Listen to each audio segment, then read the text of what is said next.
The Royal Commission is now in session. Please be seated. Appearances, please. Commissioner, for the first two witnesses today, I appear with Ms Berry. Thank you. Ms Hogan-Doran. Commissioner, I appear all day with Ms Kelly for the Commonwealth. Commissioner, I've spoken with my learned friends, counsel assisting, and I would seek to come back to you after lunch to give you a number of updates in relation to various matters that you've raised with me during the course of the week. Thank you. It's convenient. I'll look forward to that. Yes. Commissioner, before the next witness is called, I have to tender one exhibit. It will be Exhibit 7905. It's the first item on today's list. It's a statement of John McMillan, dated the 7th of March 2023. Yes. It's not proposed to call Mr Mcmillan to give oral evidence. For that reason, I just want to briefly say something about who he is. Yes. Mr McMillan held the position of Commonwealth Ombudsman for 7 years, from 2003 to 2010, initially appointed by the Coalition Government and then reappointed by the Labor Government that succeeded it. He was previously a Principal Investigation Officer in the Ombudsman from 1979 until 1980. He's also held various other statutory integrity positions and has taught administrative and constitutional law at the Australian National University from 1983 to 2003. The Commission is assisted by Mr McMillan's statement, and I thank Mr McMillan for his assistance. Yes, as do I. That will be Exhibit 7905. Thank you, Commissioner. Commissioner, I call Richard Glenn. Mr Glenn, will you take an oath or an affirmation? An oath, thank you. All right, would you stand? Please place your right hand on the Bible. Your response is, I do. Do you swear by Almighty God that the evidence you will give will be the truth, the whole truth, and nothing but the truth? I do. Thank you. Thanks, Mr Glenn. Take a seat. Yes, Mr Scott. Commissioner. Mr Glenn, would you please inform the Commission your full name? It's Richard Alexander Glenn. And were you provided a notice from the Commission to give information in writing and produce documents dated the 15th of February 2023? I was. And you produced a statement in response to that notice dated the 22nd of February 2023? Yes.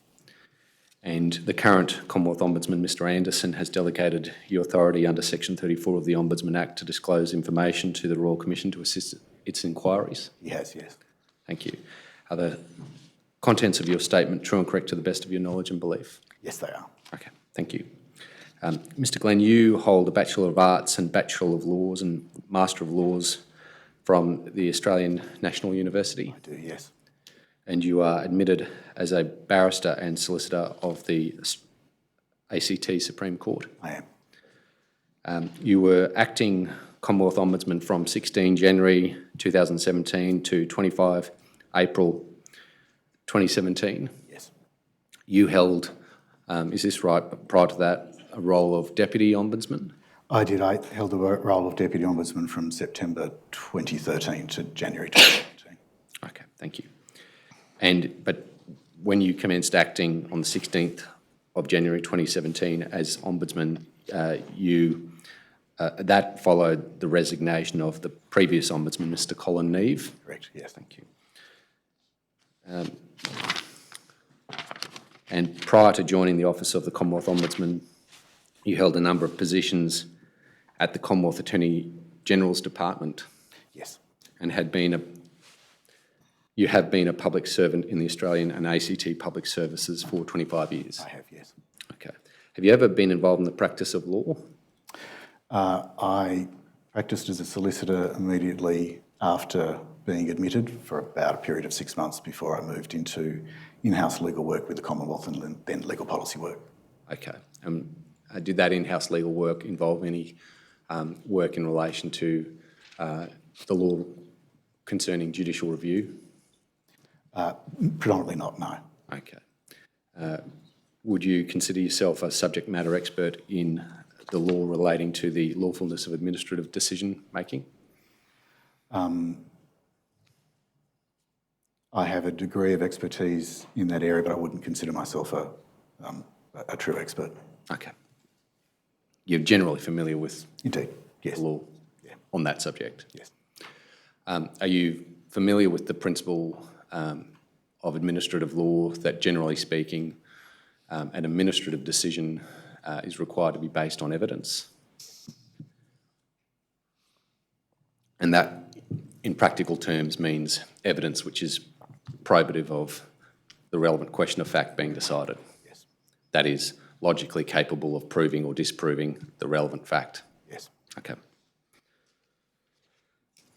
You left the Office of Commonwealth Ombudsman to take up the position of Deputy Director General Justice in the Australian Capital Territory Justice and Community Safety Directorate on the 26th of April 2017. That's right. And you commenced in your current role in May 2019. I might have missed it, but what is your... Oh, yes, you're currently Director General Justice and Community Safety Directorate in the ACT Government. That's correct. Okay, thank you.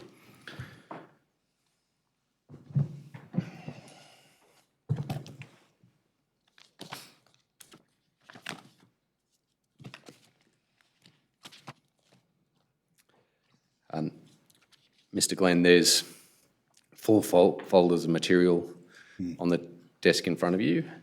Some of the documents I'll be taking you today will be in there, in those folders, and when they are, I'll identify the volume and tab number for you. There are a couple of documents I've got to take you to that aren't in there, and they'll be up on the screen for you to see. Thank you. The first document I want to take you to is in volume 2 of those volumes, tab 57, exhibit 7165, doc ID LMA.1000.0001.0380.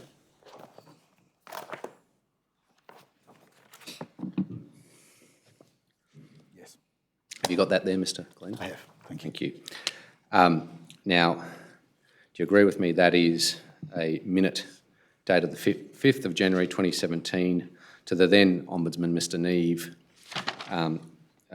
endorsed by Ms. McLeod?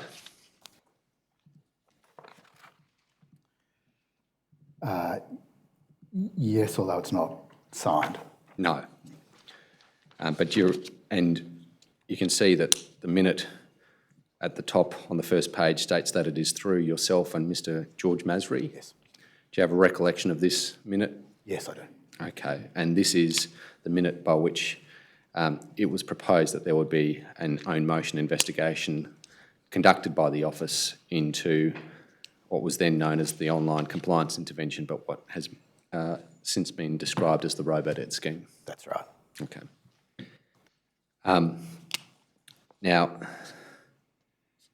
if we just go to the first paragraph under the heading Issues on that first page and call that out. Can you see that there, Mr. Glenn? Yes, thank you. Okay. Now, you can see that there's some concerns which are listed there in relation to the scheme that was under consideration. Yes.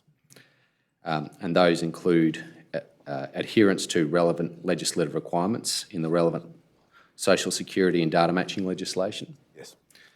And also the accuracy of debts being raised via the platform. You see that? Yes.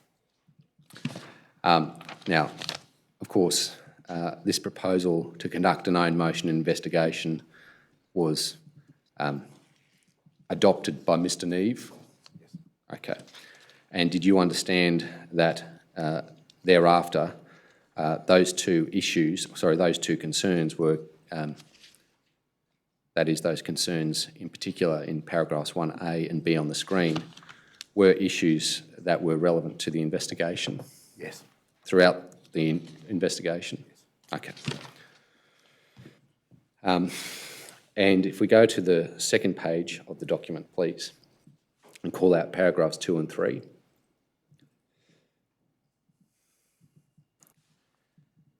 I'm happy for you to refresh your memory on these 2 paragraphs and reread them now before I ask you some questions about them, Mr. Glenn.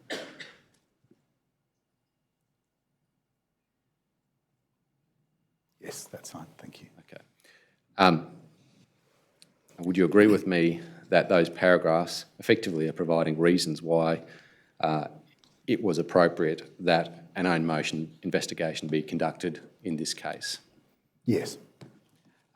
And would you agree with me that those reasons that are given might be thought to be paradigm examples of why the Ombudsman's Office would conduct such an investigation, in that they identify that absent such an investigation, the important issues that were identified in this proposal might not be otherwise dealt with.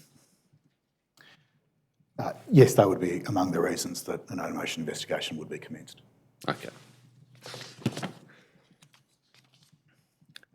Could you then please go to your Volume 3, tab 184, Exhibit 1305, Doc ID CTH.3001.0033.5489_R.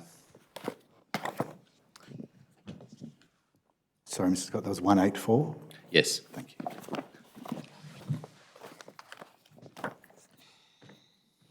Have you got that there? Yes.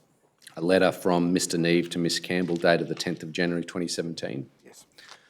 formally notifying her of the own motion investigation. Yes.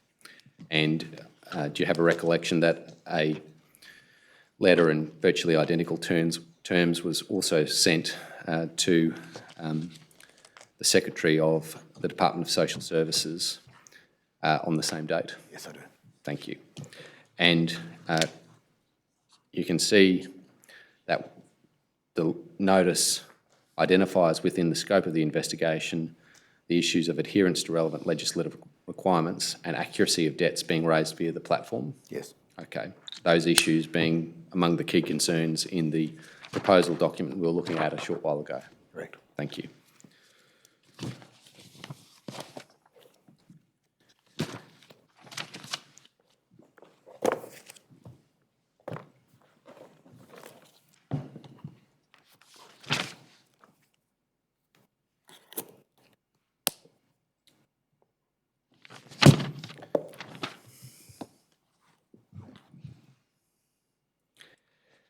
Can I just next take you to two documents, I think behind, in your Volume 3, behind tabs 186 and 187, the first of which is Exhibit 1312, CTH.3001.0033.6782_R, and Exhibit 1312, Doc ID CTH.3001.0033.6785.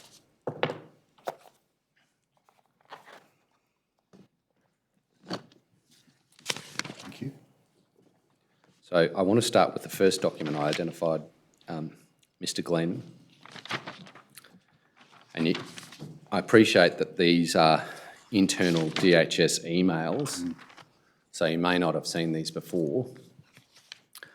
But I want to take you to aspects of them to provide context for some questions that I'll be asking you. So if we go to the second page of the email chain document,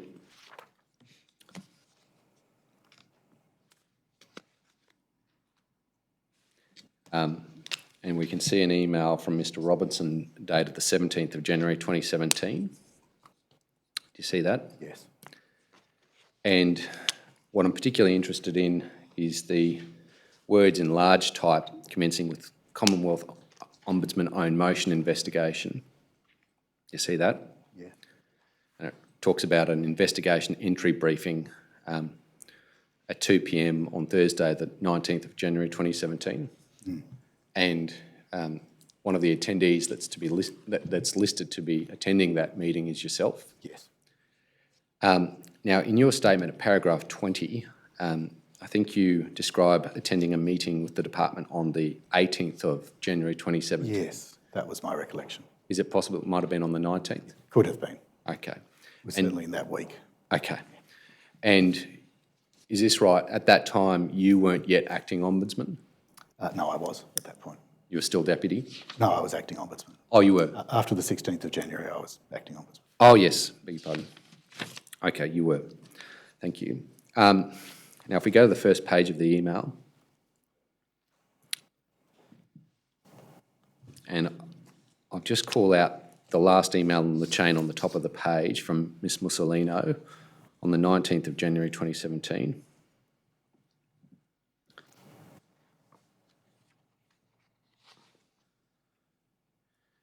And it says, Melissa and Jonathan, the attached talking points for today's 2 p.m. meeting have been amended to reflect feedback. Do you see that? Yes.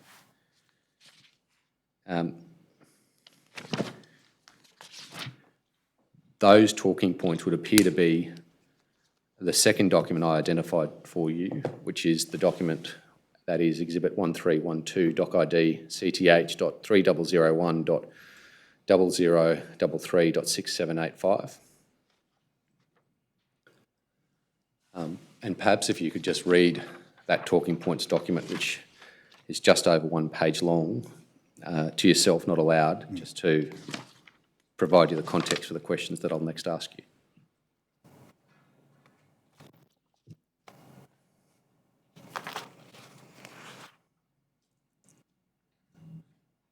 Yes, thank you. Thank you.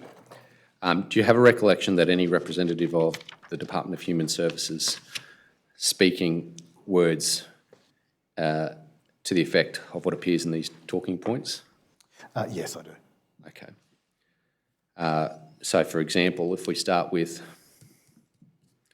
the 4th bullet point, as you'll appreciate, the department is investing considerable resources in, amongst other things, correcting the public record at every opportunity. See that? And then the next bullet point, our Minister, Minister Porter, over the Christmas period, and the Prime Minister just yesterday have all been very firm in backing the program and its ongoing role and indeed expansion in the future. See that? Yes. And then the last bullet point on the screen, which goes over the page. Overall, the department believes that it is delivering the program that the government announced and in the manner they expected from us. You see that? Yes. So do you recall representatives of DHS saying words to the effect that I've just read out? I recall representatives of DHS speaking to the theme in the 4th dot point, the investment of the department in correcting the public record.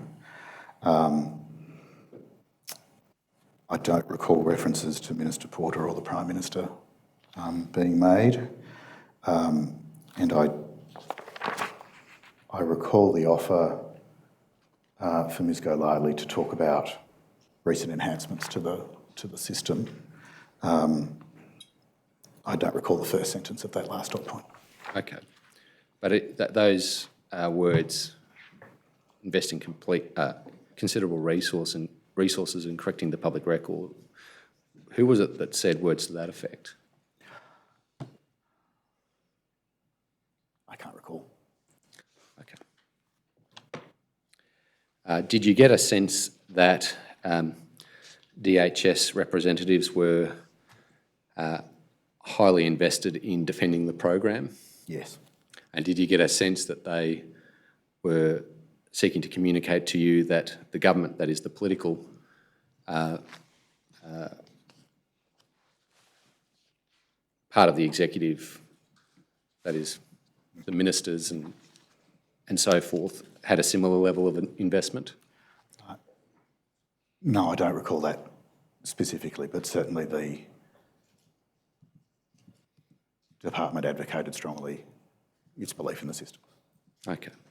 Did you feel pressured at all by the words that were used at the meeting? No. Okay. Had you experienced words like that in past ombudsman investigations? Certainly in past dealings with DHS, yes. Any other department?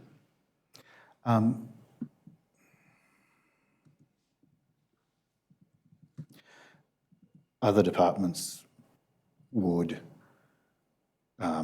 express their view about the utility of whatever it was that we were looking at and its appropriateness. DHS tended to be stronger in its advocacy. All right. What I want to next ask you about is this message that I understand you say was communicated, that the department was investing considerable resources in correcting the public record at every opportunity. Would you agree with me that, following propositions. Firstly, that there was a high degree of media scrutiny of the department and the program at about the time of this meeting. Yes. And that departmental representatives and government ministers were pushing back strongly against any criticism of the program publicly.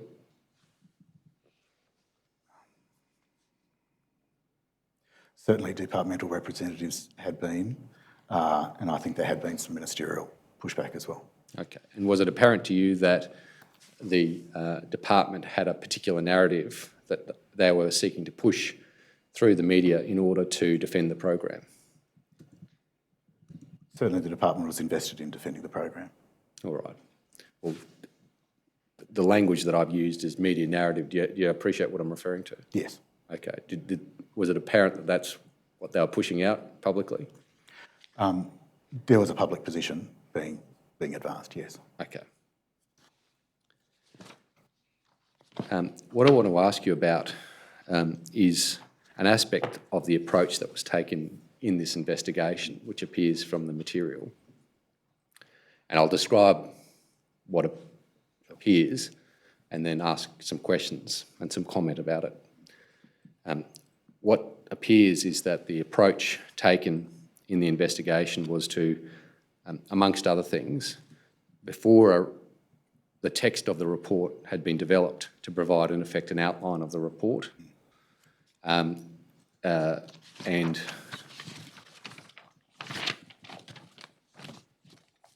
perhaps if I, to frame that aspect, bring it up on the screen.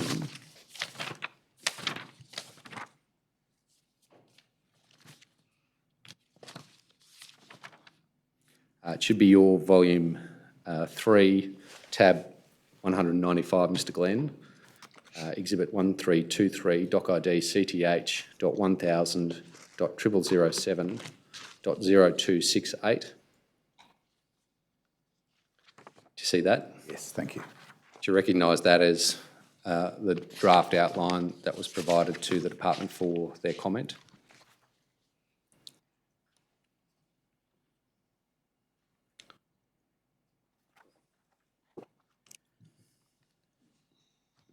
Yes, we certainly provided a draft outline. This looks like what we would have provided. For further context, if you go to volume 3, tab 194, exhibit 1323, doc ID CTH.1000.0007.0266_R, the document that I've just shown you is the attachment to this next document that I've just identified. Yes, thank you. Right. Are you satisfied that the first document was the outline? Yeah, thank you. Okay, thank you.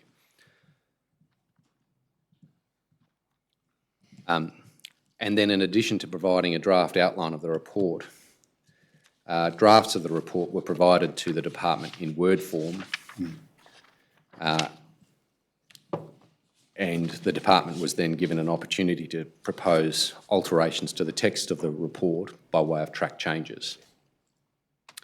And then, is this right, your office considered those proposed changes and then formed a view about whether to accept them?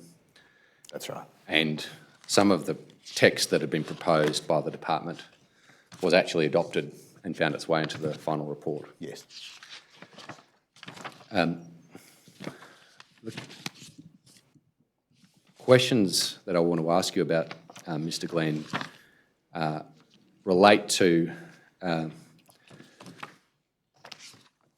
the points I was raising earlier about the department pushing out its position in the public at every available opportunity.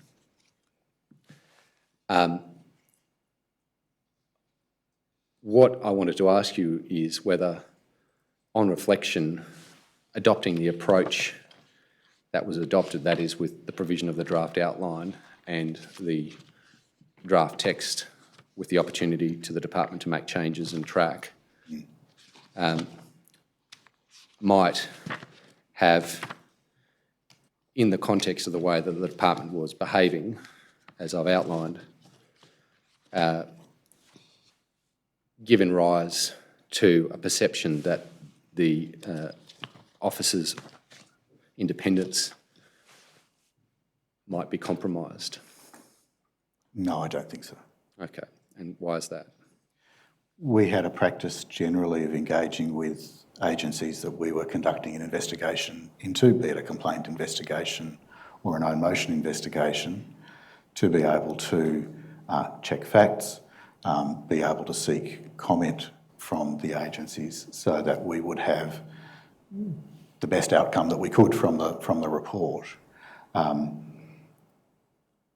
was alive to the fact that DHS would seek to advance its position in some of its comments, and it did so. In other respects, it simply corrected an error of fact or provided greater context for us to consider, which was of value. Okay. Well, perhaps if we deal with that response in parts. Firstly, with respect to the outline, was it necessary to provide a draft outline of the report before any text of the report had yet been developed?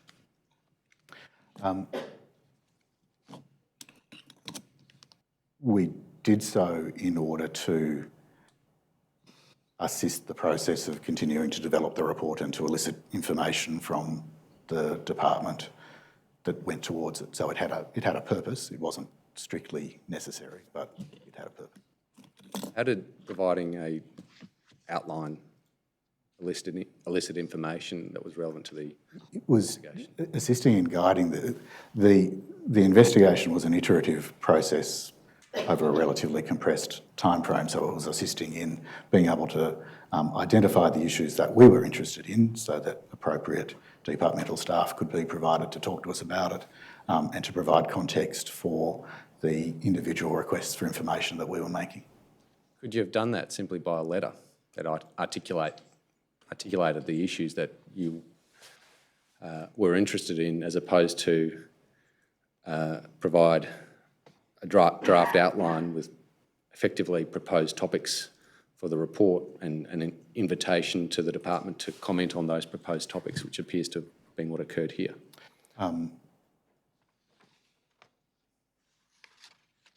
Yes. Okay. And then, with respect to the provision of the draft report text,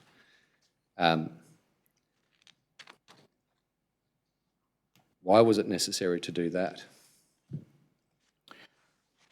The provision of draft report text to agencies through an investigation is around a couple of things. One is to assist in fact-checking. Have we got something wrong?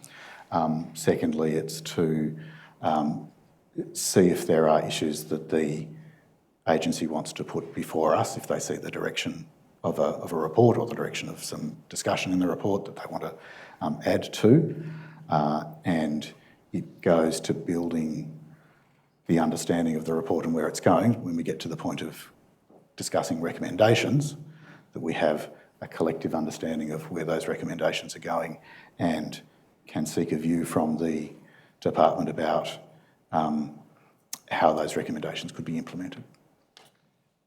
Could all of those things be achieved by providing a draft of the report but without the opportunity to the department to make changes in track? Yes. Because the risk you run by providing a draft to the department with the opportunity to make changes in track is that even if you agree with the proposed wording that they suggest, you're effectively handing over to the department an opportunity to insert words into the report that support its public narrative. Yes. And thereby, I would suggest, potentially compromising the independence of the office. I don't accept that proposition, Mr. Scott.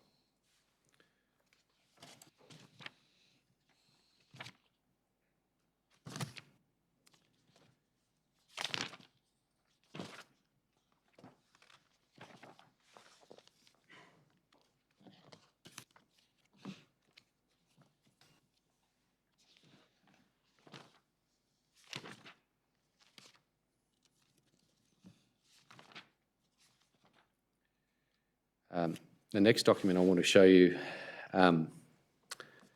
Glenn, I think is in your volume 3, tab 196. Exhibit 1325, doc ID CTH.3007.0004.4949_R. And could we call out the email from Mr. Robertson at the top of the page on the 30th of January 2017?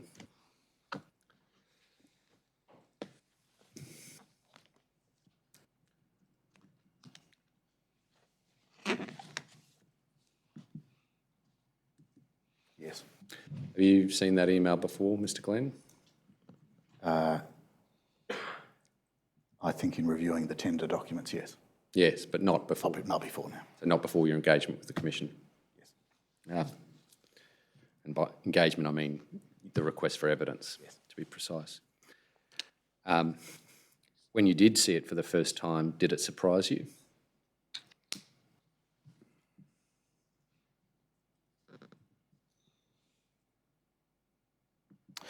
To an extent, yes.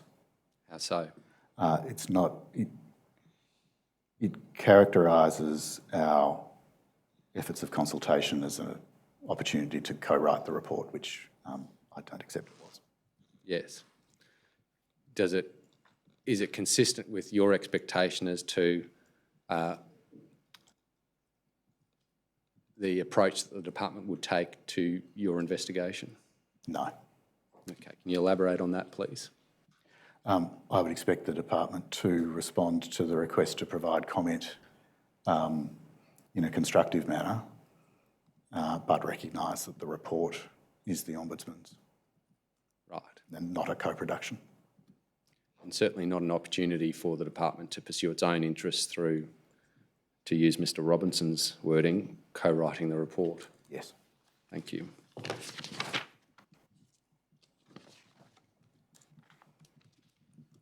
The next document I want to show you, Mr. Glenn, is behind your tab 139 of volume 3, exhibit 7247, doc ID LMA.1000.0001.2053.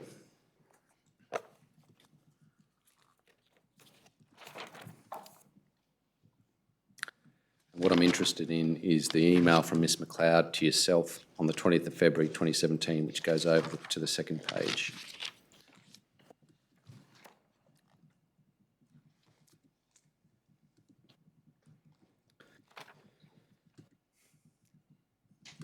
Yes. You've had an opportunity to review that. Do you recall that email from Ms. McLeod? No, I didn't have an independent recollection of it, but I recall seeing it in the bundle. You recall the context? Yes. Okay. And part of that context is that, is this right, by the stage of this email, your office had significant doubts about the lawfulness of averaging as it was being used in the Robodebt scheme? There were concerns about lawfulness, and I was looking for an avenue to be able to inform myself better. Okay. The email from Ms. McLeod opens with, in preparation for your phone call with Jonathan Hudson tomorrow afternoon. Do you have a recollection of having a phone call with Mr. Hudson where the question of a potential referral to the AAT might have been relevant or the subject of discussion? No. Okay.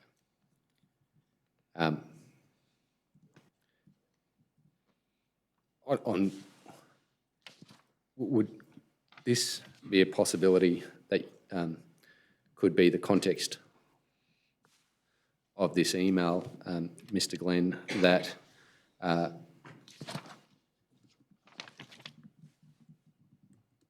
it was contemplated referring to the possibility of a referral to the AAT in the conversation with Mr. Hudson to achieve better engagement with the department on the lawfulness issue relating to averaging?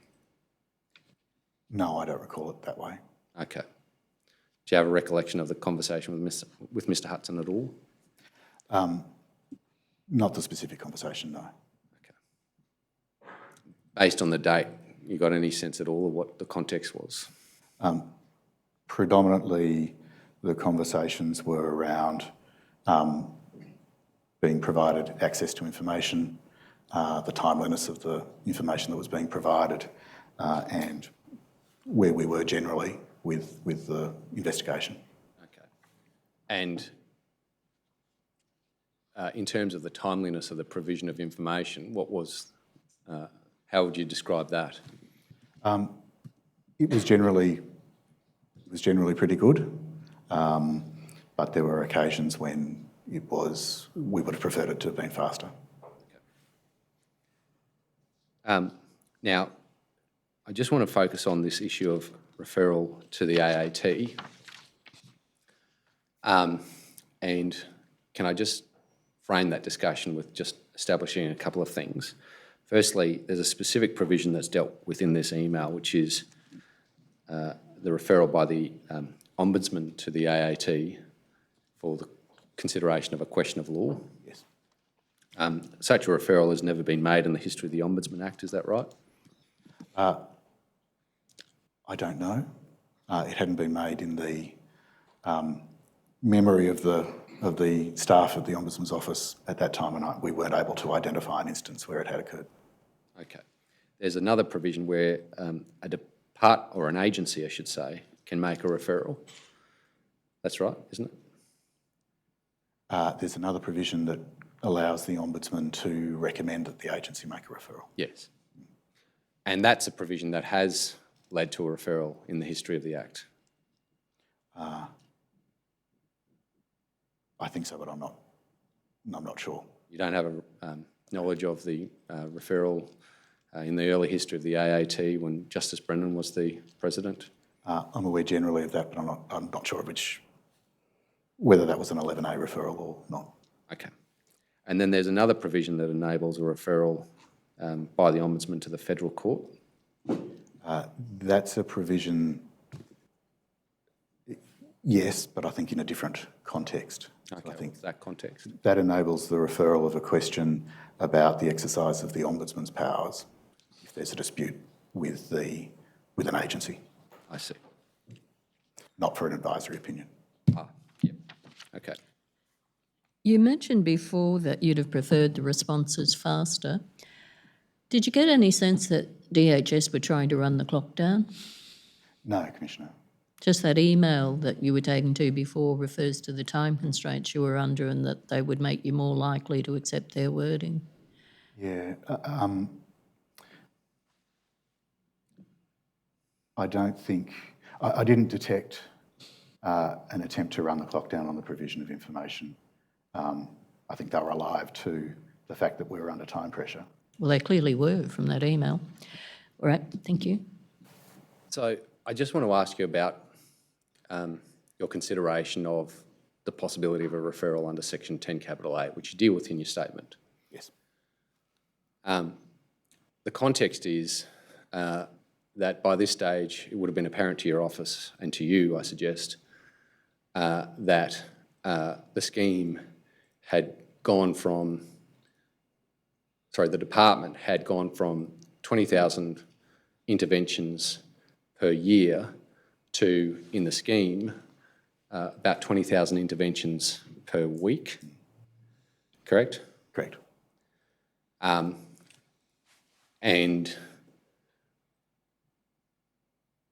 if indeed the practice of averaging was unlawful, then that would tend to suggest that there was unlawfulness happening on a massive scale, adversely affecting the interests of vulnerable people. Correct? Correct. And the issue of consistency with legislation and the accuracy of debts was a specific concern that had been identified in the proposal to Mr Neve to conduct the investigation on the 5th of January, and also was a specific matter that had been identified in the notices to the secretaries that was within the scope of the legislation. Correct. Having regard to all of those factors, can you explain why a referral was not made. As this email indicates, advice was sought from the AAT about how that process would work. The advice that was returned was that the referral would need to be, the phrase that was used was fully argued before the AAT, which I took to mean there would need to be counsel for the Ombudsman, counsel for the department to be able to ventilate the issues before the tribunal in order to obtain an advisory opinion. I was concerned about both the cost and time that would take in order to be able to achieve an advisory opinion before I wished the report to be delivered. I was also mindful of, at that stage, where the report could be most impactful, which in my view was around matters of administration as opposed to questions of legality. And in the end, I decided that we wouldn't pursue that path in advance of issuing the report, but that might be an issue that could be considered further down the track. Well, can I just ask you some questions falling out of that? When you talk about the report better dealing with matters of administration, you're talking about essentially the implementation issues that were dealt with in the April 2017 report. Yes. And may we take it that from your answer that you recognise that regardless of what ultimately went into that report, the question of a referral could separately be dealt with? Yes. And therefore, the making of that referral wouldn't prevent the finalisation of the report? No. So time constraints in terms of completing that report wasn't a reason then that you relied upon to not make the referral? It was a reason not to make the referral and wait for the result before issuing the report. Okay. You referred to issues of resources.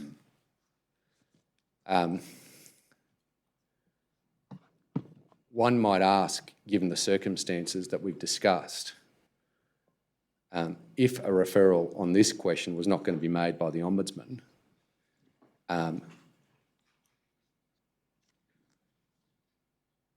in what circumstances would the Ombudsman ever make such a referral? I'm not sure I can answer that, Mr. Scott, other than the resource in question was a live one.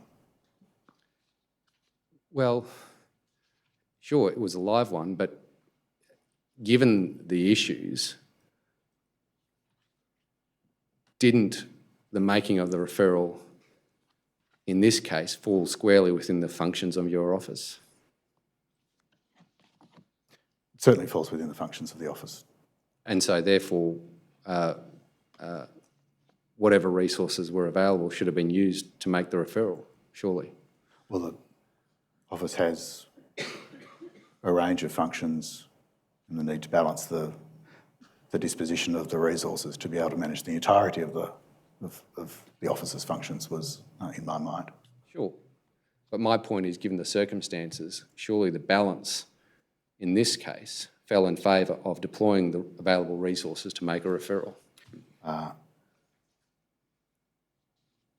From the position that I was in early 2017, I made a different determination. On the state of knowledge I have now, I might have made a different one. What knowledge do you have now that makes it different? I have a greater understanding of the extent of the legal challenges associated with the OCI system. Okay, and what particularly are you referring to? Well, I now understand the Solicitor General's advice, and it's been determined to be unlawful. At the time that I was making these decisions, we had concerns, but we didn't have a concluded view. and I was influenced by, my thinking was influenced by the fact that I couldn't make a clear determination one way or the other about legality. It would have been of assistance to do that, to obtain that by getting an advisory opinion, but in balance, given the resource questions and the time questions that I'd spoken about, I didn't pursue it. Well, the Solicitor General's opinion was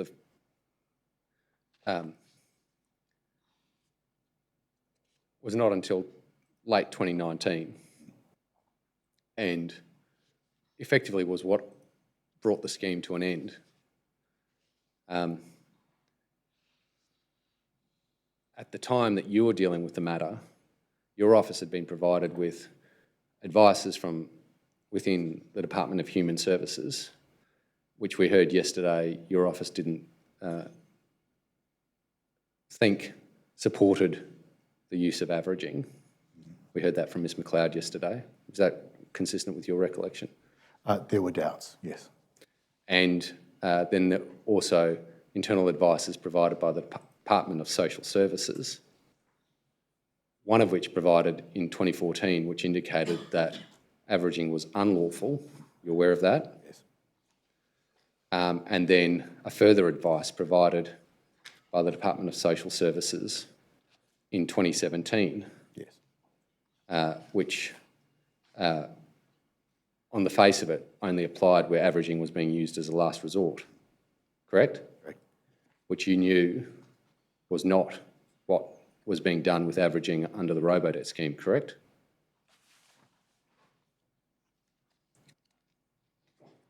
Yes. So on the face of what, and neither departments provided you any external advice. Yes. So on the face of it, wasn't there a strong prima facie inference that there was no legal advice supporting the use of averaging in the program at the time? That's not the inference I drew at the time. What inference did you draw? That there was legal advice. The question was complex. The advice that I was receiving from the team was that they were concerned, but we couldn't land a crisp, contrary view, and that there were doubts, but as I've explained, I took a path that focused on implementation for the report with a view that other questions could be dealt with subsequently. When you say there was legal advice, I think you just agreed with me earlier that legal advice didn't support the program, correct? I think I understand now that it doesn't support the program. Or did you not understand that at the time? I think at the time I understood it was, we had doubts, but I didn't have a definitive view that it didn't support the program. Okay, well, how did you not have a definitive view about that, given I think you agree with me that the only advice that from DSS that didn't positively say averaging was unlawful, only said it was only dealt with its lawfulness when it was being used as a last resort? Sorry, I didn't hear your answer to that question. Sorry, Mr. Scott, I on the basis of the discussions that we were having within the office, I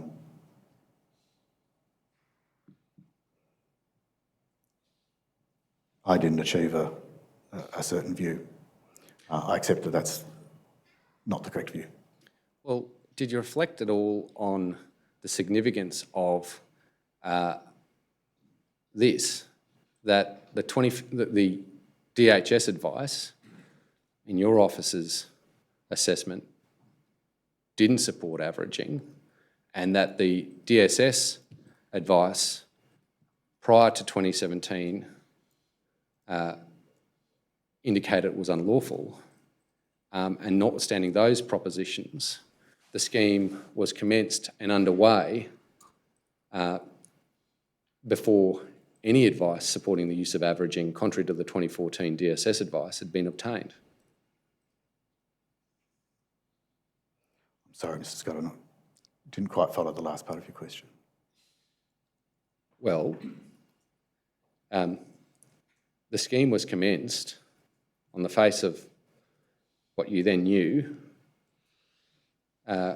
contrary to advice from within DHS in 2014, specifically to the effect that averaging was unlawful, and no further advice was obtained by DHS until 2017, when the adverse media had occurred. I don't think I focused on that sequence, no. Because even putting to one side the complexities you say existed with the question of the lawfulness of averaging, the commencement of the scheme in those circumstances, wasn't that clearly an instance of maladministration?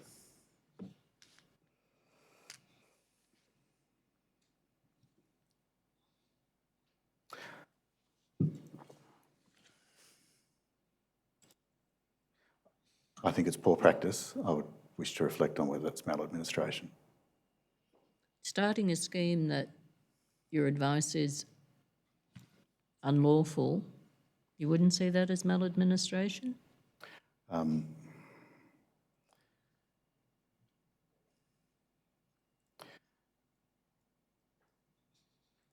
Yes, Commissioner, in the absence of other advice, or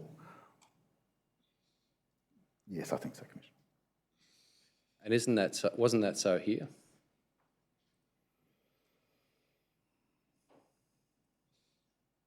Yes. And no comment to that effect was made in the report, correct? Correct. Why not? As I say, the material that was provided to me by the team, which we worked on together, was, to my mind, equivocal, and I wished to be able to make if I was to make a statement about that, I wished to be more declaratory about my view, and I didn't feel confident at that point to do so. Did you think about getting your own external advice? I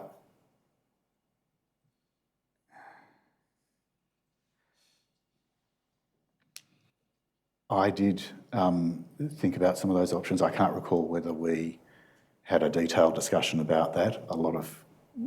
There was more focus on, for example, the AAT referral. All right. Well, what reflection, if at all, did you give to the question of whether or not to get your own external legal advice? I gave some reflection again. The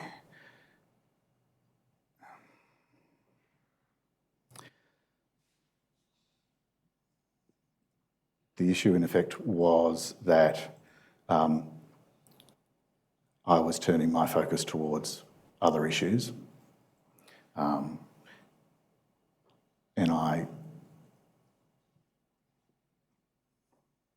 could have sought external legal advice.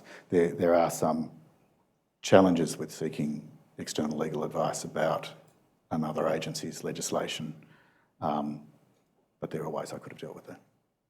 But the Ombudsman's independent of the Executive. Why should those challenges apply to the Ombudsman's office? The Ombudsman's still subject to the legal services directions.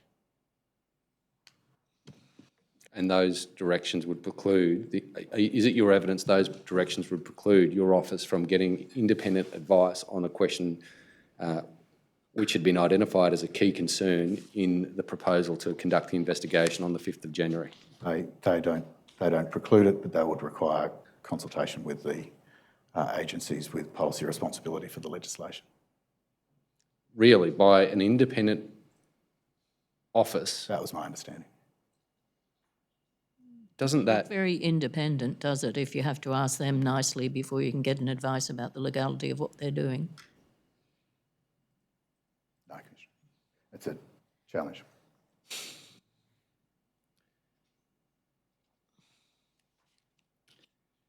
Look, Mr Glenn, you knew these facts. You knew that this thing had been started in the face of conflicting advice in 2014.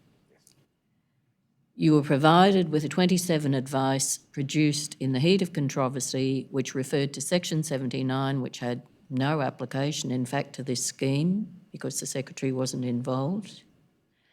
You had an explanation for the difference between the 2014 and 2017 advice, which relied on this theory that it hadn't been known that people would have the opportunity to respond, which was demonstrably untrue. And it mattered enormously whether people were being forced to pay these debts on a legal basis. So why not get that advice? Yes, Commissioner, I accept in retrospect I should have.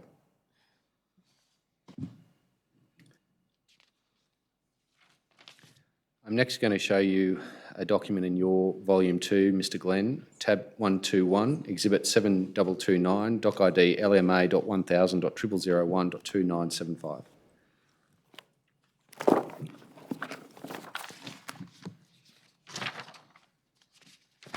Yes, thank you. The evidence we heard from Ms McLeod yesterday is that, have that? I do, thank you. The evidence we heard from Ms McLeod yesterday is that this comprises draft words that she had proposed for the report. Yes. I just want to take you to some aspects of it.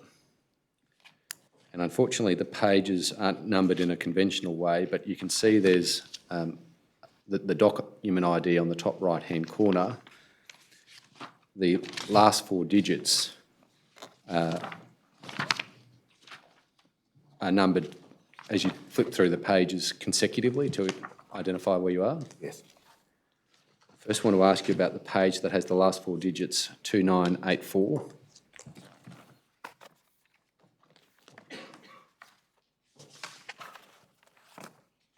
Yes. Sorry, I should say last 4 digits, 2985. No.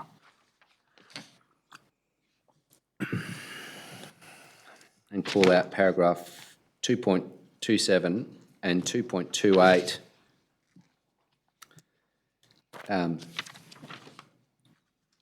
It goes over the screen, over the page.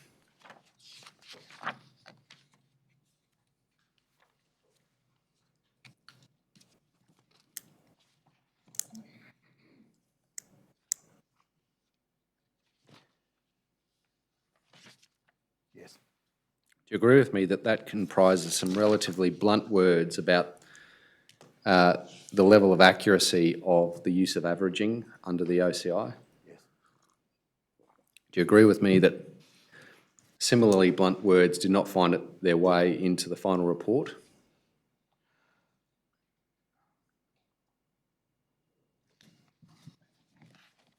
I think that's correct. Okay. We might go to the final report in due course as a matter of fairness to you, but assuming what I put to you is correct, given the importance of accuracy to the investigation and the scale at which debts were being raised, why wouldn't words to that effect be included in an Ombudsman report on this matter? I think the words that ended up in the final report went to the question of the extent to which DHS officers would assist customers to be able to find information that they couldn't otherwise access. So I think this issue is dealt with in the final report, not in this form of words. Let's go to the final report then.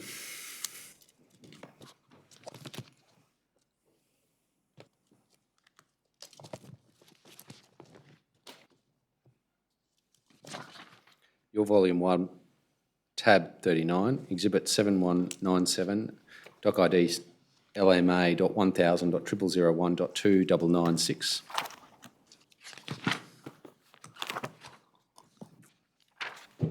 Yes, You got that? I have. Go to page 1 of the body of that report. which is the April 2017 report. Yes. And hopefully that'll come up on the screen shortly. Yep, if we go to page 1 of the body, 1 of 110. Thank you. That's the executive summary, you agree? Yes, it is. Call out the two paragraphs. Call out the paragraphs starting with the heading accuracy, the 3 paragraphs under that heading.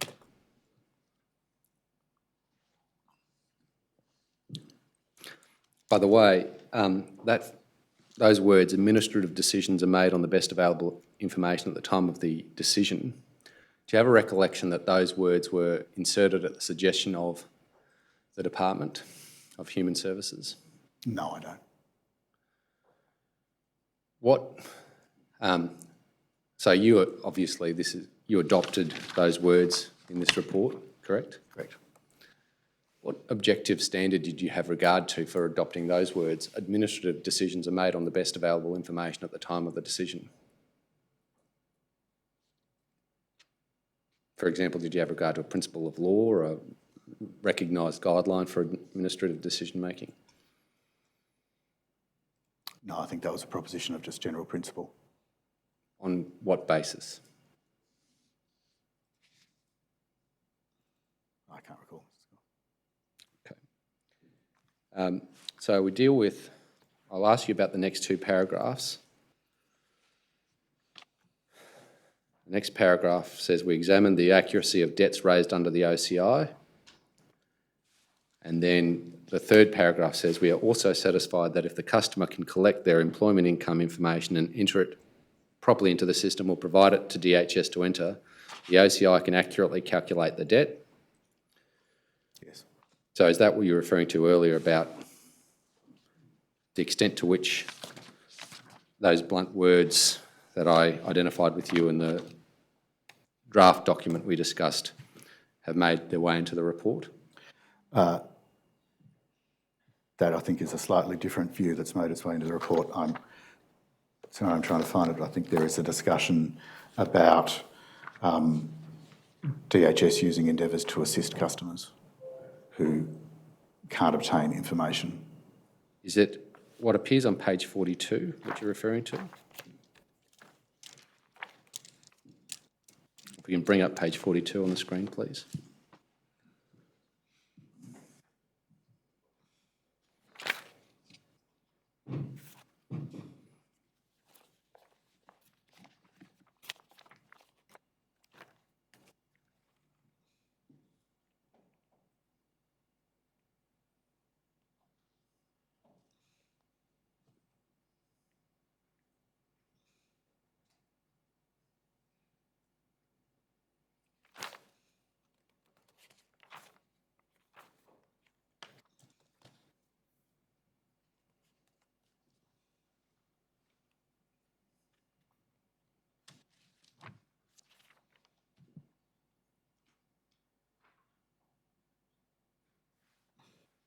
Scott, I'm actually thinking about recommendation 4.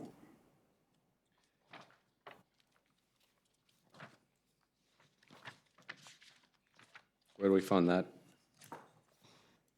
Mr. Glenn? I found it on page 48 because it's copied into the response from DHS. Oh, I see. Can we bring up page 48?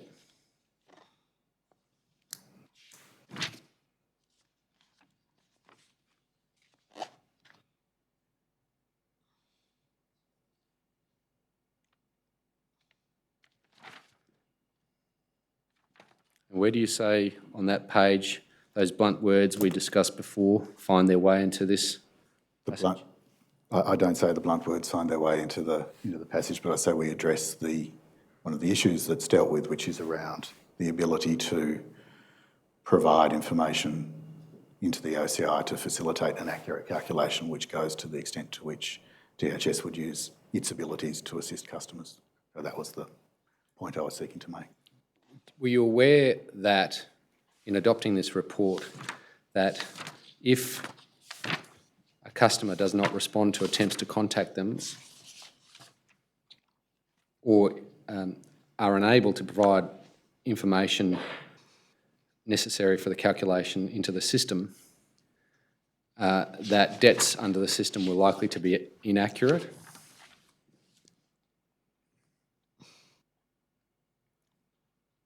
Because they would be based on averaging. Yes. Do you explicitly acknowledge that anywhere in this report?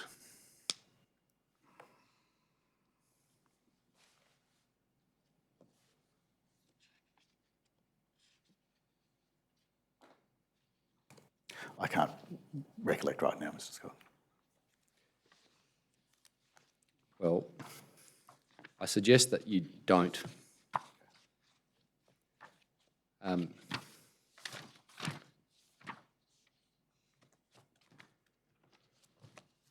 we go back to the document we were discussing before,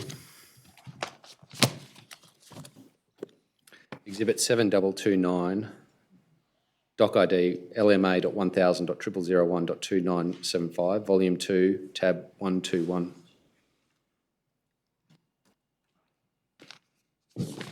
Have you got that document, Mr. Glenn? I have, thank you.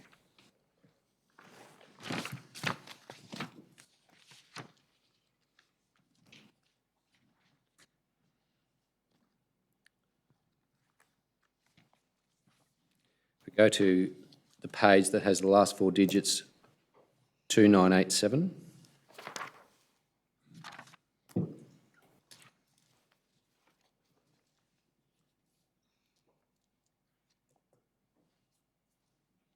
Call out paragraph 2.35.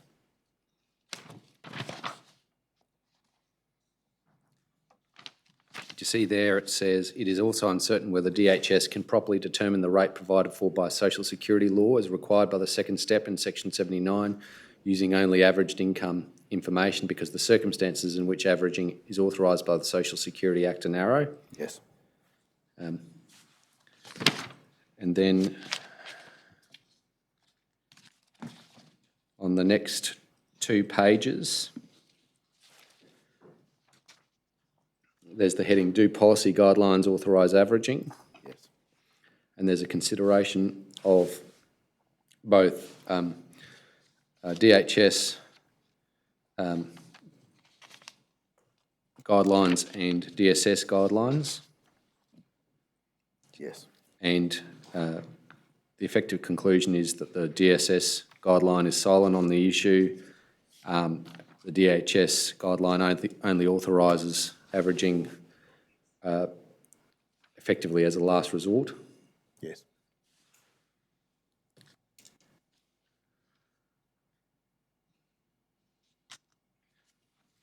And then the next heading on the second of the two pages on the screen is, did DHS have regard to questions of lawfulness? And specifically at the end of paragraph 2.51, the point is made that decisions must not be based on guesswork, preconception, suspicion or questionable assumptions. See that?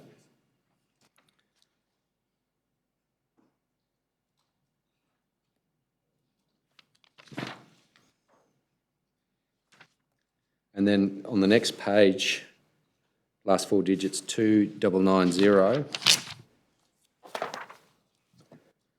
paragraph 2.54. The words are, overall, we are not satisfied that DHS gave adequate consideration to questions about the lawfulness of the averaging process. The risks identified in the pre-existing operational blueprint are not articulated in OCI documentation in any level of detail. In our view, it would have been appropriate to include these risks in briefings, planning documents and risk assessments, and to have sought external advice from the Australian Government Solicitor about the lawfulness of the approach. Yes. Now, do you agree with me that none of those paragraphs that I've just read out find their way into the final report? Yes. Can you explain why they don't?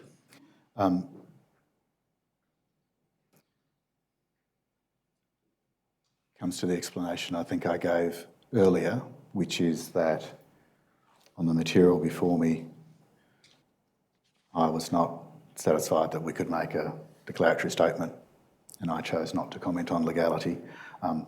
I think in retrospect, the paragraphs beginning at 2.50 are a different set of considerations, and probably should have taken a different view about them on the knowledge I had then. But ultimately,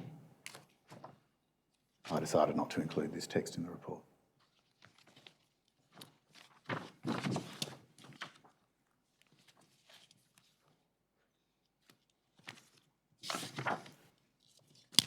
There was also an earlier version. I don't think we've been to it, Mr. Scott, but I might be wrong, which is 100000013466 at tab 86, which actually explains it in some detail how the rate calculators worked and the very limited circumstances in which the Act allowed for averaging, which were for pensioners, and averaging lump sums, but ordinary income from remunerative work was specifically excluded. That's at 0016 and 0017.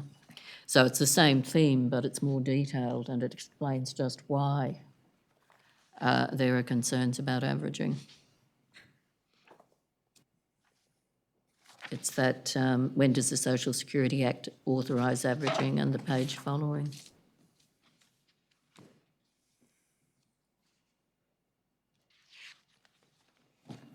Do you agree also on reflection, words like that should have been included in the report, Mr. Glenn? Sorry, Mr. Words like? Well, the topics, perhaps if we go to those words.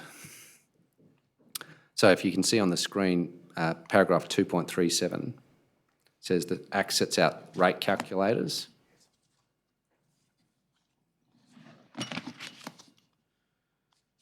And then we bring that down and go to the next page, including 2.38, talks about the few exceptions to the fortnightly apportionment rule.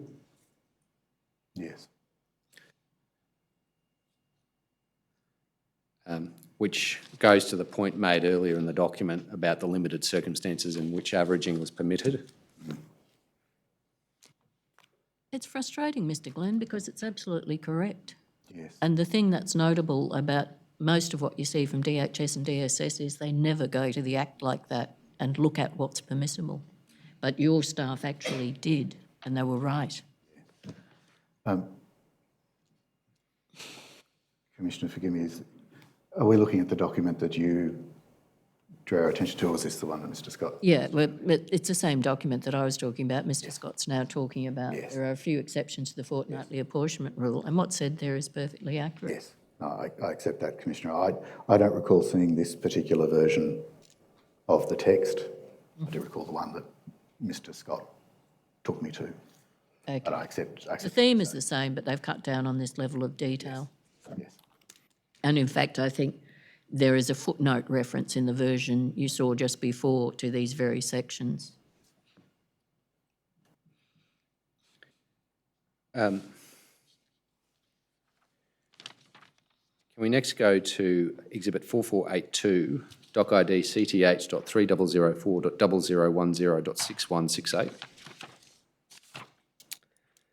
I appreciate, Mr. Glenn, this is internal DHS correspondence. Is it behind a tab? No, it's not. It's a different document. It's email correspondence from the 23rd of November 2018. So after your time as Ombudsman, but you'll see shortly why I'm going to be asking you about it. You'll see the subject matter of the email chain that is on the screen is to deal with a media inquiry, which commences at the bottom of the first page and goes over the page.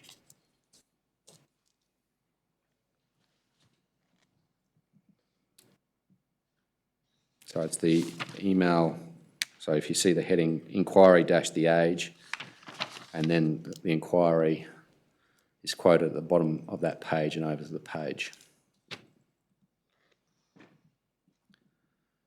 So just up to, yeah, there.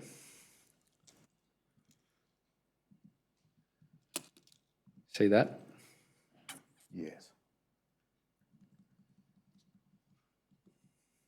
Have you had an opportunity to read that? Yes, thank you.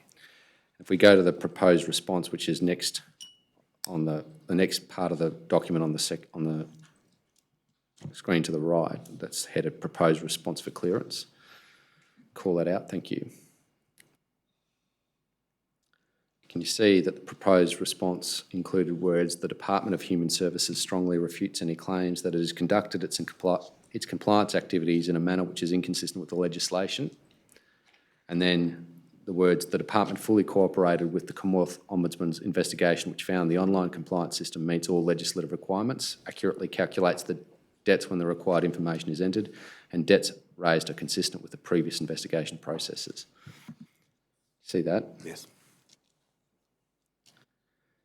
Do you recall at any stage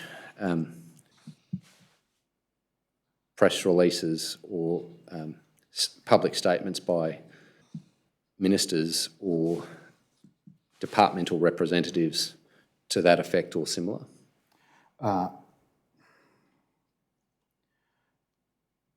recall a ministerial press release soon after the report was released.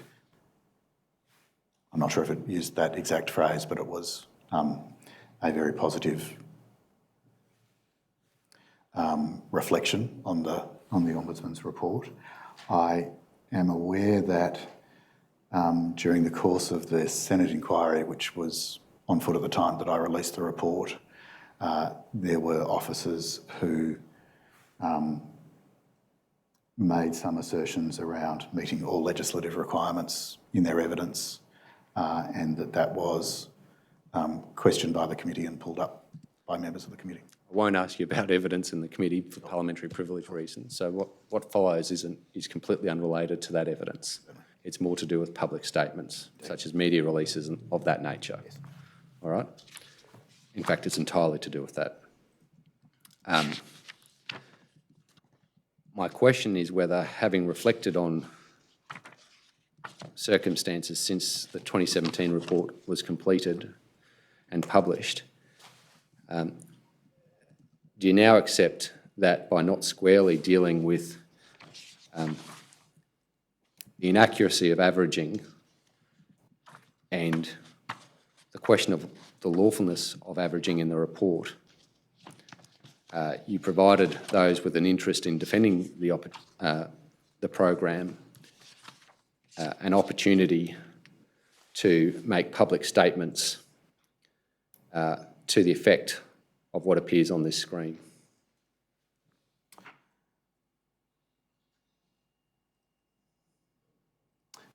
There are two things here. First, there's a paragraph in one of the appendices to the report which talks about the accuracy of the data matching process and compliance with legislative requirements there. I regret the way that was phrased because it allowed those words to be repeated, but the word all to be inserted at the front of it. And I regret that even if I had not dealt squarely, as you say, with the legality question, I think I should have said very clearly, I am not dealing with the legality question, to have excluded the possibility of people overreading the report. Mr. Glenn, I have one last question for you, which I need to put to you in fairness. That by failing to deal with the question of lawfulness in the report, that by failing to more squarely deal with the issue of inaccuracy of averaging in the report, and by failing to make a referral to the AAT on the question of law regarding the lawfulness of averaging, you failed to demonstrate the level of independence required of your office at the time. No, I don't accept that, Mr. Scott. Commissioner, that's the evidence. Ms Hogan-Doran? Nothing arising. Thank you, Commissioner. Mr Scott? May the witness be excused. Thanks, Mr Glenn. Thank you. You're excused, but I think we might conveniently take the morning break just now and come back at 25 to. All rise. The Commission stands adjourned until 25 to 12.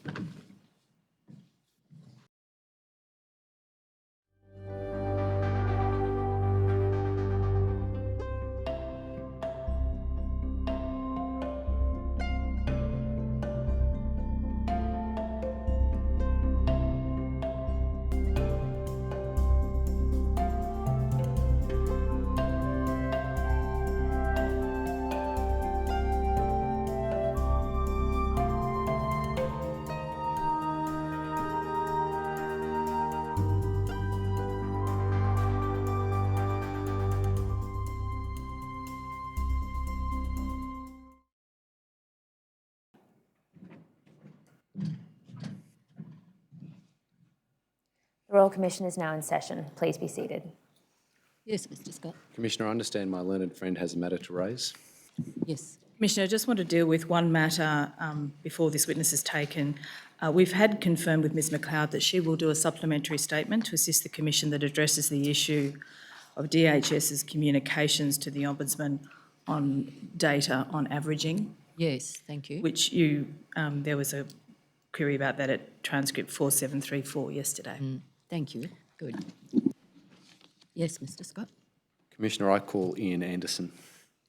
Mr Anderson, will you take an oath or an affirmation? An affirmation, please. Right, could you stand, please? Your response is, I do. Do you solemnly declare and affirm that the evidence you will give will be the truth, the whole truth, and nothing but the truth? I do. Thank you. Take a seat. Yes, Mr Scott. Commissioner, Mr Anderson, could you please tell the Commission your full name? Ian Hugh-Cairns Anderson. Okay. And you were provided a notice from the Commission to give information in writing and produce documents dated the 15th of February 2023. That's correct. And in response to that notice, you produced a statement dated the 22nd of February 2023. I did. Are the contents of your statement true and correct to the best of your knowledge and belief? They are. Thank you. Your present position is the Commonwealth Ombudsman. That's correct. How long have you occupied that office? I commenced on the 1st of August 2022, Okay. so 7 months. Okay, thank you.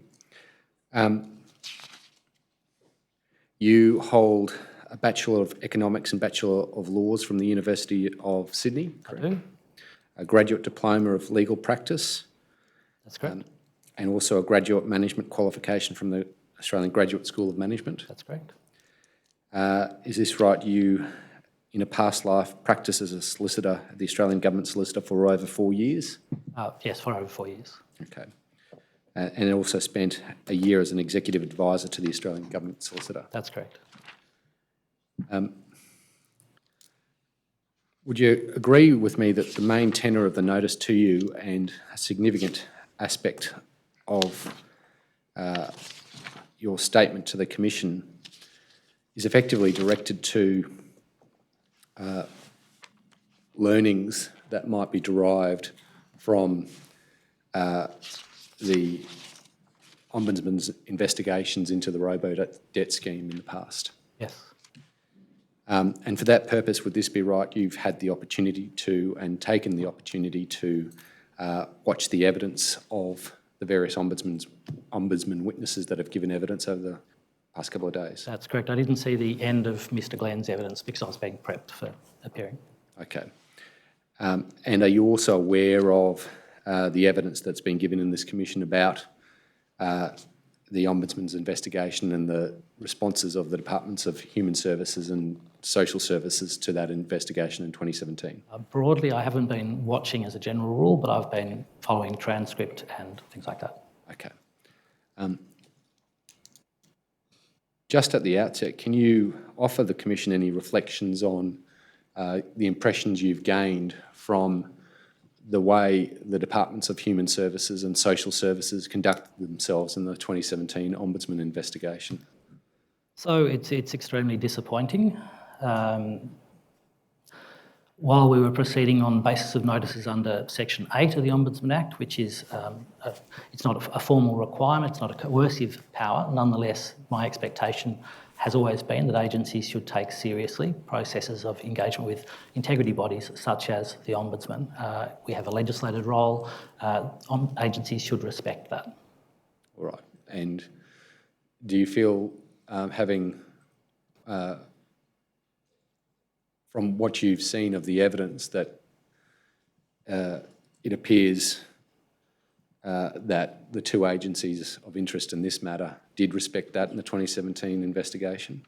No, it appears that they didn't respect the role of the Ombudsman. They didn't respect the questions that they were being asked. They didn't respect a range of different obligations that they had as public servants under the Public Service Act, Code of Conduct, things like that. Okay. Are there particular features of the evidence that spring to mind for that point that you've just made? So, for example, the failure to in fact disclose documents and information that was being sought. So it's come out that there were legal advices that were requested that were not provided. There were copies of documents or draft documents that were not provided, although in my view they were encompassed within the scope of the notice, Section 8 notices requiring the production of those piece of information. There was delay in providing information, and there were attempts to not provide documents but to instead provide statements effectively by officers of the agencies in lieu of the actual documents that were being sought. Those are just some examples. Okay. What effect does an approach exhibited by that conduct by agencies of interest in an Ombudsman investigation have on the capacity of the Ombudsman to discharge its functions? So it's a challenging role in any event, given we're oversighting almost all of the federal public service, apart from the Australian Taxation Office, and we also have oversight of some private sector entities, and we're a lot smaller than the public service. We always need to make decisions about how we deploy ourselves. But we've got a number of powers, and it's important that we actually have full recourse to those powers in order to carry out our investigations, form opinions, and seek to shine a light on what's going on where appropriate. So we've got those powers, but as I look at those powers, something that does occur to me is, by comparison, the Auditor General, Commonwealth Auditor General, who has some similar powers, has the ability to go to an agency premises and inspect documents. And the thing that they have that we don't have is that there's an additional subsection in one of the relevant section in the Auditor General Act, which says that the occupant of those, or the occupier of those premises, is required to offer every facilitation effectively to the Auditor General so that they can inspect documents and things like that. Now, the Auditor General uses that to then directly access the IT systems of agencies. I'm thinking about whether that would be something we would consider doing. I'm not sure that Section 14 of my legislation would in fact get me there, but I'm thinking about that, and I'm also thinking about how I might access those kind of specialist services to actually trawl through agency IT systems to be able to locate documents or to double check whether agencies have provided me with documents. Can I suggest that perhaps there are two features of an Ombudsman investigation that a proposal like that might assist? One is that if you have an agency of interest that's not participating in good faith and is deliberately reading down requests for information under Section 8, then the investigators, if they were to access the relevant facility and have free access to relevant documents, wouldn't be inhibited by the narrow reading of the requests by the agency. Absolutely. And would you also agree with this proposition that the nature of any investigation is a moving feast, in the sense that issues that might appear significant at the start of the investigation turn out to be less significant in the course of the investigation, and other issues achieve significance through the investigation? Yes. And therefore, the capacity to go to the facility and identify documents in the course of the investigation rather than being hampered by specific requests would be of assistance. Yes. Okay. I should say, if I can, Mr. Scott, that at the same time, I wouldn't necessarily be proposing to deploy that kind of expertise or resourcing for every matter, but it would be a useful thing to have up my sleeve. Sure. And why you might not necessarily require it for every circumstance might be, for example, from the level of complexity of the investigation might not justify it. correct? That's correct. Another circumstance where it's clear that the agency is participating in the investigation in good faith That's correct. and assisting the Ombudsman. Yes. But as we've unfortunately seen in the course of this matter, it appears that powers of the nature you've described might be necessary. Yes. Okay.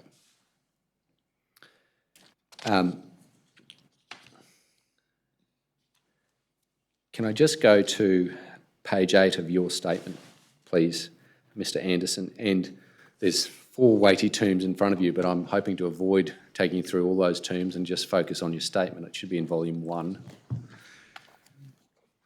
Might be tab 10. Yes. Paragraph 8, you say? Page 8, paragraph 48. Yes. And the context in which this paragraph appears is where you're talking about work being underway within the office to provide better procedural guidance within the office for investigations. That's correct.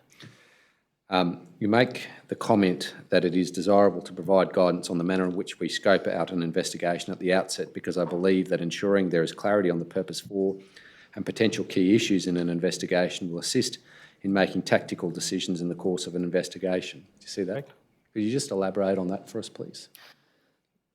So my staff could carry out the scoping of a complex investigation as a purely procedural task. And they could say simply, well, we're going to do this and then we're going to do that, and we estimate it'll take this period of time.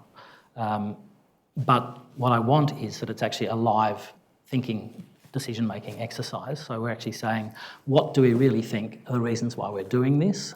Let's be very clear, make sure we've got common understanding amongst the team members of why are we doing this, what's the outcome we're hoping to get to, and are we all clear on what are the different options we have if we meet obstacles along the way? Okay. The evidence before this commission indicates that at an early stage, in fact, even at the stage where the own motion investigation in 2017 was being proposed to the then Ombudsman, Mr. Neve, key issues that were identified were compliance with legislation and accuracy of debts under the OCI system. Yes. However, on one view of the ultimate report, those issues didn't achieve the level of prominence that they should have, given the significance of them to the context. I agree, and that's why in paragraph 48 I go on to say, having done that detailed scoping, will assist in ensuring that a Section 15 report, which is a report typically accompanying the end of a complex investigation, addresses the key reasons why the investigation was embarked upon. Right, so it's always, the idea you're suggesting is to ensure that what the investigation is about is always at front of mind, so that that is squarely addressed in the resulting report. Indeed, and you indicated before that in the course of an investigation, things that you thought were important might appear to be less important. You might go in other directions. I still think it's important that when you're finalising your report, you actually explain why you embarked upon the investigation. And so if it was a situation where hypothetically we had thought legislation was important, it turned out that wasn't the case when we finalised it, we should at least address why we now think it's not important. All right. Even though it was important enough for us to embark upon the exercise in the first place. And would you agree by doing that there would be greater transparency in the resulting investigation and report? Yes, absolutely. And would then assist public confidence in the integrity of the process and its independence? Yes, absolutely. It's part of the model of the Ombudsman that most of what we do is in confidence, so that we can inquire into matters, engage with agencies. But when we go down the path of a complex investigation and we make the decision that under Section 15 it's in the public interest, or under Section 34 it's in the public interest to in fact disclose information, yes, that's where we absolutely provide transparency. You refer to Section 9 of the Ombudsman Act. Can you just explain what that section is and what it does? So Section 9 is the coercive power to require people to attend before me to give evidence to produce documents in a nutshell. So it's an actual requirement, whereas Section 8 is a request. Okay. And perhaps if we take this statement down from the screen,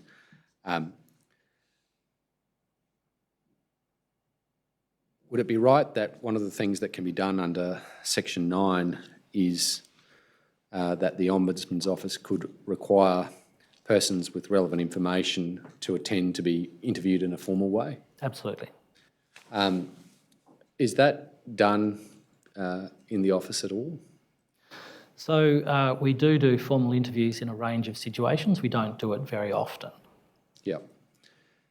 One issue that you might appreciate has emerged in this inquiry is that there was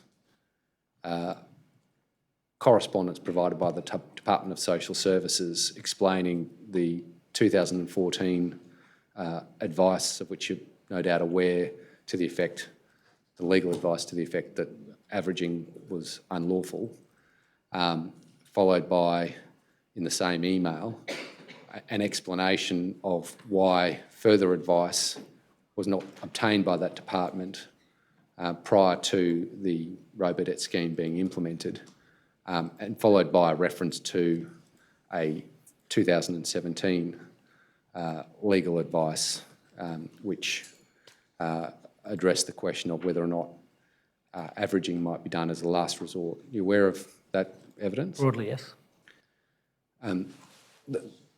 The context of my question is that on one view of that evidence, that correspondence was not entirely honest in terms of what was done about getting advice and why further advice beyond the 2014 advice was not obtained prior to the Robodebt scheme being implemented.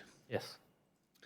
Have you got experience since you've been Commonwealth Ombudsman in being confronted with agencies responding to inquiries by your office where it appears that those responding or those instructing them as to the responses are not being honest? I haven't had a situation that I'm aware of agencies not being apparently honest. I've had situations of agencies resisting providing what's been sought. Okay. Because one issue that may arise from the circumstances of this inquiry is the skill set available to the Ombudsman in relation to conducting investigations to identify potential dishonesty in responses to the Ombudsman and then what might be done about it, such as by conducting a formal interview.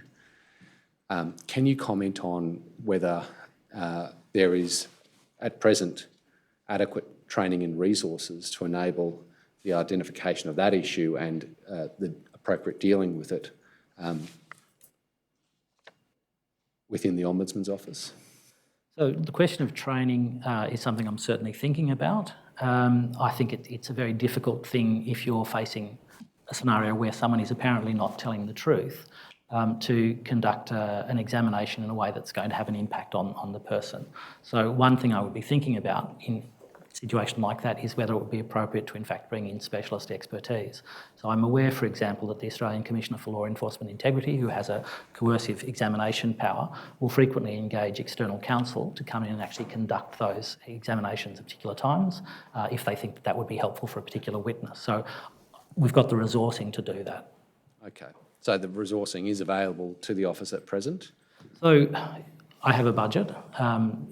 Budgets are always tight, but when I think it's necessary to do so, I can make decisions about putting in resources. And ultimately, if I needed to go fully legal on something by bringing in significant external resources, if I didn't think that we had them readily available within the office, then I can always seek permission to go at a loss in a particular year, which is to say, expend more money than I have in my budget for the year, but draw upon reserves that I have from previous years when I had incurred a surplus. Okay. Of course, for that to work, you need investigators in the office at least to be able to have the skill set to at least identify that there is an issue potentially of dishonesty.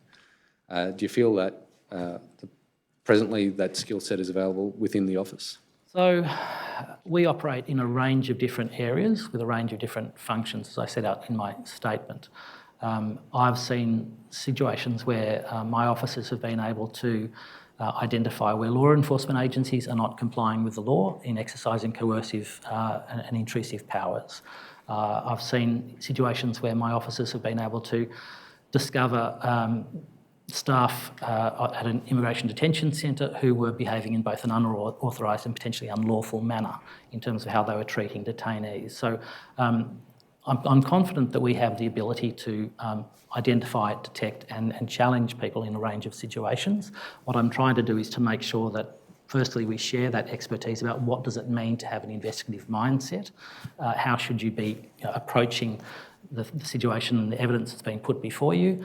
I'm also ensuring that people understand that I have the appetite to push back on agencies and to use the powers that I have under my legislation where appropriate.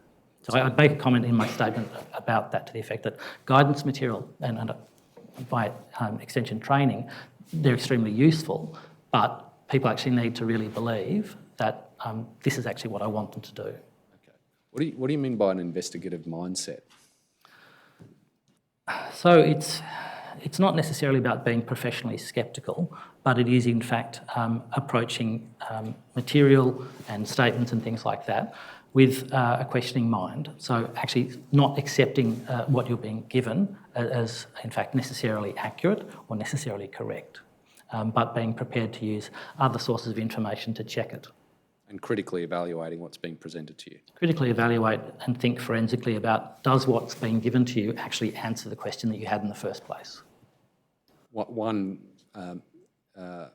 factor that specifically arises in the context of my questions is the capacity to draw inferences about the honesty, the apparent honesty or dishonesty of what's being put. Would you say that falls within the concept of an investigative mindset? Oh, I think it does, yes.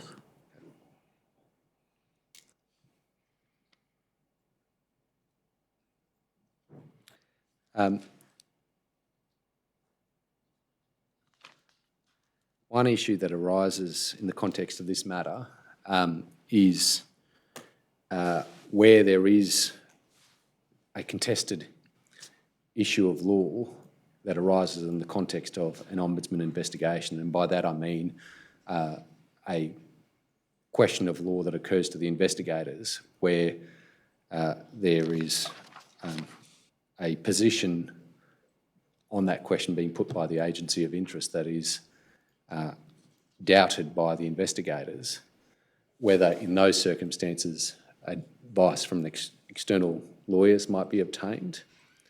That's certainly one option, and it's one path I'm willing to go down if necessary, but there's other options as well.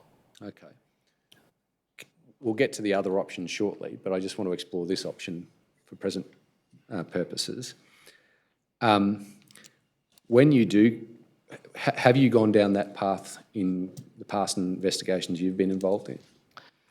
I don't believe so. The office has sought external legal advice from a range of sources while I've been the Ombudsman, but I don't think it's actually been in the context of an investigation. Okay. If it were to be sought, have you got a view on whether or not it should be sought from the Australian Government Solicitor? And the context of that question is, obviously the Australian Government Solicitor is part of the executive branch, and whether, and this is not meant to be any criticism of the Australian Government Solicitor, but whether the perception of the independence of the office might be compromised if external advice were obtained by the Office of Ombudsman from the Australian Government Solicitor on a contentious question of law affecting an Ombudsman investigation. So it would depend in my mind as to what particular expertise I was seeking. The Australian Government Solicitor does have extremely high levels of expertise in the statutory interpretation of Commonwealth legislation. There are also some areas of tied work that they have to in fact conduct. So if the question of law needed to be explored by having regard to cabinet and confidence material or something like that, then that would lend itself naturally to using the services of the AGS. If it's more of a technical question that's outside government, as could occur in terms of a scientific or question of business operations or something like that, or indeed if it's something about peculiar to an investigation or the exercise of investigative powers, it might be that I would go somewhere else because private law firms have a range of expertise as well.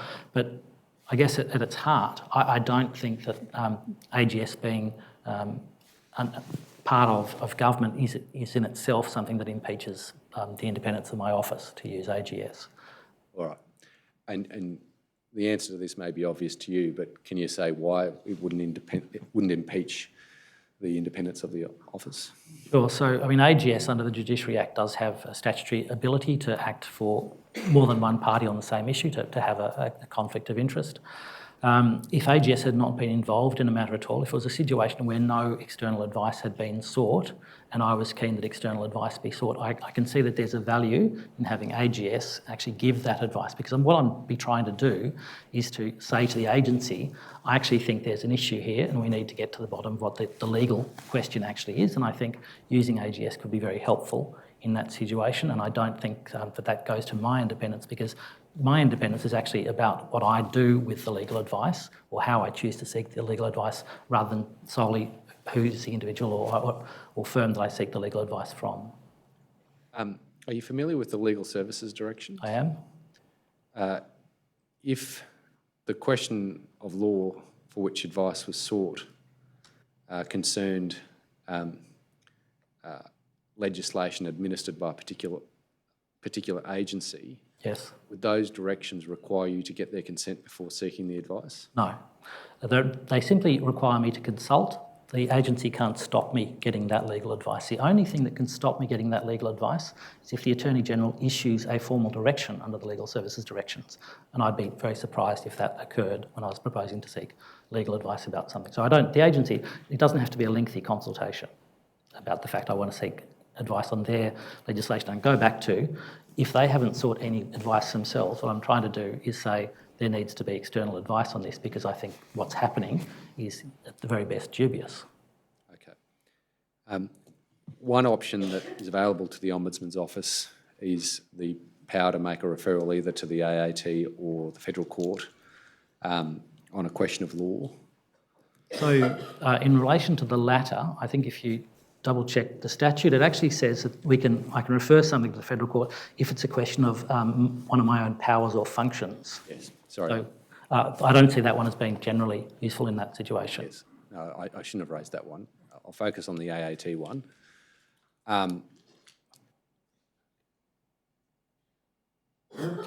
Firstly, that's not a power that's ever been exercised in the history of the office, as yet. I don't believe so. The adjacent power of requesting that a principal officer refer something to the AAT has been utilised twice. Yes. I don't think the Ombudsman's ever directly referred anything to the AAT. But it's a very useful power, and I'd be prepared to. Yep. Do you have any issues, difficulties in exercising that power by reason of a lack of resources?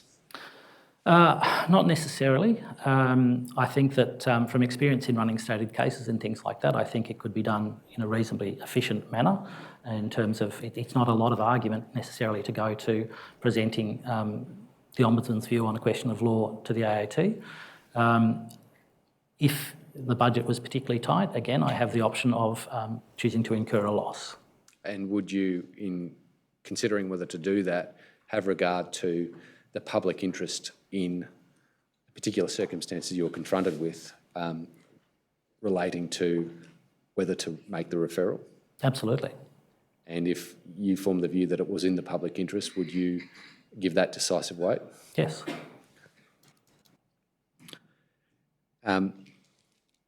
The evidence before this commission is to the effect that inquiries were made with the AAT regarding whether to make a referral, and the feedback from the AAT was to the effect that if it were to occur, it would need to be fully argued. That is, argument from legal representatives from the Ombudsman's office and from the department. Can you understand why the AAT would want that? Yes. And again, for the benefit of the non-lawyers, would you agree that essentially that's to enable to have both sides of the arguments presented so that they could be properly tested? Yes. And that's a conventional way that the legal process works. Yes, I mean, advisory opinions are a bit unconventional in themselves, but yes, I understand entirely why the AAT would require that, and I think that would actually assist the AAT in forming a quality opinion. If you formed the view that it was in the public interest to make a referral to the AAT, Do you see that it's an obstacle to do that if the AAT wanted full argument from both sides? No. I mean, the resourcing question I've already addressed. I would be prepared to find the resources for it if I thought it was necessary. I point to in my statement, I did have turned over in my mind the question of I'm required to be impartial. Am I in fact damaging my impartiality? I don't think I am damaging my impartiality by advancing a particular view on the interpretation of the law when Parliament has given me that power. That's what you talk about, I think, paragraph 66, page 11 of your statement. That's correct. And by that, are you alluding to a concept that's sometimes seen in other legal contexts where it's thought that the relevant public body ought not be taking an active role in a proceeding relating to their function in order to ensure that their impartiality is not undermined? It's an essential part of the model of an ombudsman that you are impartial, so you're independent of government, but you're not there as an advocate necessarily for the person who might have a grievance. You're going to actually weigh up the matter and form your own view. I see. Would that be different in the context of an own motion investigation where you're not, there isn't an individual complainant that's involved? It's different to some extent because an own motion is predicated on the fact that I've already formed the opinion that there's something that needs to be investigated.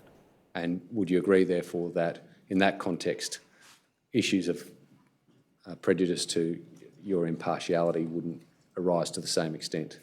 And as I thought I'd said in paragraph 66, I'm not concerned, having thought about it, I'm not concerned about my impartiality. I don't think that it's impeached by seeking an advisory opinion from the AAT. You talk in paragraph 69 and following of your statement of other options that might be available to your office in the event there's an issue of law which involves maintenance by the agency of interest of their position on that issue and how to resolve that. And in particular, you identify as one option the articulation of the issue in the report. Yes. Can you just speak to that, please? So there might be an issue that we're not capable of resolving, but if it's an issue that we see as being significant, if it's an issue that's so significant that we've conducted an own motion investigation, then in my view, we should actually at least say publicly what the issue is and what our views are about that issue. So we shouldn't fetter what we say in a report by whether or not we've been able to completely resolve that issue ourselves in our own mind. And I mean this in absolute seriousness, Mr. Anderson. What, in your mind, would that achieve? So achieves potentially a couple of things. One is where we've been engaging with an agency and we've had a particular concern and we engaged with them, and after that we still haven't been able to necessarily resolve either way. So we still have a doubt about what the agency is doing in terms of whether it's legal, unfair, unreasonable, wrong in all the circumstances. It actually makes clear transparently to the community that there is an issue that we're concerned about. Now that might focus the agency on doing something about it. We might make recommendations about how that should be addressed, and when we make recommendations we then have the opportunity to take that further if they don't act on the recommendation. So that's one thing, but it's particularly the transparency for the community to say here's an issue and we have concerns about it and it's a matter of government administration. Commissioner, that's the evidence of Mr. Anderson. Thank you. Ms Hogan-Dory? Nothing arising. Thank you, Commissioner. Yes, Mr Scott? May the witness be excused. Yes, thanks, Mr Anderson. You're excused. Commissioner, Mr. Gregory will take the next witness.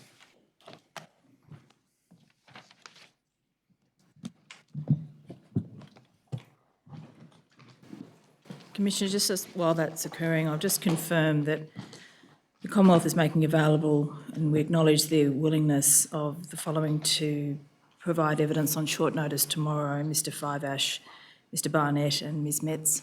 Thank you.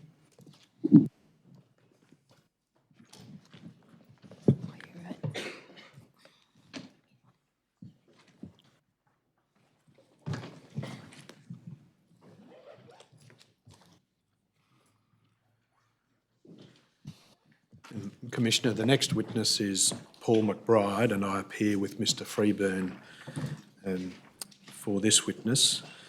There are a number of exhibits related to the next two witnesses, of which, for which I'm responsible, including Mr Kerr-Brown. I tender the documents on the draft list, which contain the numbers 7906 to 7988. Yes, exhibits 7906, to 7988, with the descriptions they bear in the Thank you. draft list are admitted.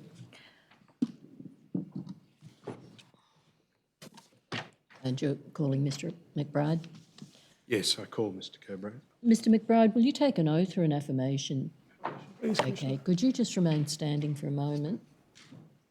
Your response is, I do. Do you solemnly declare and affirm that the evidence you will give will be the truth, the whole truth, and nothing but the truth? I do. Take a seat, thanks.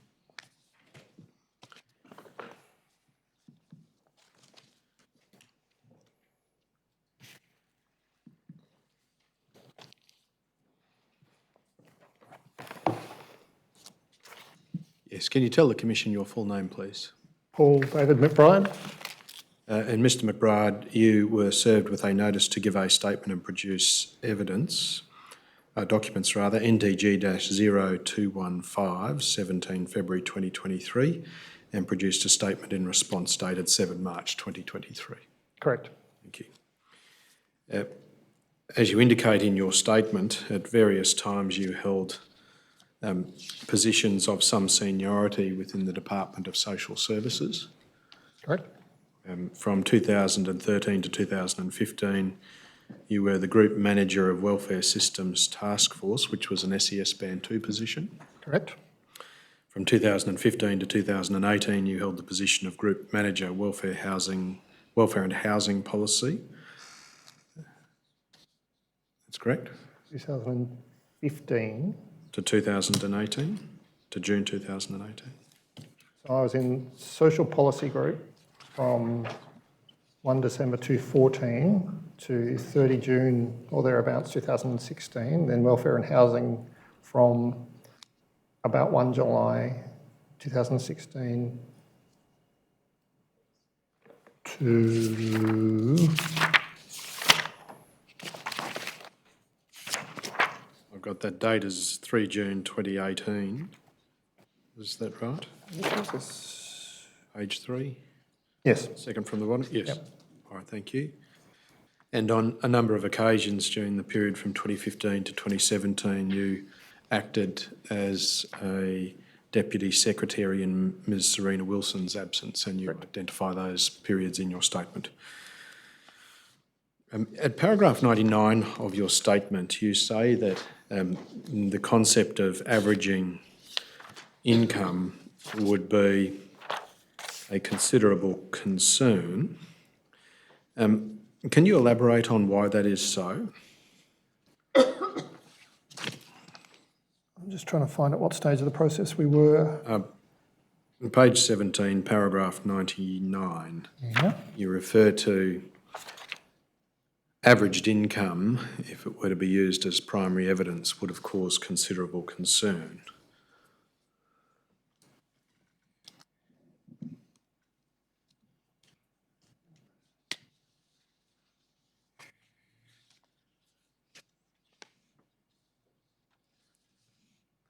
So this is the discussion about the minute to Christian Porter, is that correct?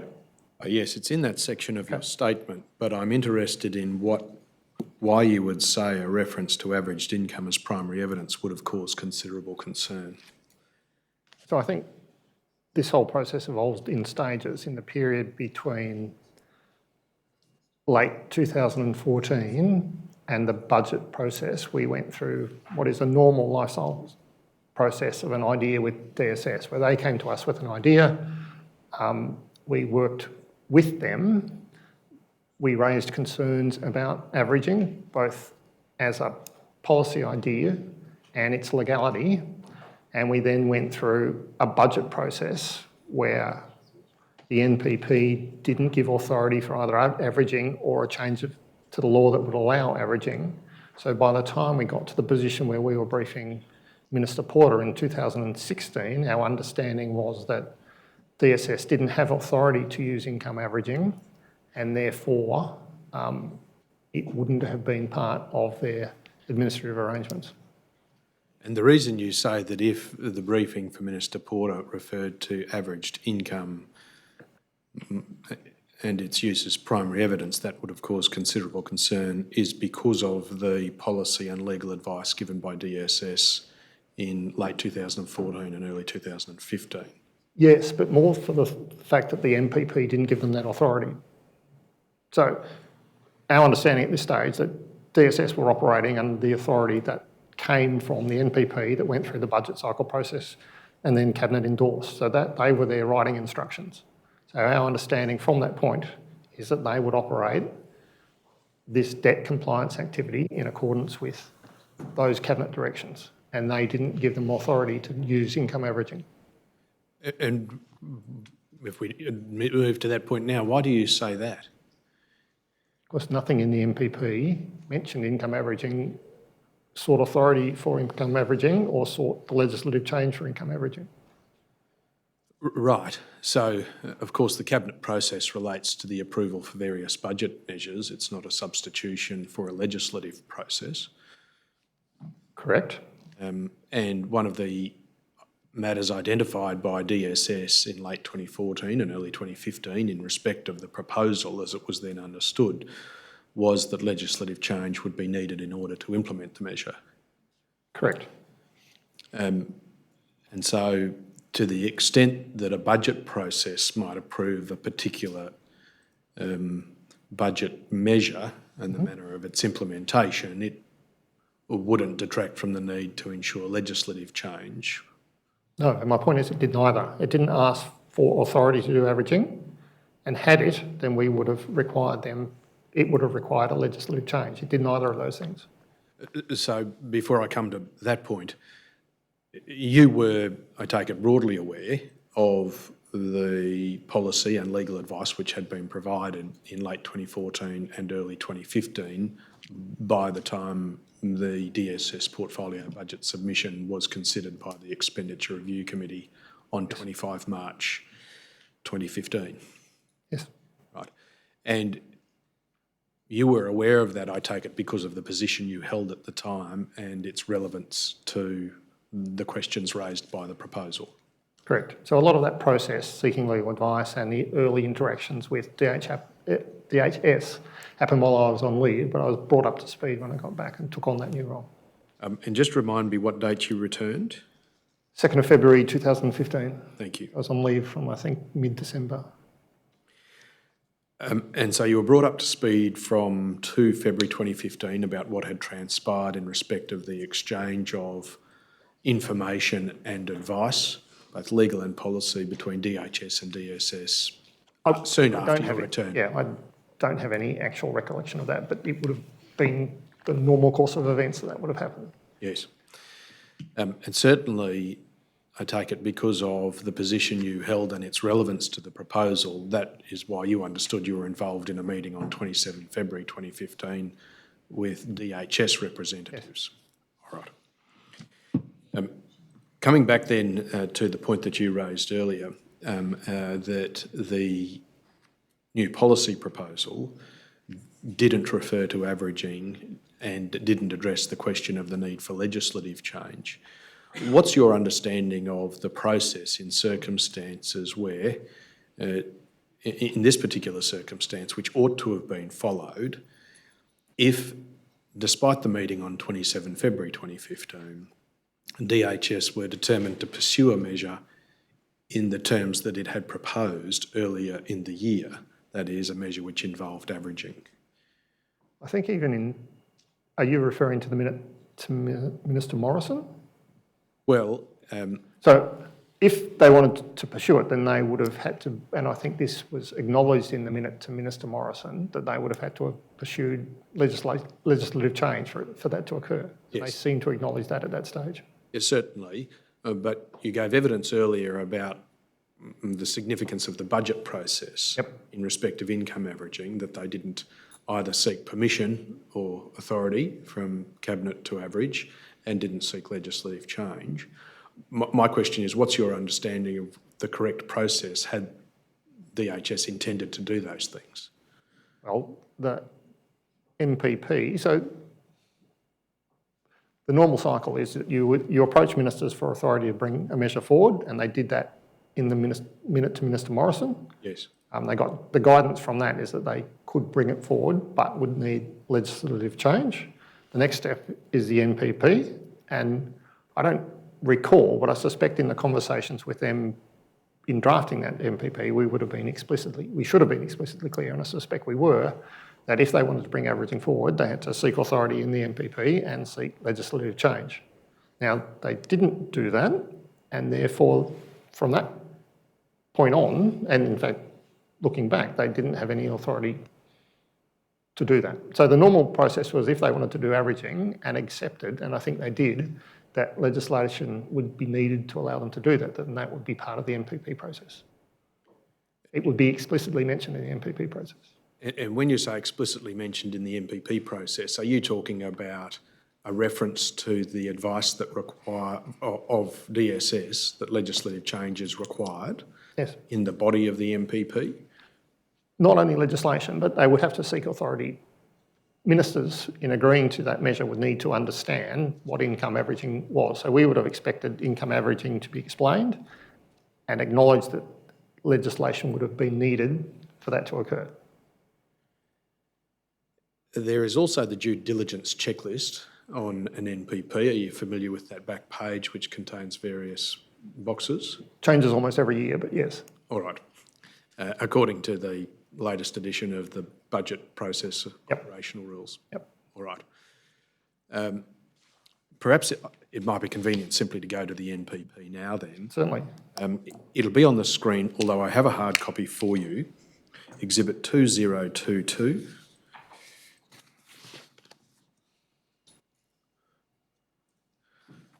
Thank you. And I have a hard copy, Commissioner, if you would like. All right, thank you. One for-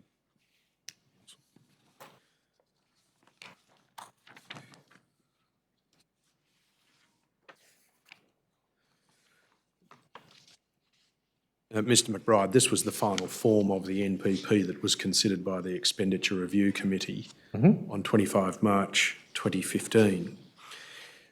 And if I take you to page 22 of 364 in the bottom right corner, you'll see under the redacted portion the reference to DHS introducing an online approach.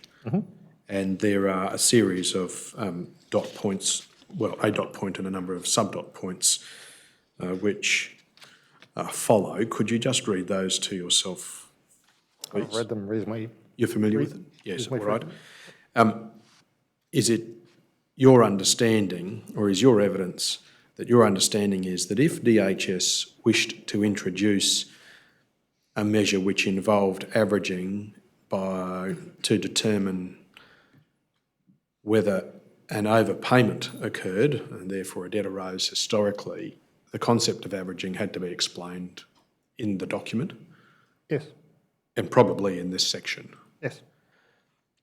And that also it would, in the proper course, require the identification in the body of the document that DSS had advised that legislative change was required to introduce a measure based on calculation of debts historically using an averaging process. Yes. Okay.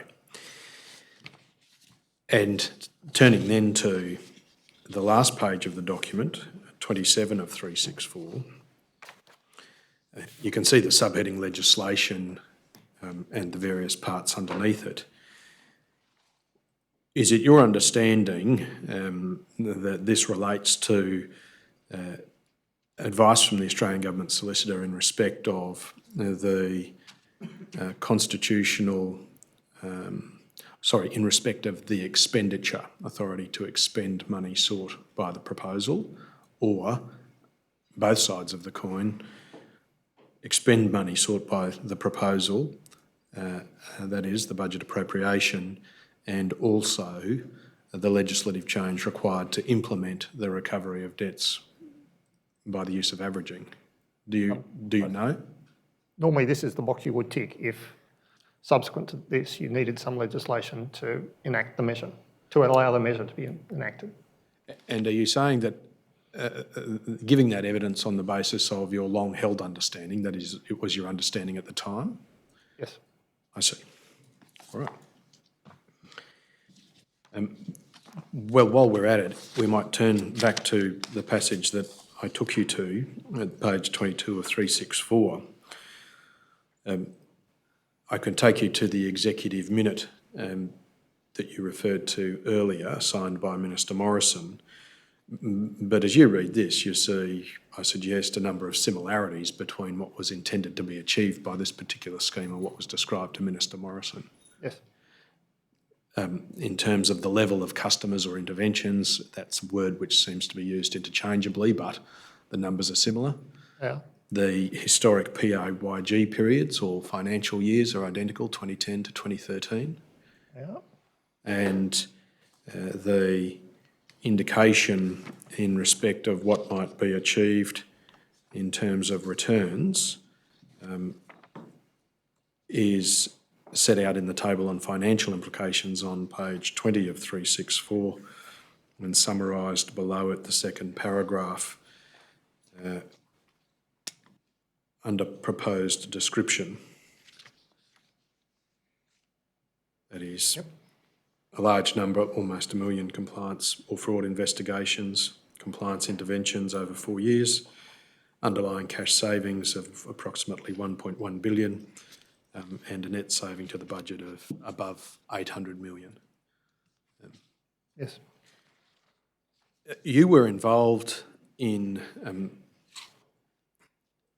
emails, copied into emails, which included early drafts of the NPP, then exposure drafts of the NPP, coordination drafts or their comments over the period from about 3 or 4 March 2015 through to maybe 20 March 2015. Did it occur to you that what was being described in the NPP was effectively the same as what had been proposed to Minister Morrison? So in essence, our understanding was my understanding was always that DHS intended to move from quite a clunky process where they would isolate people at risk of overclaiming. They would write to the ATO, get data on those individuals, that would come back, they'd do a cross comparison to something that was more digitised. And that was my understanding right through this process, possibly up until early 2017, that this was largely a digitisation of what was an existing process. And I think that plays out in the NPP that you were just referring to, that emphasise that no changes in the way debt is calculated, I think was the word. And so averaging was one component of that, but it wasn't necessarily the only component. There were lots of measures involved as part of this. So it was consistent with what went to Minister Morrison in terms of this was a digitisation of what was quite a clunky old process, but the key point of difference was obviously the use or not use of averaging. Yes, but did it occur to you that the automation of the process described in the minute to Minister Morrison relied upon the automatic calculation of debts in a large majority of cases, that is, those who confirmed the accuracy of PAYG data or those who did not respond by reference to the average of the PAYG information? It didn't necessarily, no. So just the ability to data match between the ATO and what had been declared to DHS in almost real time would allow them to better target those people more likely to have underdeclared and screen out those people where the ATO and the DHS processes confirmed the same level of income had been declared. So, as again, this was the process they went through historically. This was just, my understanding was, a more tech-savvy, digital way of narrowing down those people most at risk. So screening out those people that wouldn't be at risk of overclaiming and narrowing down and then using what they called enhanced analytics to better target and understand the likely debt that would arise for those people. So averaging didn't have to be part of that process. Can I understand what you're saying? You're saying that you knew that averaging was a component of the process as they'd used it historically. No. I thought you said you did. No. I was saying they have always matched ATO data with what has been declared to DHS. So it's a data match. So if your right. ATO...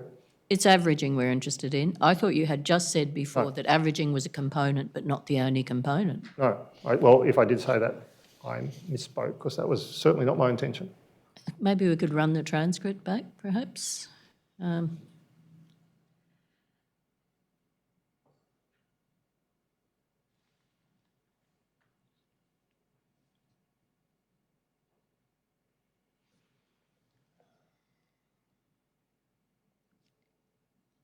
I think that's too far back.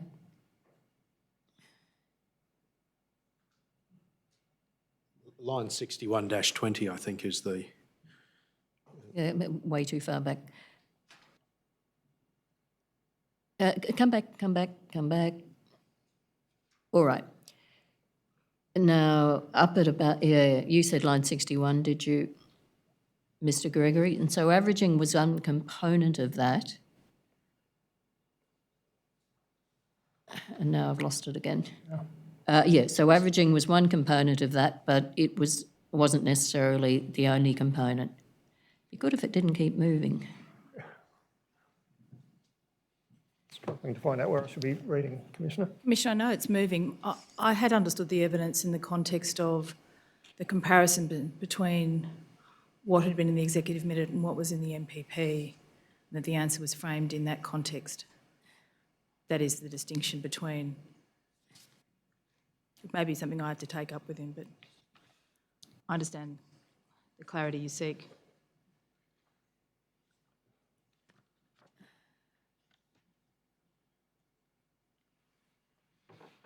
All right, so what are we to understand by this? And I think that plays out in the NPP that you were just referring to that emphasised no changes in the way debt is calculated. And so averaging was one component of that, but it wasn't necessarily the only component. So I think, perhaps not very articulately... Commissioner, just in fairness to the witness, the question is just at 61 line 5. Did it occur to you what was being described in the MPP was effectively the same as what had been proposed to Minister Morrison? That's the context of the answer. I think I was trying to draw a distinction between the two and saying the minute to Minister Morrison mentioned income averaging, but the MPP didn't.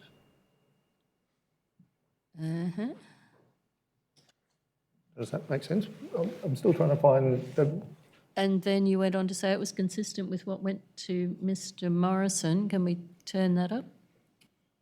In that it was a digitisation of what had been a clunky process. I understood you to mean they'd averaged before and what they did was a digitisation of that existing process.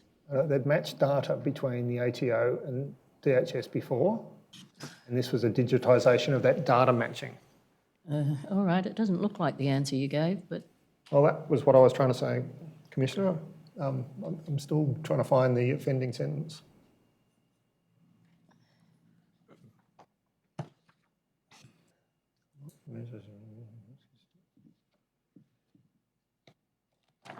It is difficult to follow, Commissioner, because corrections are being made in real time to this transcript as I review it too.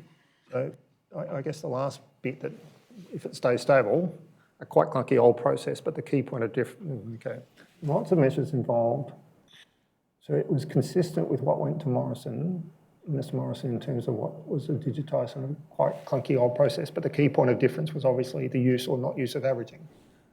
So what I was trying to say, that digitisation of, so that sharing of data in a more digitised way between the ATO and DHS was common to both the Minister Morrison Minute and the MPP, but the obvious point of difference was averaging, which was in the Morrison MPP, but in the Morrison Minute, but not in the MPP. Okay, so then we come on to what Mr Gregory, I think, was last asking you, which is, given that you've got the same number of interventions, the same savings, how is it different from what was being proposed to Mr Morrison? I'm not sure I'm paraphrasing there, Mr Gregory, you might want to... Yes, the same projected savings, the same number of interventions, the same historic financial years, by reference to the presentation of the PAYG information to a customer.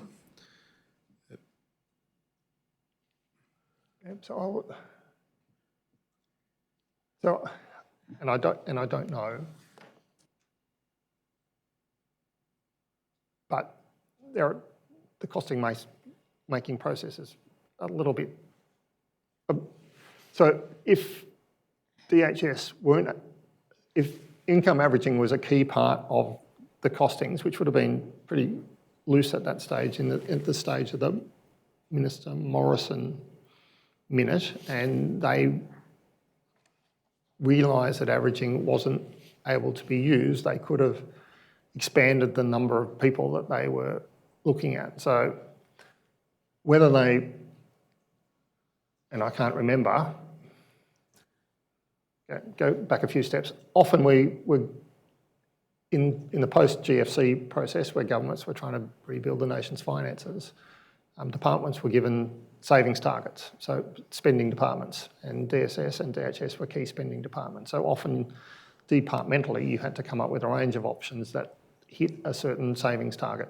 So whether, and I don't know, DHS had a savings target, and this was a key component of that savings target, and when they weren't able to use averaging, they found other means of getting to the same savings target by reviewing a greater number of clients, or I don't know. They had exactly the same number. The number is identical, it's 866,000 and something. And that would be consistent with them having a savings target. I honestly can't remember how those numbers were constructed.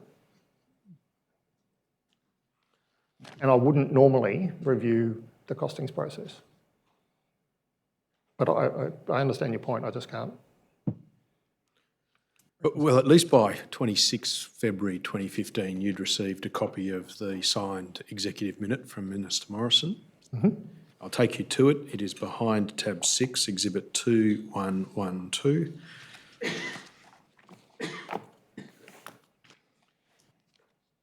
And if at page 10 of 17, the page ending .0113, you'll see the proposal as it was received by you on 26 February 2015, which referred in the last dot point to the need for legislative change to implement that initiative. But if you look through the first 6 dot points on the page, or perhaps the first 5 rather, you'll see that in substance there is no material difference between it and what is contained in the new policy proposal. And secondly, you'll see that it doesn't expressly refer to averaging.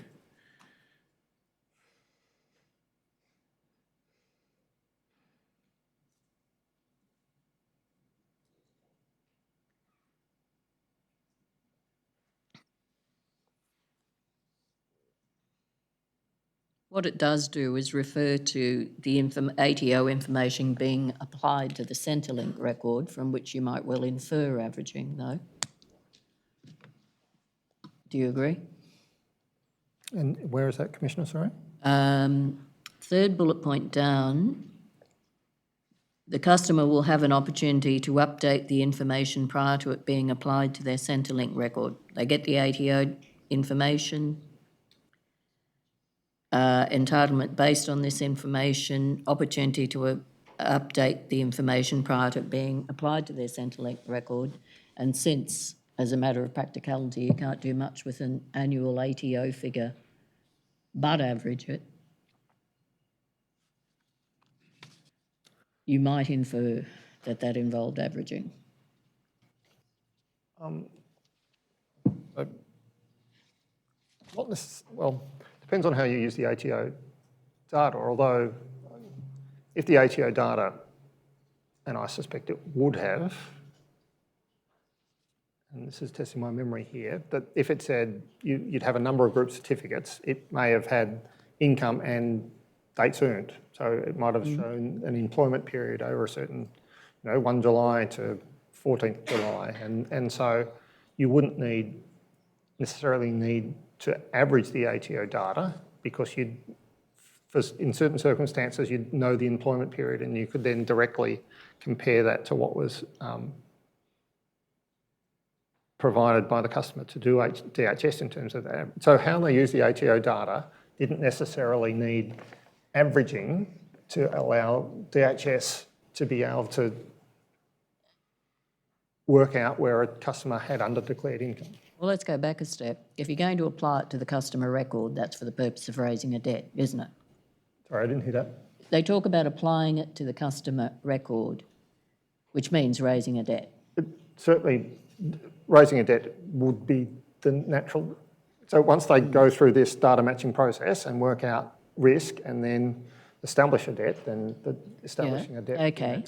And it would only be in the extraordinary circumstance where somebody had only worked for a fortnight, which happened to match a fortnight on a PAYG slip, that you would know for sure that the income for the fortnight was what was on the PAYG slip. So that was one example. So DHS were more sophisticated than that in the way that they did that data matching and worked out whether a client was at risk. So it's a made-up example, but just say you earned, $20,000 in one employment period and nothing for the rest of the year, then that would exclude you from payments for that fortnight. There'd be other, but then you'd be entitled to payments for the rest. So there are rules that would prevent that because that's an extreme example. But then averaging would just average that 20,000 over the entire year. So the ATO would look at that period where you earned $20,000, match it to the ATO income, which said you'd earn $20,000 for the year, and then you would be de-risked. So You would be what? you wouldn't be a risk because there would be no need to average, even if because the customer had declared the right amount of income only over a very narrow period. But how did you think people like that were going to be culled out from if the figure was given as an annual figure, which it often was, you appreciated that? Employers just declare a financial year. Well, they're meant to provide dates. No, they're not, Mr. McBride. The financial year is all the ATO was requiring. I wasn't aware of that. And that was happening quite often. But even if they did give a period, it didn't necessarily mean that somebody had worked regular hours during the period. Yes. So there are all those problems. And here we have DHS talking about updating the customer record with the ATO data. And to get back to what I was putting to you before, if you've got just a gross amount of income over a period which may be as long as a year, the only way you can actually apply it is to average it, because no employer tells you fortnight by fortnight what somebody has earned. You compare it to what they declared against to DHS. Sure, you do. And if there's a discrepancy, then they would average if there were to respond. My understanding from the MPP was the MPP said that they wouldn't be changing the way they calculated debts. Yeah, okay, I'm asking you about this and what's said here about applying the ATO data to the customer record. That can only be done by averaging. And back at the stage of the executive minute, you knew that they were proposing averaging, didn't you?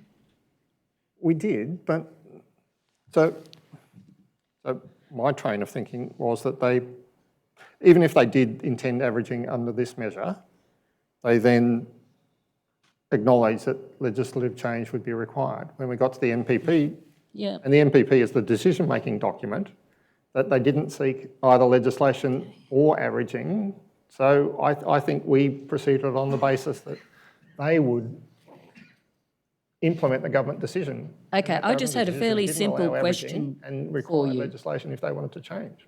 Look, my simple question was, when it said in this executive minute, the customer will have an opportunity to update the ATO information prior to it being applied to the Centrelink record, you'd have appreciated that they're talking about applying ATO data to the Centrelink record, and that would have been averaging.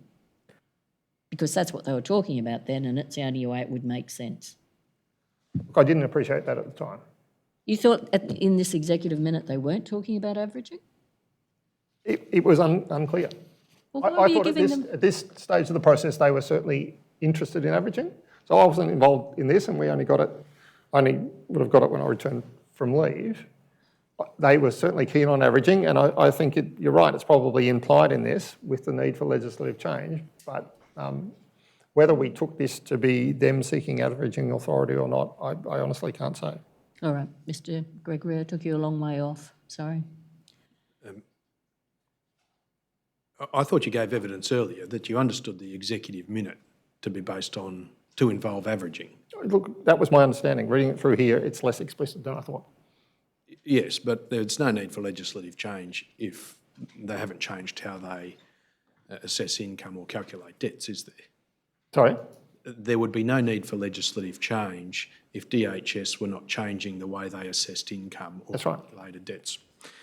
And the way in which they described the changes are set out in this document in the various dot points, that is the change to the way they assess income and calculate debts. And it includes, by reference to PAYG information, a number of 866,857 customers with likely incorrect payments for historic financial years. The estimated overpayment, it being just over $1 billion. And that these are an addition, and I'm referring to the second dot point here, additional customers to the approximately 25,000 we review annually based on this data. Correct. So at least at the time that you read this on 26 February, you were able to put some context to the policy advice and legal advice that had been provided by DSS while you were on leave largely, but about which you were updated after you returned from the 2nd of February. Yes. And you understood then that there was a significant change to the number of reviews that were able to be undertaken annually by reference to the PAYG data under the new process, under the proposal. Correct. All right. The third dot point talks about the presentation of the information from the ATO, that is the PAYG data, to the customer, and the assessment of their correct welfare entitlement based on this information. You see that? Yes. All right. And that could only occur if there was a comparison between the period covered by the PAYG data and the income it referred to and the means test. Certainly a comparison, yes. And then an assessment of their correct welfare entitlement referred to where that comparison landed in terms of fortnightly eligibility rates. Yes. All right. And you understood that at the time, that that's what was proposed? Yes. And the fourth dot point identifies the proposal to use information which is already received as part of the normal data matching process and did not involve any additional demands on the ATO. That is, nothing would change in terms of the information obtained in respect of PAYG data What would change is set out following that in the sentence commencing the ATO data would be used as the trusted source. It removes the need for a department to be dependent on customer and business information. Yes. It goes on to talk about the opportunity provided to the customer and then concludes with the sentence that says relying on the ATO data as the primary evidence rather than just a trigger will enable the department to undertake a much greater number of compliance reviews than is currently the case. And it continues. Now, it didn't expressly refer to averaging, as you've indicated earlier, but at least you understood that what was proposed by DHS necessarily involved the distribution of PAYG data across fortnights where persons had received payments historically and a calculation of entitlement and therefore debt following that apportionment.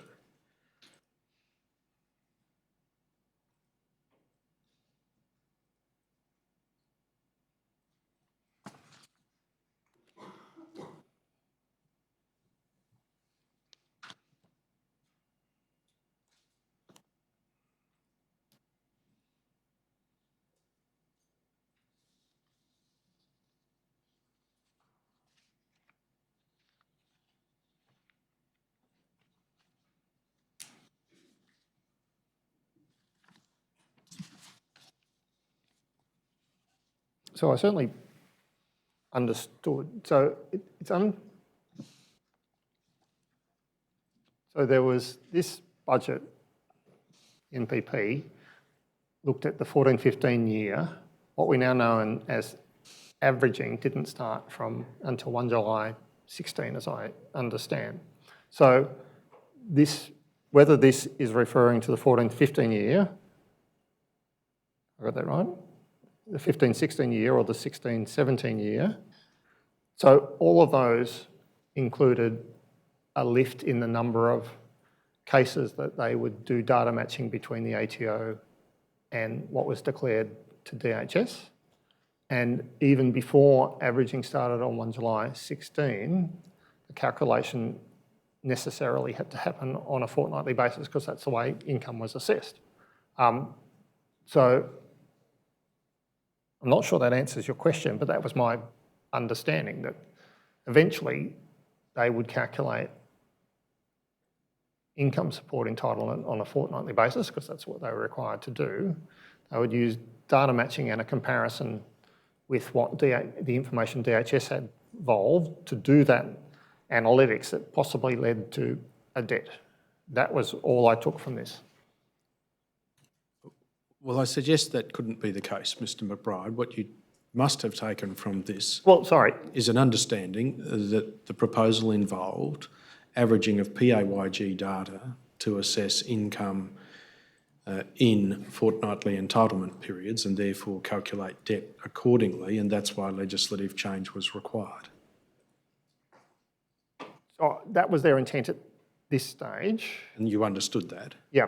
Okay. It wasn't explicitly mentioned in the minute. So whether reading that minute, where in the cycle of the development of this process, they went from wanting averaging to and acknowledging legislative change to not seeking averaging or legislative change is a little unclear. This seems to allude to the need for averaging and legislative change without being specific. So whether I read this thinking at the time that they still wanted to pursue averaging, or whether I read, and I suspect I did because of the bottom it acknowledges legislative change, but it's a little unclear. How could you think they're going to apply ATO data to a customer record in any other way? I think they've been doing that for years. That was part of their debt assessment process. They would do a comparison between what you declared to them, what the ATO declared. And so that didn't necessarily require averaging, but on a risk basis. So once again, if I declared $20,000 to DHS in one fortnight and the ATO gave a group certificate that said $20,000, then DHS would think, well, that probably relates to that fortnight and that would be the end of it. So this was part of their normal way of running their debt and compliance process. There's a difference between comparison for the purpose of identifying a discrepancy and flag that there's something to be seen. It's another step to then apply the ATO data, as opposed to just using it as a flag, to actually apply it to the customer record, which means that you're actually using it to make calculations in respect of the customer. It can't really mean anything else, can it? Well, if they were only intending to use ATO data and DHS data, I accept that. But at this stage, that wasn't clear. What did you think they meant when they said apply it to the customer record? Where does it say apply to the customer record? Let me reread that. I think we've been there. Bullet point 3, second last paragraph. Second last sentence. The customer will have an opportunity to update the information prior to it being applied to their Centrelink record.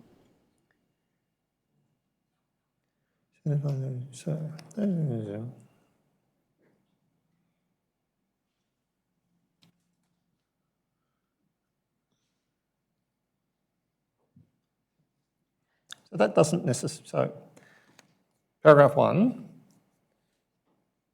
new approach. Paragraph 2, it just, AYG, it doesn't say mechanism. Paragraph 3 says customer presented. It doesn't necessarily say that their process leading to the customer being presented would be exclusively using just the ATO and DHS data, does it? The customer's being presented with the ATO information. Got that?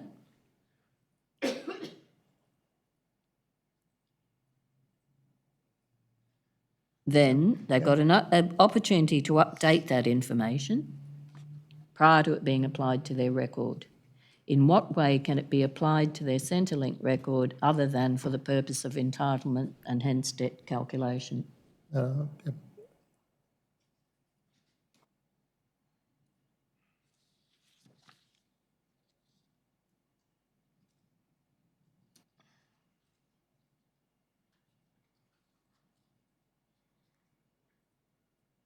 Yep, I accept that. That probably implies that they will do as you say.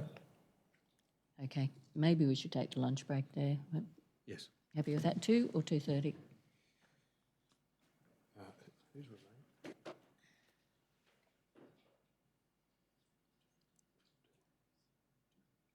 Two, preferably.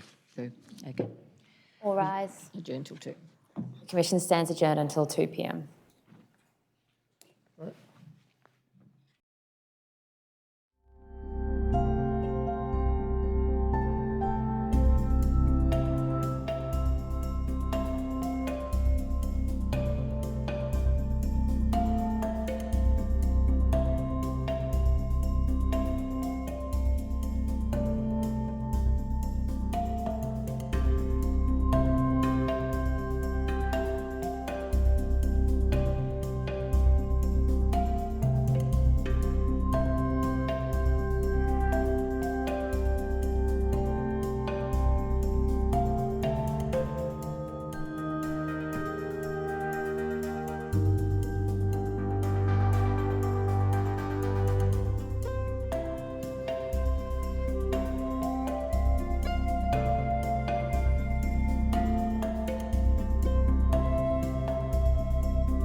The Royal Commission is now in session. Please be seated.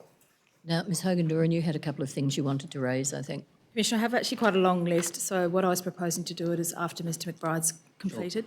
Okay, thank you. Mr Gregory. Yes, thank you, Commissioner. Mr McBride, having reached the point where you had that understanding of the proposal in the executive minute, as it was sent to you on 26 February 2015, I think you were involved in a meeting then with Mr Withnell and Mr Britton, together with Mr Kimber, the following day. Is that right? What do you recall of that? I have almost no recollection of that at all. What is the small bit that you can recall. So I remember meeting Mr Whitnell on this from time to time. Certainly in the post-budget period, it was more about the estimates. In the pre-budget period, I vaguely recall a gathering, but it is only vague. It's a busy period of time for us, and this was a relatively minor measure. So I accept that we met, but my recollections are at best vague. Yeah, when you say it's a relatively minor measure, are you referring to the hundreds of thousands of people who might have debts raised against them? I'm talking in terms of the things that I had responsibility. Some things we had primary responsibility for. Some things we had a sort of a secondary responsibility for, because this is a DHS measure. And once we'd settled, well, I think at least in our mind, settled the legal aspects and the averaging aspects of this, it became a relatively standard measure that I wasn't very involved in throughout the process. So it would be normal, having had Minister Morris sign off that minute, for us to meet and discuss what that meant in terms of drafting the MPP, but I genuinely don't remember that meeting. All right. Well, plainly the discussion covered the topic of how the NPP could proceed in circumstances where legislative change was required according to the proposal. Sorry, I didn't hear that last bit. In circumstances where No, legislative before change that was bit. required according to the proposal. That would have been the nature of the discussion. Yes. That's an important point to get right moving forward if an NPP is going to be produced to a cabinet subcommittee. Yeah, and a normal part of the life cycle of an idea would have been Minister gives imprimatur, Yes. and then we start working together to draft the MPP along those lines. But the MPP wasn't drafted along those lines, as you saw when you received draft copies of it. So I've gone through the records and I saw mostly final copies. My record, unless you have something here, I didn't see, I wasn't able to find early iterations of the MPP. I may have received them, but I wasn't able to find them during the discovery process. Well, is it your understanding that an NPP wasn't provided at the meeting? I couldn't tell. Did you make any record of the attendance at the meeting? If I did, they'd be in diaries long since destroyed when I left DSS. And even though it was a relatively minor measure, it was significant enough in this busy period of time for you to attend a meeting with DSS about the structure of the NPP. So whether it was just about this MPP or, so that DHS had obviously quite a long list of measures. 6, I think, they proposed. So it probably would have touched on, it would be normal for us to touch on all of those. Yes. But whether there was a draft MPP at this stage or whether we were talking about moving towards the draft MPP, I honestly couldn't say. You said that you'd settled the legal and averaging aspects. When are you saying that you did that? Well, we had conveyed to them, I think in late 2014, our view that our concerns about averaging and the need for legal change. Okay, so are you saying you'd settled the legal and averaging aspects by saying legislation would be required, not by their agreeing not to continue with them? Correct. Okay. Did you ever get any written confirmation that averaging would not form part of this proposal? Not that I've been able to find, no, Commissioner. And so, to the extent that any agreement was reached between you and Mr Kimber on the one hand and Mr Whitnell and Mr Britton on the other about this proposal, is it reflected in the early drafts of the NPP which followed? I think it's reflected in the final drafts. As I said, I don't think I've seen the earlier drafts, but in the final drafts, I think either legislative change or averaging was asked for, and that would be consistent with what our position was. I'll take you to tab 7, exhibit 7908. Tab 7, did you say? Yes.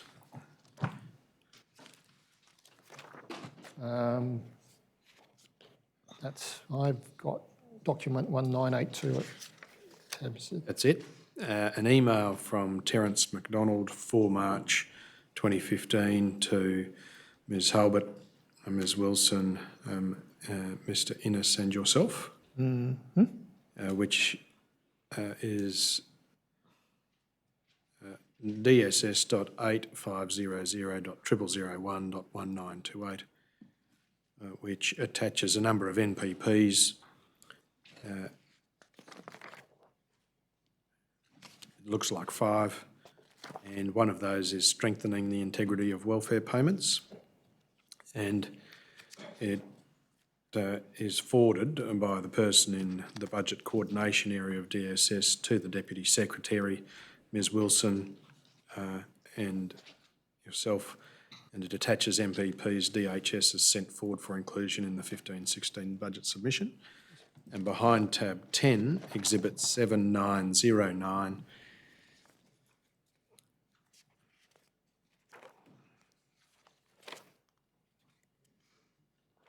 PV, yep. you'll see the attachment that we're concerned with in this version, and at the bottom of the second page, the description of the measure.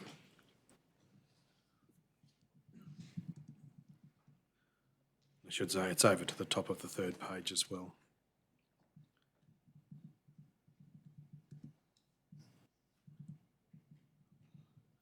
Yes, the bottom of .1937 and the top of 1938.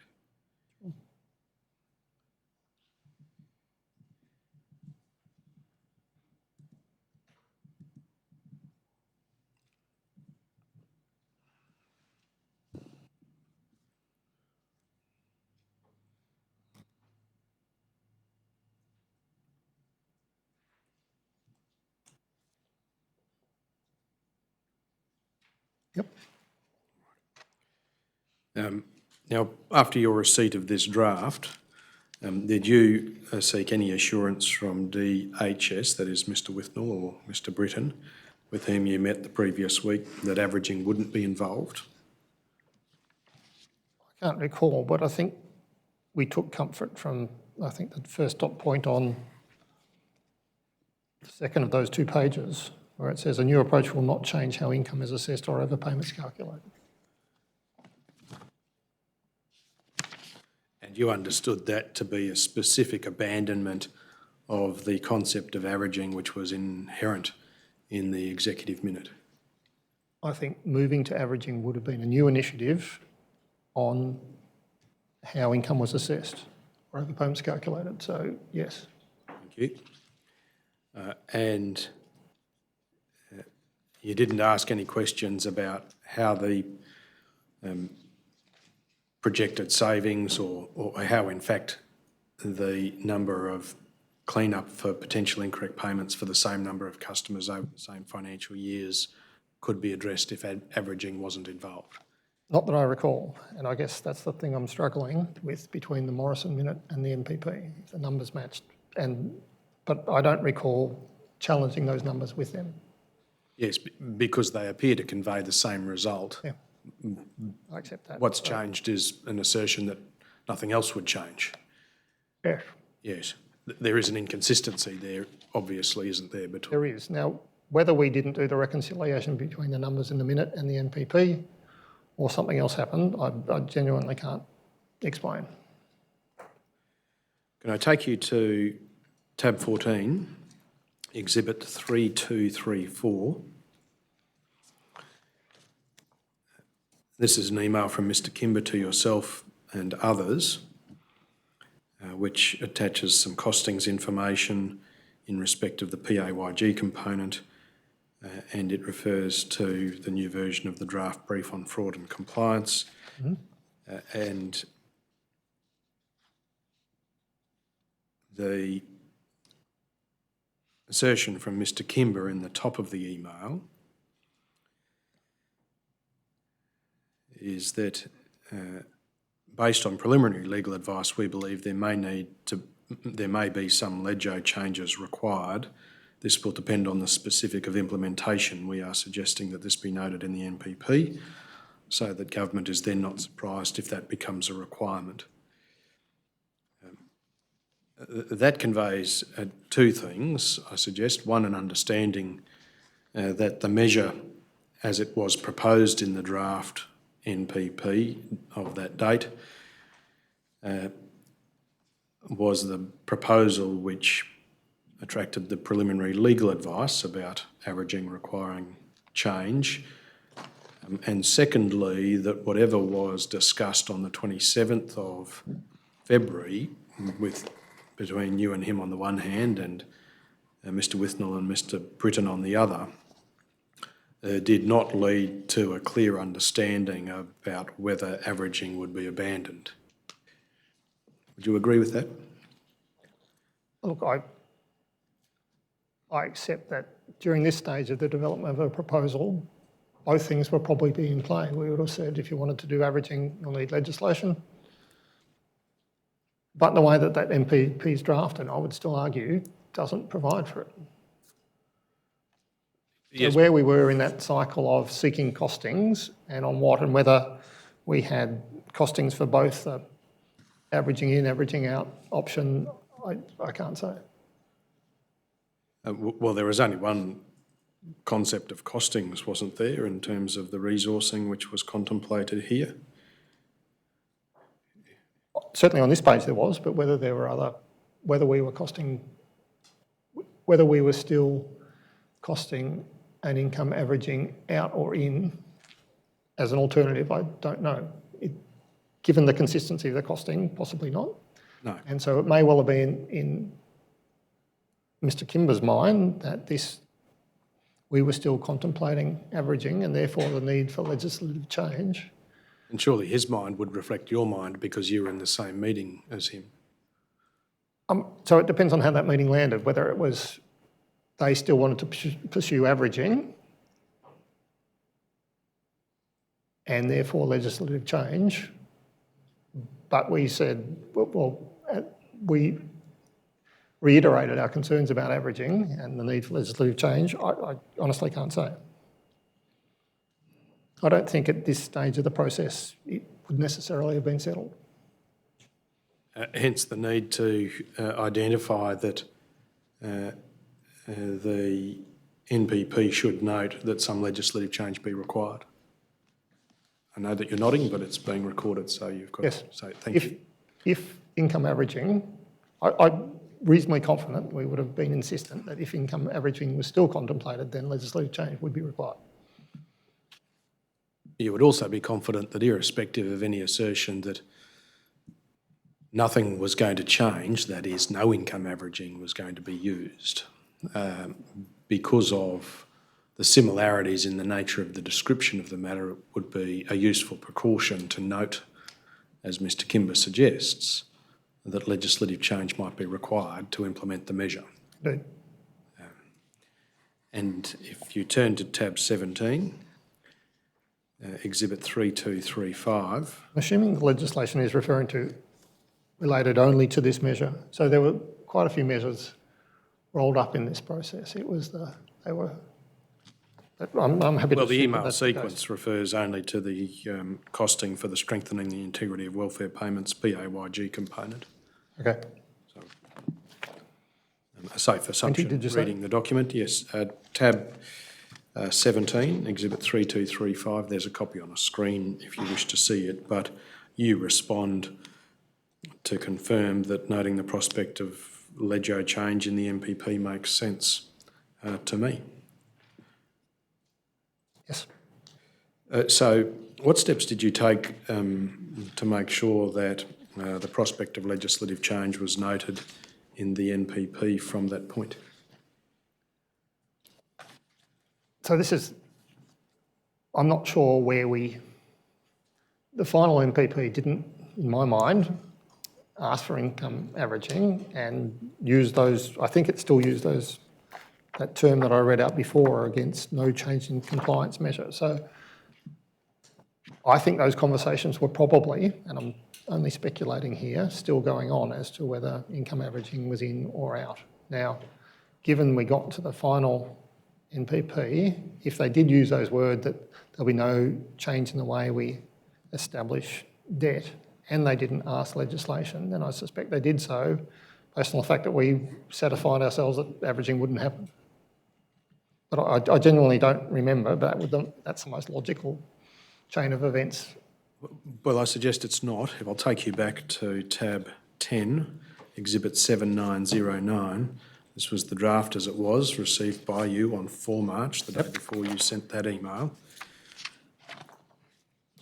At the page ending .1938, you'll see the first subdot point on the top of the page says the new approach will not change how income is assessed and overpayments calculated. So even in that context where you'd received this document and Mr Kimber's suggesting to you that legislative change should be noted on the NPP and you agree with him the following day, it clearly suggests that because of the similarities in terms of the proposal as it was in the executive minute and the NPP, that irrespective of those words, you weren't satisfied that the proposal didn't involve averaging. Which I think is why, and once again, memory informed on documents. I think the document one before that one said maybe, and I think you were suggesting we use may because there was an uncertainty. So I accept that there was an uncertainty, but I think those words at least would have given me comfort that they weren't going to use averaging. The fact that you said that it makes sense to note the prospect of legislative change May be necessary. on the executive minute, after reading this, suggests that you were not satisfied that the proposal did not involve averaging, that it has remained a prospect. Yes, but whether I wasn't satisfied by those words or whether I was we still hadn't settled the policy position, I'm just not clear on. I think those words reasonably clearly express the fact that they won't be doing averaging. So it was a draft NP, maybe whether this reflected their intent or our intent, whether it was still contentious or not, probably suggests why Murray used the word may need legislation, because... And why you agree with him. That it may need legislation, yes. Yes. So you weren't satisfied that even with those words... No, so that's the point. They were avoiding averaging. I'm not sure if I wasn't satisfied because of those words or I wasn't satisfied because the position wasn't settled. And because the position wasn't settled, we use the word may. If they'd used, we want to do averaging in this MPP, I think we would have said legislation will be required. Yes, but they don't say we won't use averaging, do they? Well, they say we will not be changing the way income is assessed or overpayments calculated. Well, how could you think that that was a true reflection of the position given the costings, the number of interventions, the financial years? I can't reconcile the costing issue between the Morrison minute and this, but I think at this stage of an NPP's evolution, it wouldn't be uncommon for the policy position to be unsettled. So whether we drafted this or whether they drafted this, so for example, if we drafted this and DHS weren't necessarily in agreement, then we would have still said legislation may be required, and it would be dependent on how those words settle. So I'm just not sure where we were in the drafting process, where we were in terms of agreement of the issue of averaging, and that's why I think the most likely outcome, the most likely reasoning behind Murray using the word may, is that it just reflects uncertainty as to where we were in the development of the policy.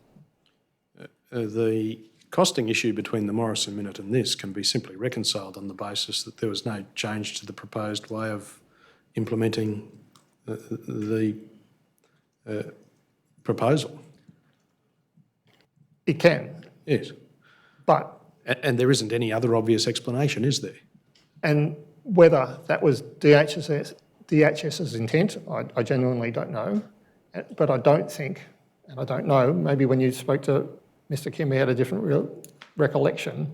I don't think we'd done the reconciliation between the Morrison minutes and this, and therefore assumed that they were still doing income averaging. I don't think that process happened. Now, it probably should have, but at this stage, I think we were still arguing against averaging, or if they wanted to do averaging, they'd need legislative change. Now, where we were in the stage of that process of debate, I genuinely don't know.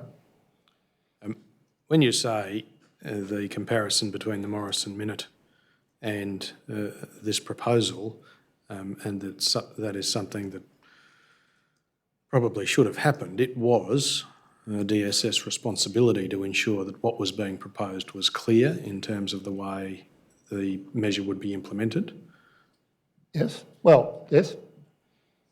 And it needed to be abundantly clear if it was to proceed without legislative change that averaging was not involved. The MPP, in the drafting of the MP, yes, I agree with that. Right. But the drafting of the MPP didn't take it any further than this suggestion of which you were aware on the 4th of March, that the approach would not change how income is assessed or overpayments were calculated. So I think that's a reasonably strong statement. I think, well, happy to be challenged, but it would be difficult for DHS to go forward with a proposal to actively implement averaging, given that that was if that was part of the MPP that was agreed by government and there was no legislative change suggested to allow them to do otherwise. Why would it be difficult? Because they've got no authority. Well, we now know that happened, but I'm asking you why it would be difficult. Well, If DSS is not pushing back on this and not conducting the analysis you say was DSS's responsibility, it's not that hard at all, is it? well, DHS have to implement government policy in accordance with the law. So I think it absolutely would be. And DSS have to make sure that they do that. So I don't think it's our job to make sure that they implement an MPP in accordance with government policy and the law. So we were certainly, our relationship was that they had policy responsibility for things like this.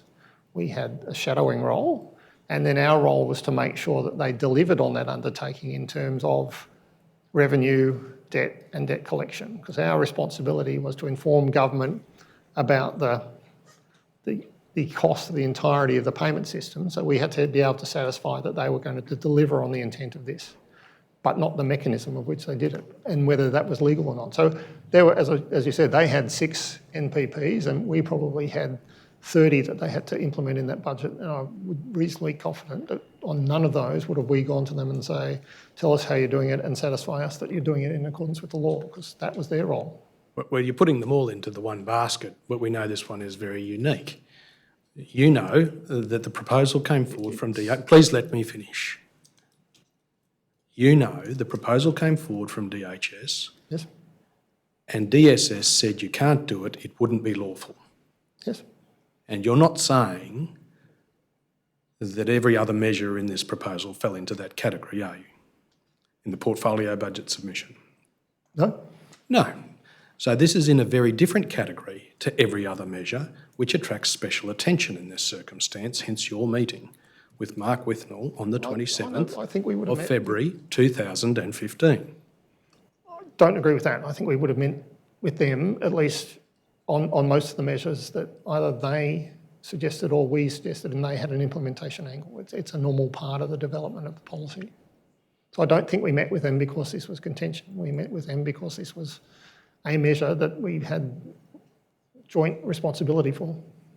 You met with them in part to resolve the question of how the scheme might be implemented, given Minister Morrison's support for it Yes. in the executive minute, despite the fact that it required legislative change, Yes. which couldn't be achieved by 1 July 2015. I don't think it had to be, because the scheme with averaging didn't start till 1 July 16. Where do you get that from? I think didn't the MPP say that they would continue using normal measures and that averaging, well, that was my recollection. I'm happy. You've got the hard copy of the document in front of you, Exhibit 2022. Give me a second.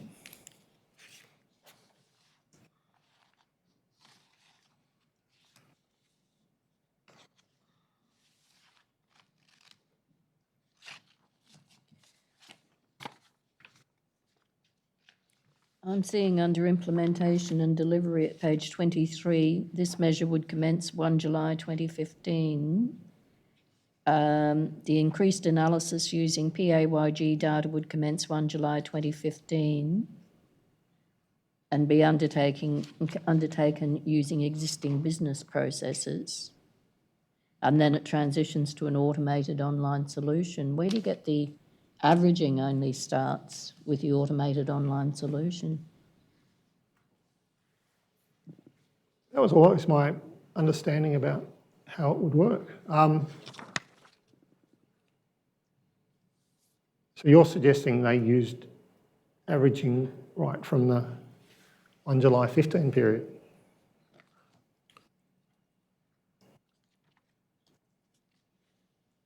Perhaps I read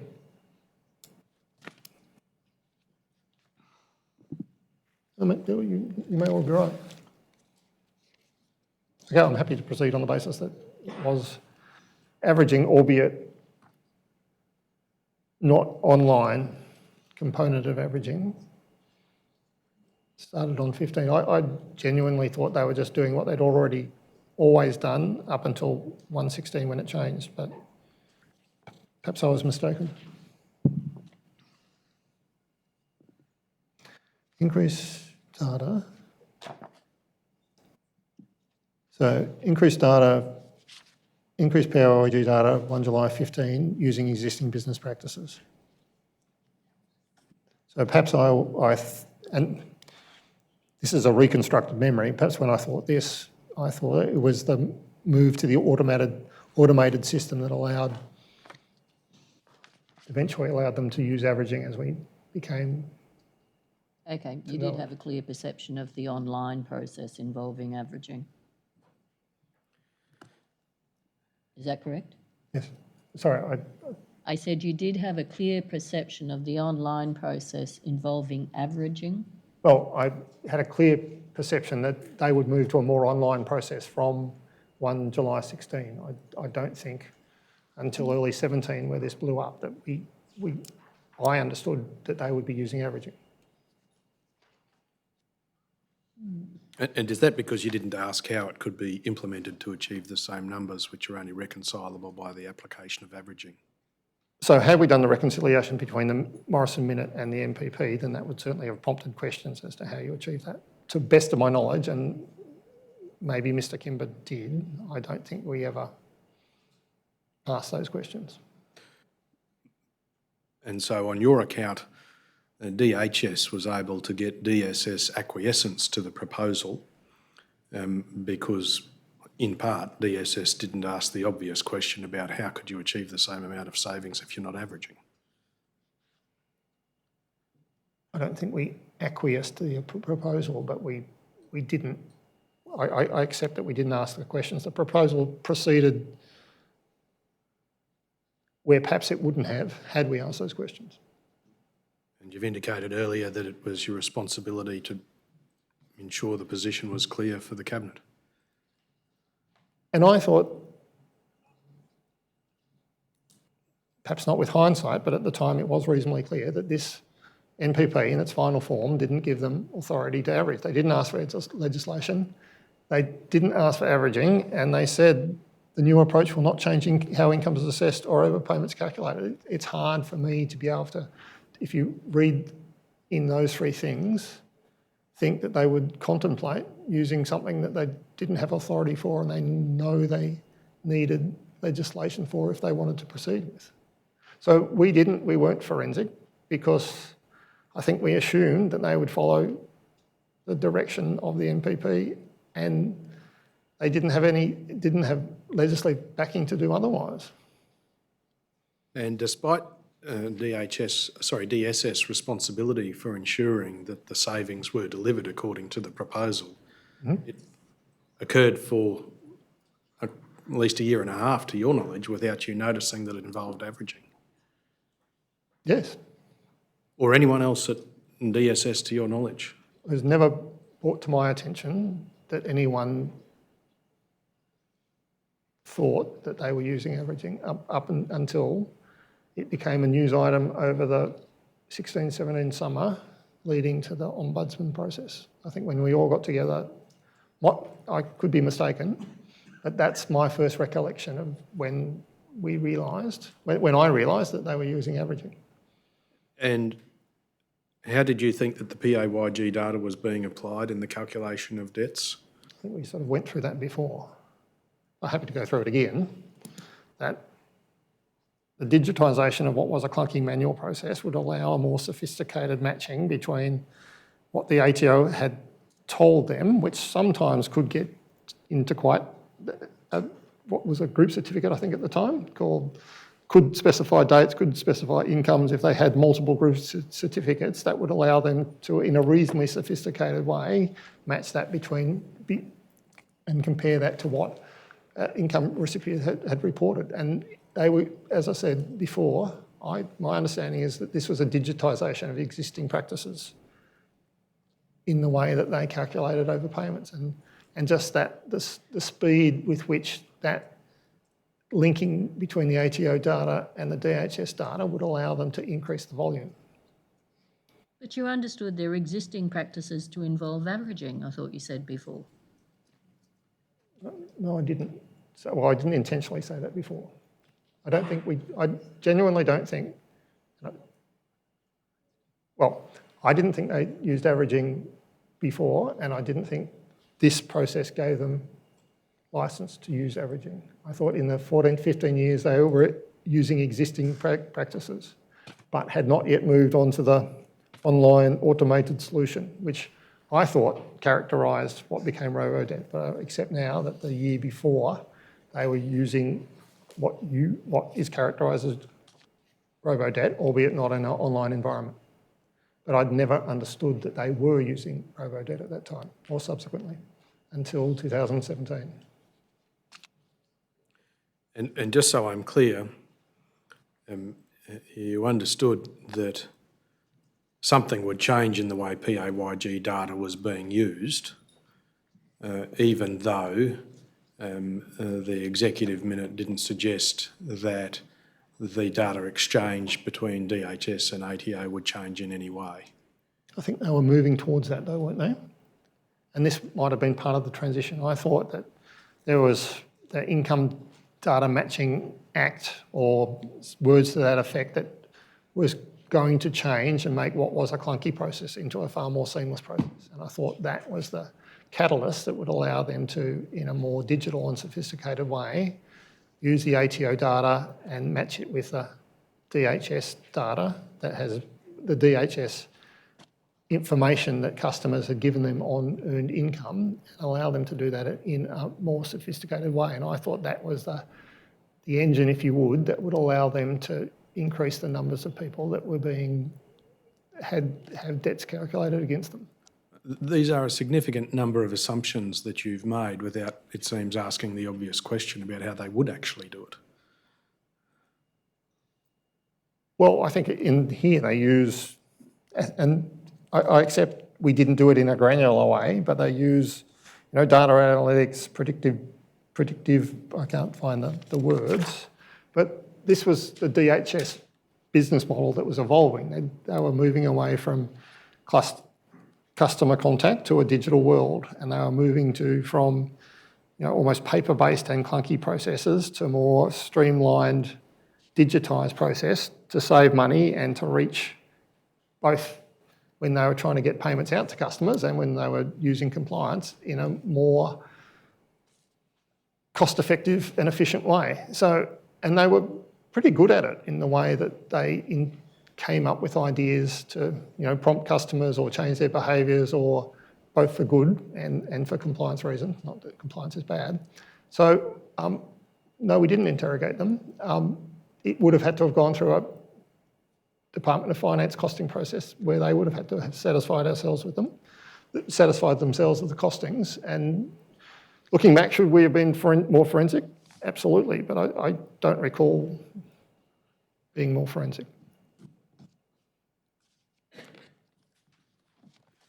Yes, well, the Department of Finance process has very little to do with the legality of the scheme, doesn't it? But they have to be able to satisfy themselves that the revenue estimates in there can be achievable. Yes, but that doesn't have anything to do with legal advice about whether the means of implementation is lawful, does it? No. All right. You were involved in the preparation of a brief to Minister Porter in early 2016 in respect of DHS compliance activities. I was. And an attachment to that brief, attachment A, was a summary of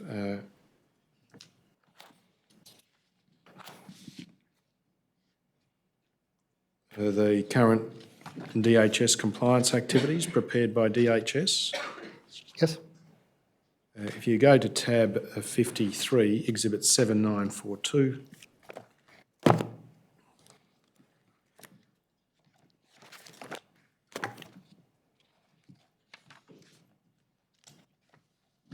Yes. you'll see that Mr Kimber sends you an email on Monday 1 February 2016, which forwards information on DHS compliance and assurance for Minister Porter, and says that he suspects this may sit nicely as an attachment to the brief. You see that? Yes. And the attachment is behind tab 54, Exhibit 7943.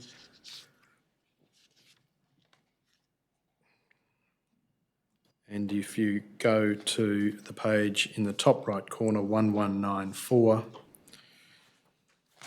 and over the page to 1195,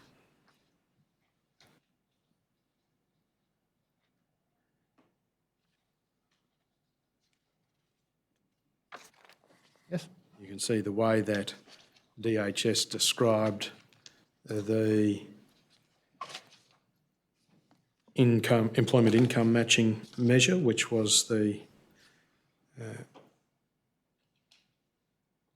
information on the compliance and assurance activities prepared by DHS.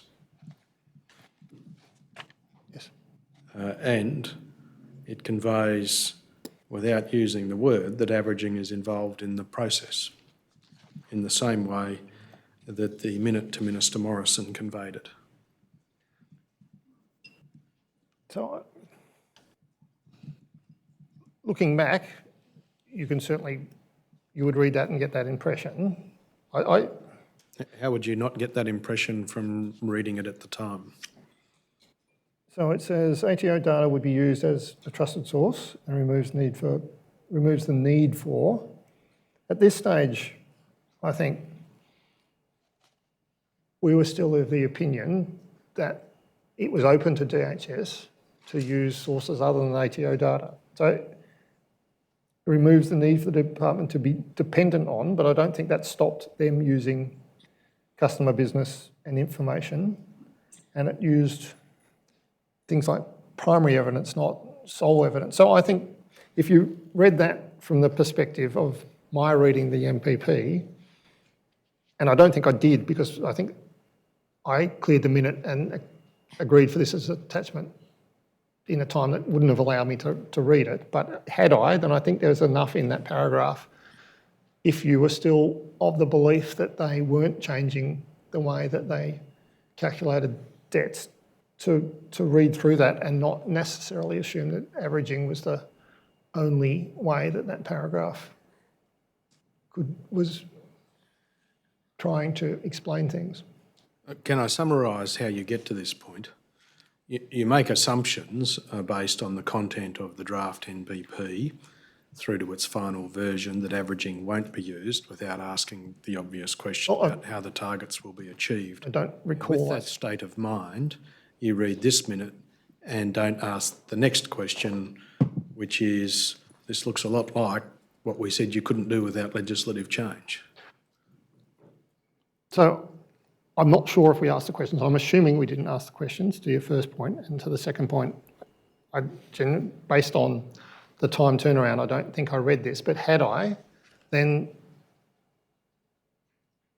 I genuinely think we still thought that the NPP didn't give them approval for averaging and they had no legal authority. And so, sure, we didn't ask the question, but I genuinely think we were proceeding on the basis that averaging still wasn't happening. I'll take you to tab 57, Exhibit 7946. Just before we go there, maybe, it's in almost identical terms to the executive minute. It's still talking about applying the ATO data to the customer record. It is, but it seems to maybe depend. So this is a year down the track, so I'm not sure how. And a lot had happened in that year, and this was one of 40 or 50 measures we were measuring. Whether we even remembered the Morrison minutes at this stage and whether we went back. So I know you look at me incredulously, but as I said, until this became a media story, not a lot of time and effort and energy was invested in this in DSS because we thought it was a DHS measure, and we thought that their guidance was reasonably clear through the budget process. Mr Gregory? Thank you. Very well, we meant to go. It was tab 57. Exhibit 7946.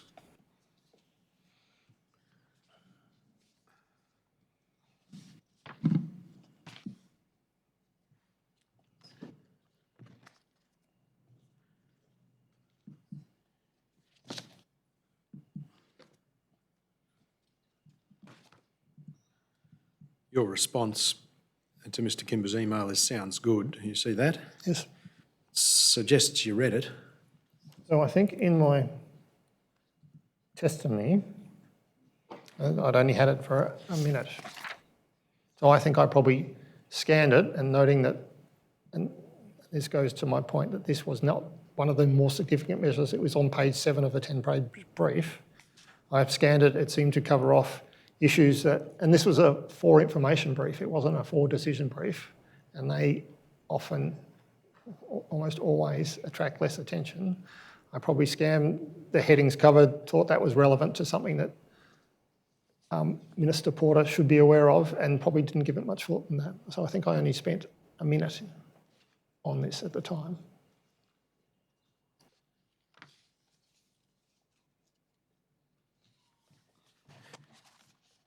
I take you to tab 32, exhibit 7921.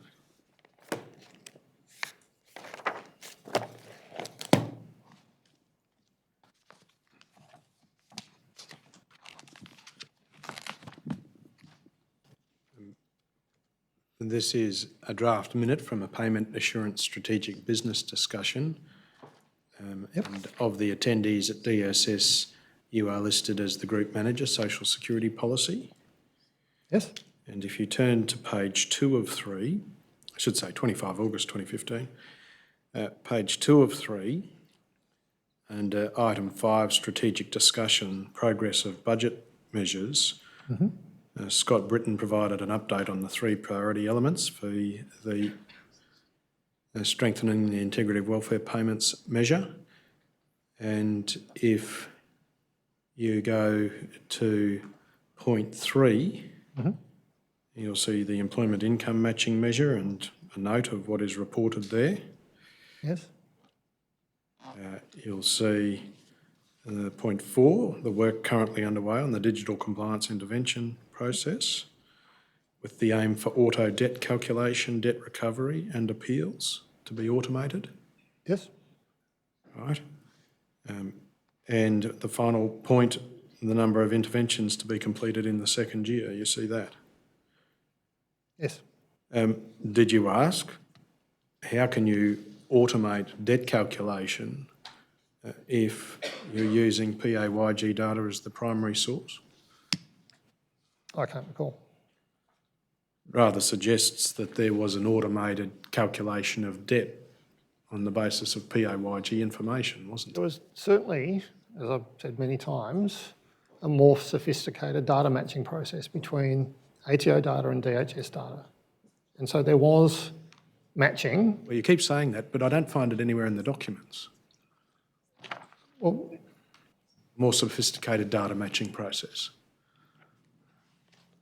let me Data matching process remained as it always had, according to the executive minute, using data which has always been obtained from the ATO. My understanding, I don't have the folder that had that point in, that there was a move from, there was a move that allowed the DHS to access ATO data in a more dynamic way. Now, my understanding, they were moving from this, they would request data to, they would be able to interrogate data, and that made their processes far more efficient. Now, I don't have that document in front of me because there was a limit to how many documents we could bring in, but there was, in one of the documents I reviewed, during this process, a move that allowed them more sophisticated, dynamic, and at a higher volume level of access to ATO data that would allow that data matching in a far more sophisticated way than what they've been doing historically. The action item from the date, or from the item, was that Mr Britton was to walk you and Murray Kimber through the Digital Compliance Intervention Project. Again, I know you're nodding, but Yes. plainly, the measure, despite its minor nature, involved you understanding how the project worked. Now, whether we were concerned with the mechanics or whether we were concerned about its likely impact on revenue and whether we needed to do no one to get to the other, I guess is an open question. But What's your answer to your questions? so it was our responsibility to be able to satisfy ourselves that they were going to reach the targets. And so we had, and not just on this measure, on all the measures that DHS were responsible for. Now, whether this prompted a conversation on that or on the more detailed design scheme, I honestly don't recall, but it certainly would have been on the latter of those, former of those. We move then to the 9th of March 2016, tab 72, exhibit 7957. You'll see a DSS Payments Forum meeting, number 31. Yes. Where item 3 is a Digital Compliance Intervention Project, a DHS presentation by Scott Britton, allocated for 30 minutes.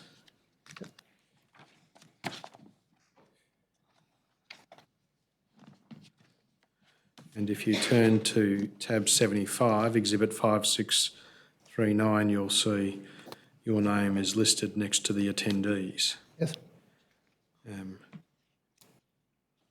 And beside point 2 on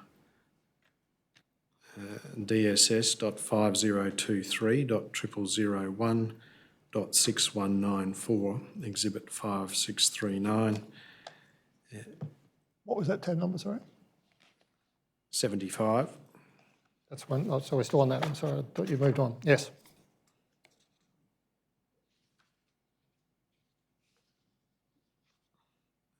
You'll see the Digital Compliance Intervention Project is item number 2,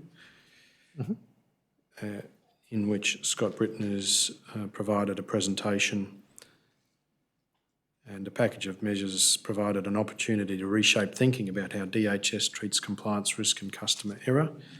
And you'll see that he walked through the digital compliance platform to be launched July 2016 and described the build plan to 2020. You can see that? Yes. All right, do you recall the meeting? No.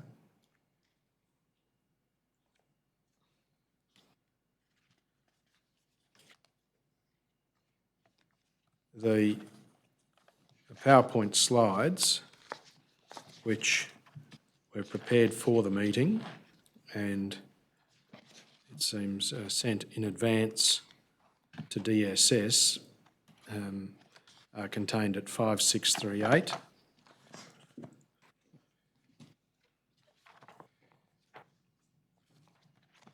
Which is tab number? 74.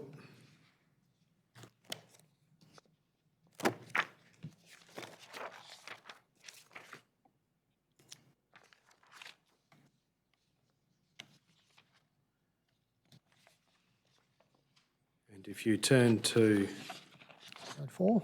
page 4 of that presentation, dot 5073, and if the area below the blue arrow with customer response and the 3 boxes below it could be called out.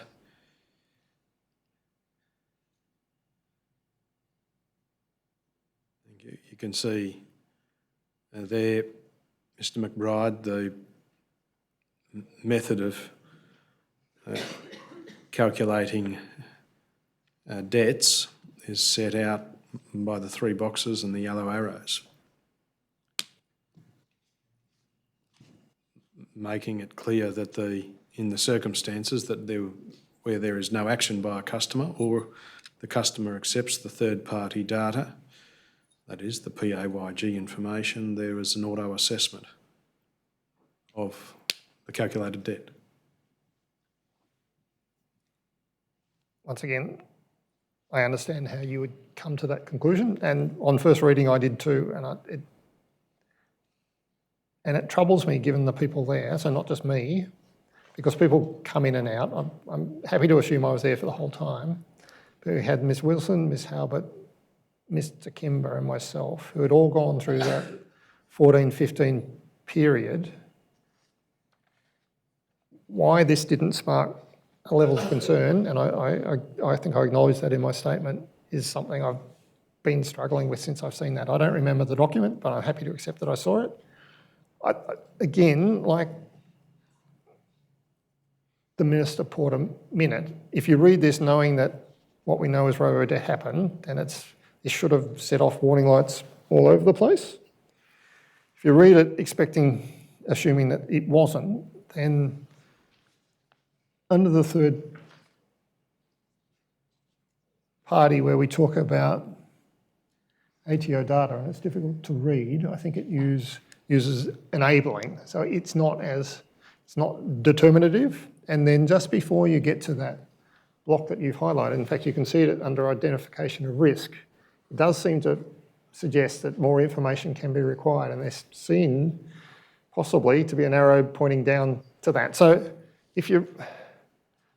I'm not sure that is enough to excuse the fact that this wasn't interrogated further, and maybe one of the other witnesses, whether it was Ms Wilson, Ms Calvert or Mr Kimber, remember this differently. I don't recall any of us seeing this and raising questions about averaging. And I think the words I use, with the benefit of hindsight, this presentation certainly raises issues. So looking back, this was a missed opportunity. I guess there were 15 slides in 30 minutes. Maybe we skipped through some of them, but I don't recall, and I don't think the minutes reflect, that any concerns were raised about this at the time. And I can't, again, reconcile why that didn't happen, because this should have been enough to raise some level of concern.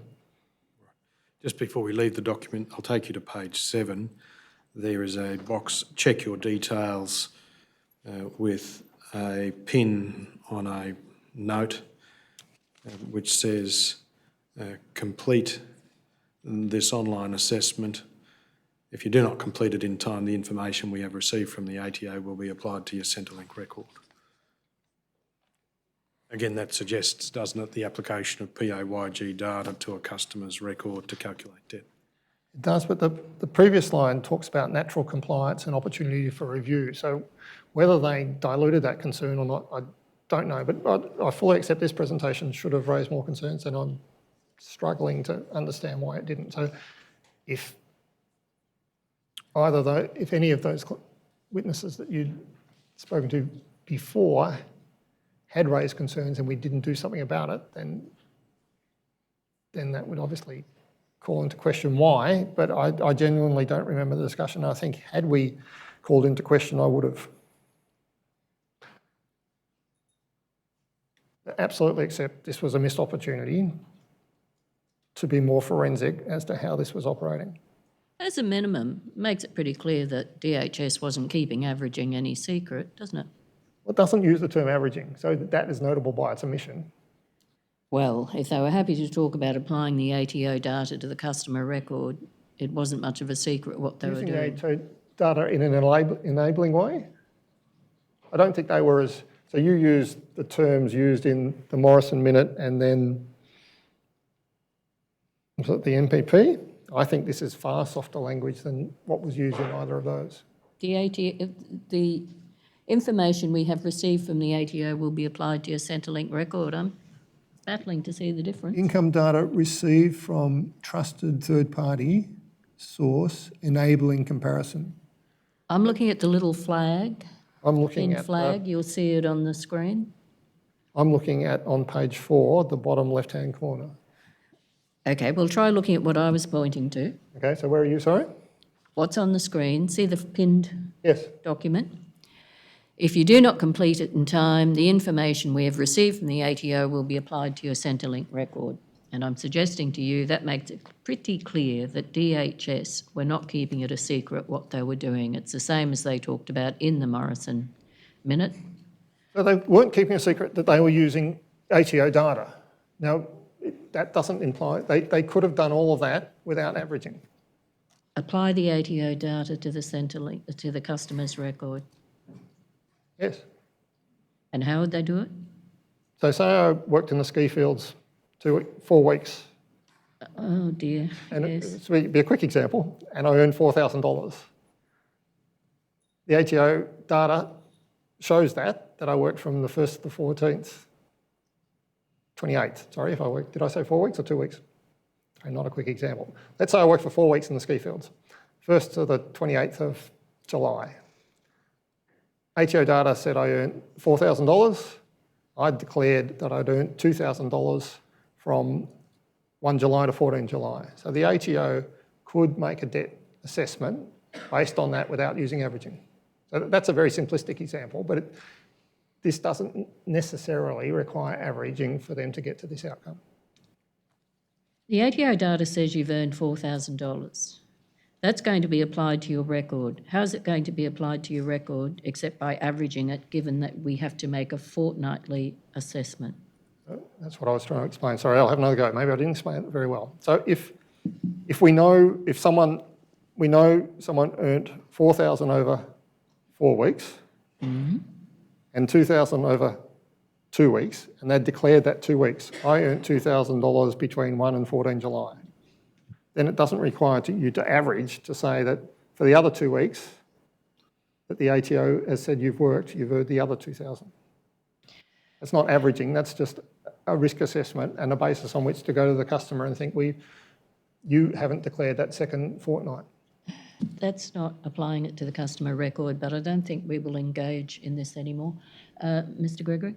You've selected a particular example where someone earns a consistent income and the ATO data periods match up with the consistent income period. Yes. All right. Well, you can see that from the third page of the document that the online compliance platform was talking about 860,000 interventions there, and then my EFO, which extended employment income matching and other income elements, had many other hundreds of thousands of interventions. The example you gave surely would not apply to those hundreds of thousands. No, all right. Not to all of them, no.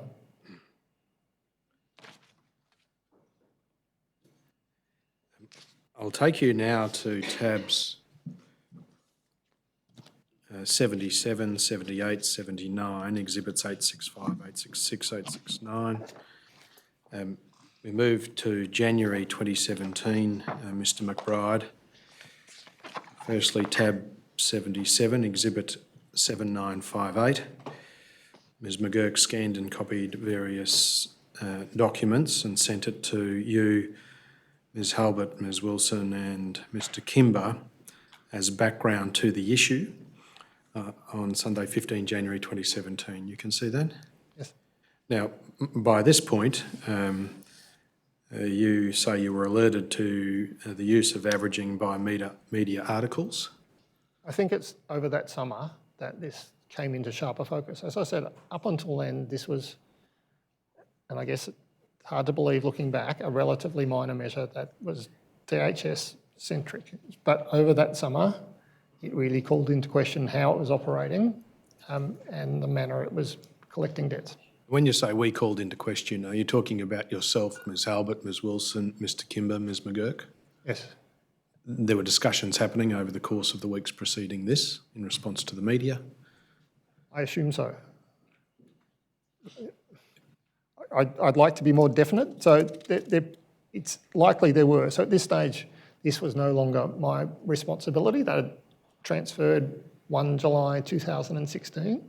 So I think to the extent that I was involved, it was for that historical account over that 14-15 budget and my EFO process. So there were probably conversations, but I probably wasn't as involved of those people who still had policy responsibility for it. Sorry, I have forgotten the details of where you were transferred to on 1 July 16. So I went to Welfare and Housing Policy Group.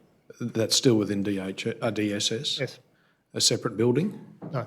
Same building? Yes. Same floor, different floor? Same floor. How far away from the office of Ms Halbert, for example? 50 metres? All right. Further than the width of this room? Yes. All right. And Ms Wilson, Mr Kimber? I'm not sure where Mr Kimber was. So he, for a long time, was in a different building, but I'm assuming he was in the same building. Whether he was on the same floor, I think he was, and probably a similar distance, and Miss Wilson was probably 3 or 4 flights up. And you say that we became aware of it or talked about it.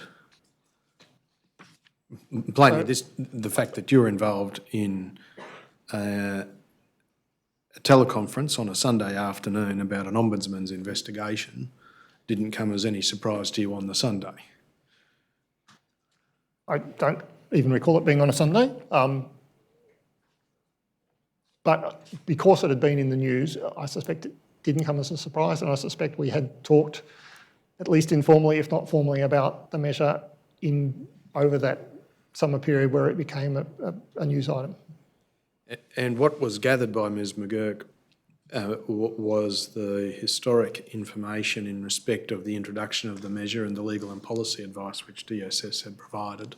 I think Mr Kimber wrote a pretty good historical account of what had happened.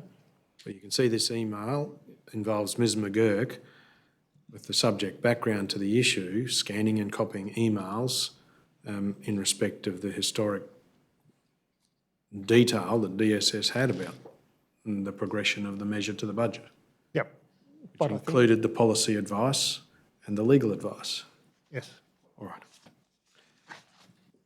And that indicated that the advice in respect of the measure as it was proposed before it got to the MPP was relevant because there was a common understanding of averaging being used. Sorry? The fact that Ms McGurk was gathering information in respect of a proposal which involved averaging, particularly legal and policy advice about averaging, for this meeting indicates that there was an understanding that what DHS were doing involved averaging at this point in time. We have come to the realisation that it involved averaging, yes. And that's why the legal and policy advice in respect of the proposal as it involved averaging was being reproduced so everyone at DSS could understand what transpired back in 2015. Correct. No doubt there was discussion between yourself, Ms McGurk, Ms Halbert, Ms Wilson and Mr Kimber about how on earth this could happen for the last 18, 19 months without anyone at DSS knowing that there was no agreement for it to occur. Yes.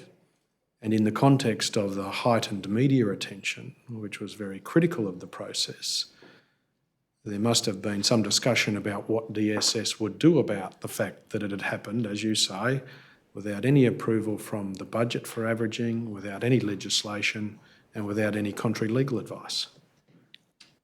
I don't recall those conversations, but that would be a normal course of events. They are the very obvious conversations, given the surprise that must have existed. As you say, no one knew about it. Yes. And so what was agreed?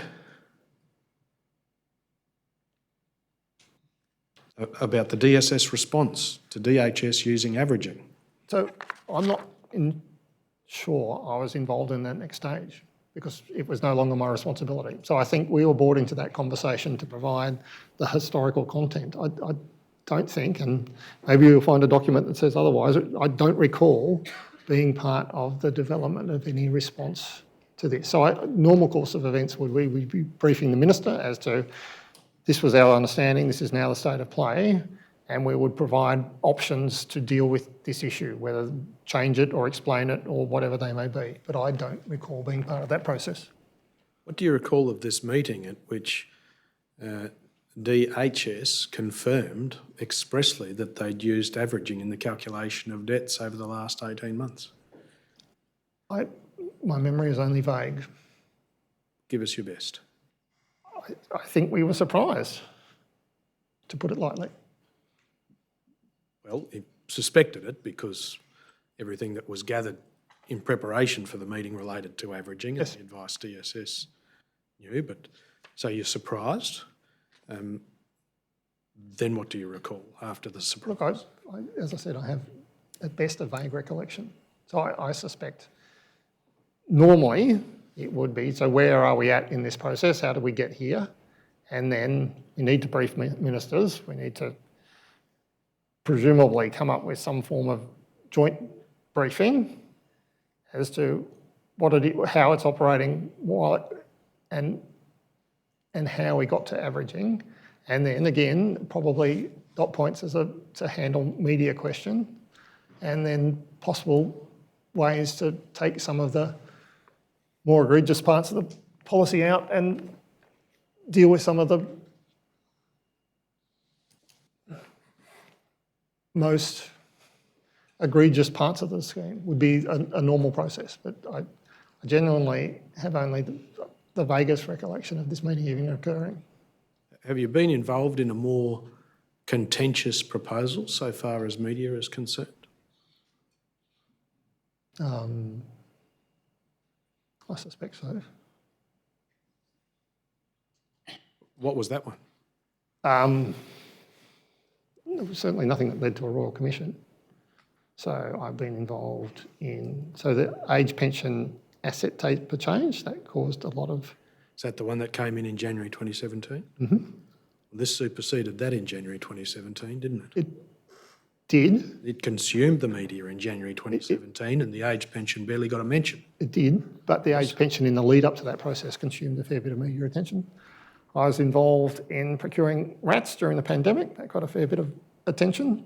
So there are lots of things that get media attention, and so how you deal with those media attention varies. And in either of those, was there a suggestion that there was unlawful behaviour in the implementation of the policy? No. So this sounds like it might tick a number of very significant boxes. Of all of those, I was responsible for it at the time, and as I said, responsibility had passed on. So I genuinely think my role in this briefing process at this time, and I think Murray did that particularly well, to give a historical account, and then it would have been up to Kath Albert, Emma Kate McGurk and Ms Wilson to then take the process forward beyond that. Well, Mr Kimber's account that you thought he did particularly well is behind tab 80, exhibit 5575.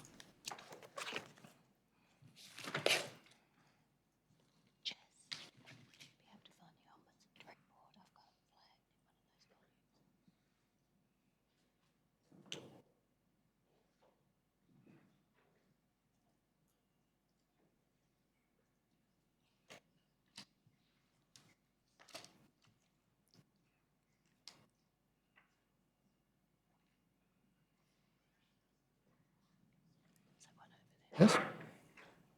Clearly conveys that what was understood was that averaging would be involved where to raise debts based on PAYG data. Where does it say that, sorry? If you read from the heading, 27 February meeting, down to subsequent. 27, 19.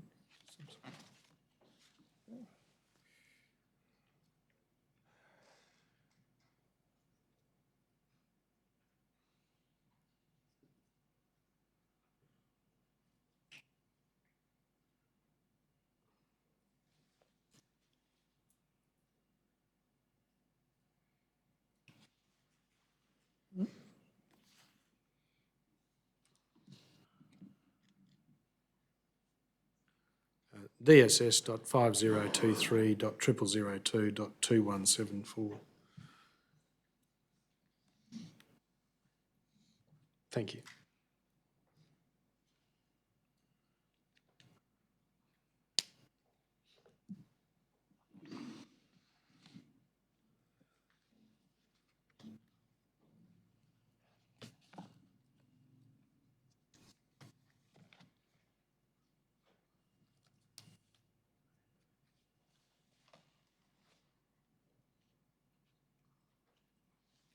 So I'm not sure where the averaging, Well, you knew averaging was being applied as at this time, Sunday, 15 January 2017. yes? And you knew what was described in terms of what was portrayed in the conversation according to his recollection from 27 February and the new policy proposal, which was all the same. But what Mr Kimber's doing is recounting our understanding at that point. And our understanding at that point was they weren't going to use averaging. So you didn't read that and go, and the bit that's missing between the second and third dot points is the averaged PAYG data. But we didn't have that understanding at the time. So what Mr Kimber is trying to do is to provide our historical understanding. And our historical understanding wasn't that they were using averaging, so you wouldn't expect to include that third dot point.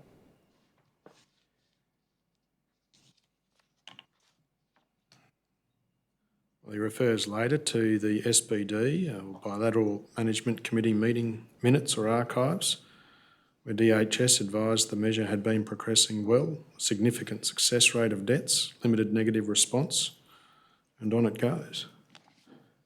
Again, at no point in that process, and that reflects my understanding throughout this process, but at no point up until either late 2016 or early 2017 did we think they were using averaging. And this is an historical account of our understanding, and you wouldn't expect it to use word averaging because we didn't think they were using it. So effectively, you, Mr Kimber, and others at this meeting from DSS were of the understanding that DHS had misled them in how they described the measure. Yes, Did someone say that? I suspect so. Look, as I said, I have the vaguest recollections of the meeting. I would be surprised if that wasn't reasonably firmly stated. Well, that might be the case. Most people might be surprised if that wasn't reasonably firmly stated, but you don't have any recollection of it, you say. Look, I wish I did.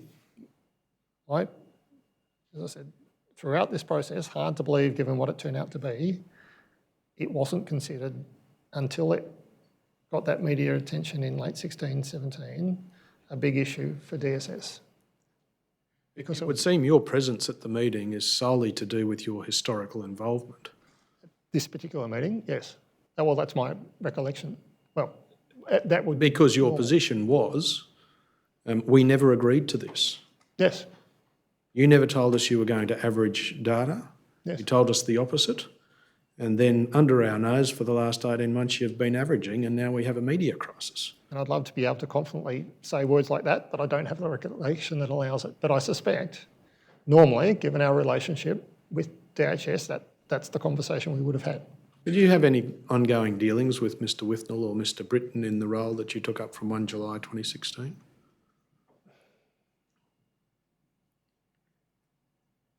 I suspect I did, because I was still doing with the welfare system, so they would have had to implement measures. Well, no, actually they were focused mostly on compliance, so possibly not. Undoubtedly you would have wanted to make clear to Ms Wilson that you never agreed to averaging. So I think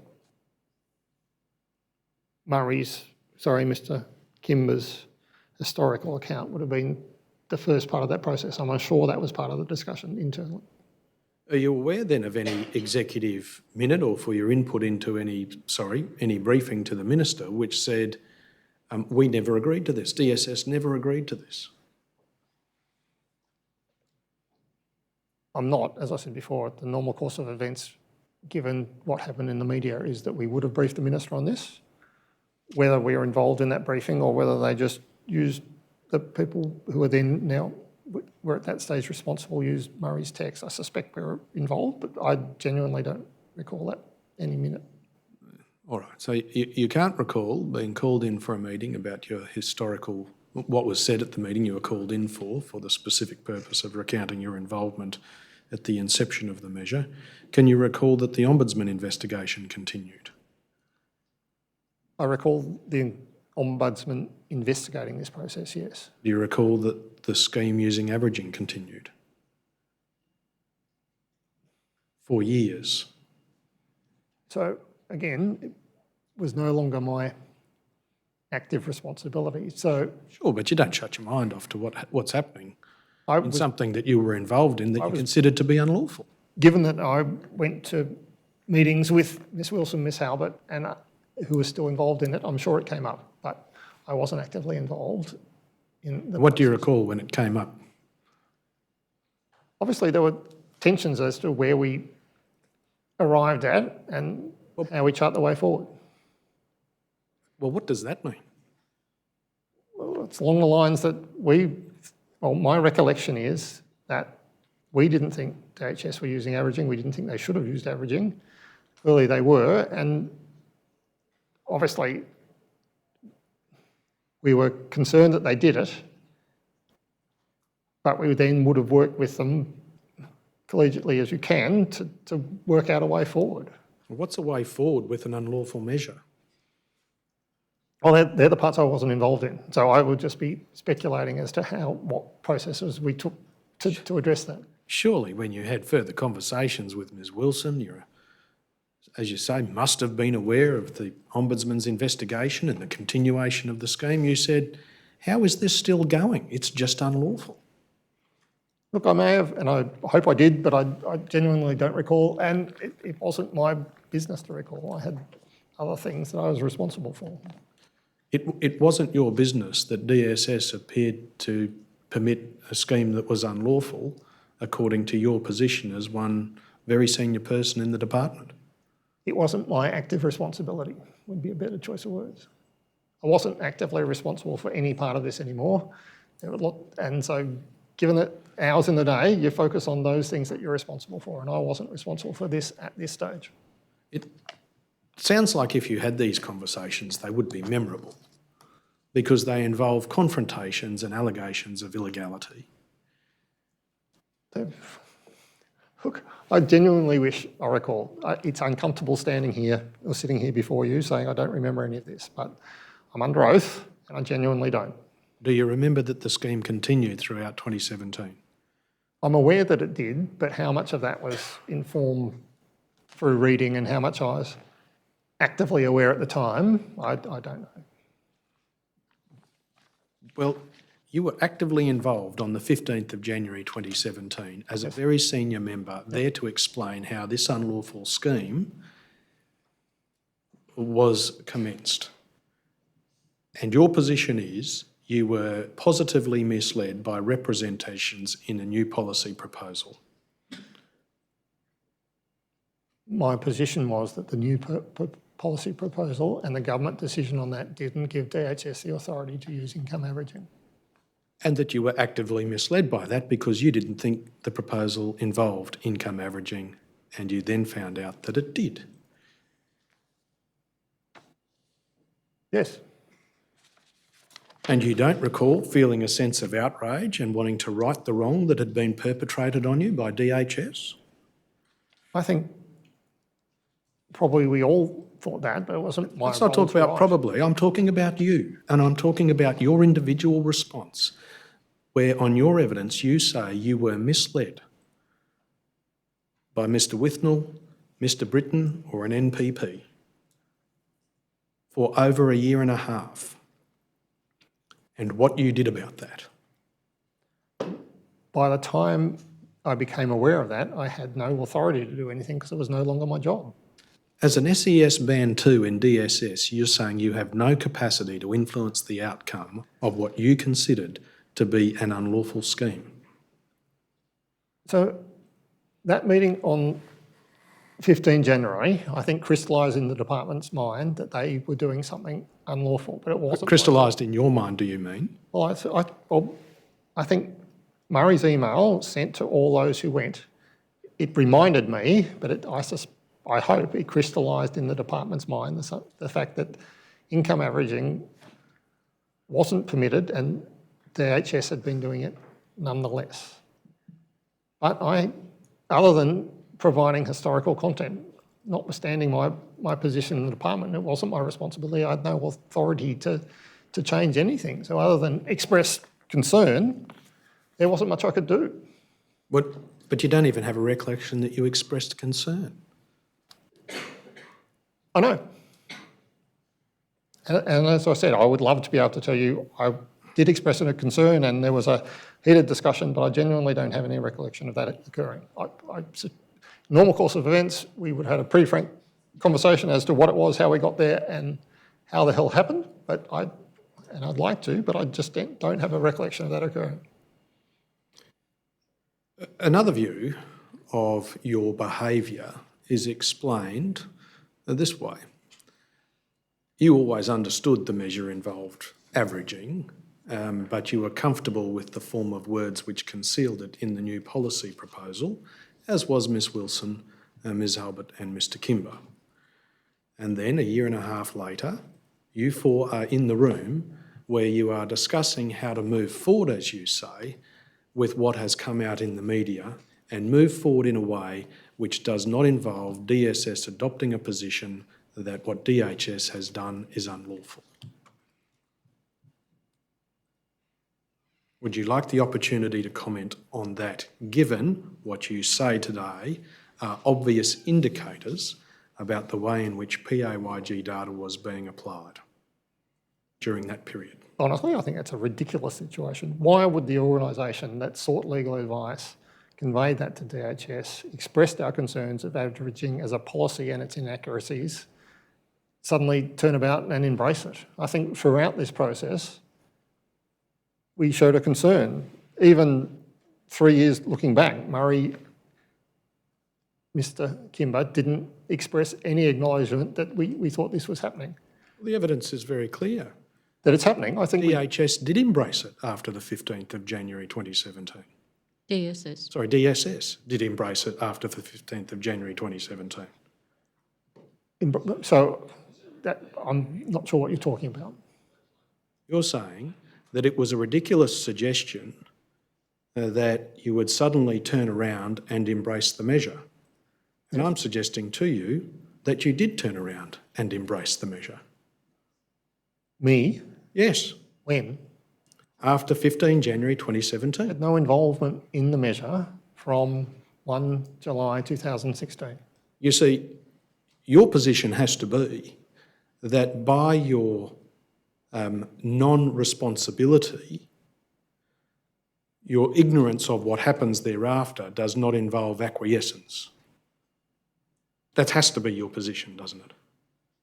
Not my responsibility, therefore, whatever the department does has no bearing on me. That's your position. If I was responsible for everything I'd done historically... No one's suggesting that, Mr McBride. I wasn't responsible. I had lots of other responsibilities. Why would I be involved or responsible for the department's response post 15 January? I had no active involvement in it, and nor should I. It wasn't my responsibility. Up until that point, through that initial budget cycle, I think we were reasonably clear with DHS that they couldn't do averaging unless they sought legislation. They didn't seek legislation, so they used words in the MPP that suggest they couldn't use averaging. I think it was reasonable for us to assume that therefore averaging wasn't used. We had no obligation to forensically inquire as to how they interpreted the law. We saw no evidence that they were using averaging. There were concerns along the way that we should have addressed and didn't. I absolutely accept that. But that January process came as a complete surprise, that they hadn't done what I thought they were obliged to do under government direction and obliged to follow the law, and didn't. And that was the extent of my involvement in the process. Are you aware of anything other than embrace the DHS measure on the part of DSS following that measure? I'm not sure how we embraced the measure. So I genuinely wasn't involved. So you keep on talking post this period, we embraced the DHS measure, but I'm genuinely not sure how we did that.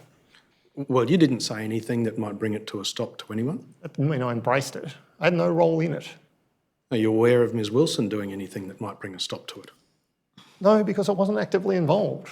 But you said you talked about it with her afterwards. Yeah, but I'm not sure they involved me in conversations. So I'm not sure what they did.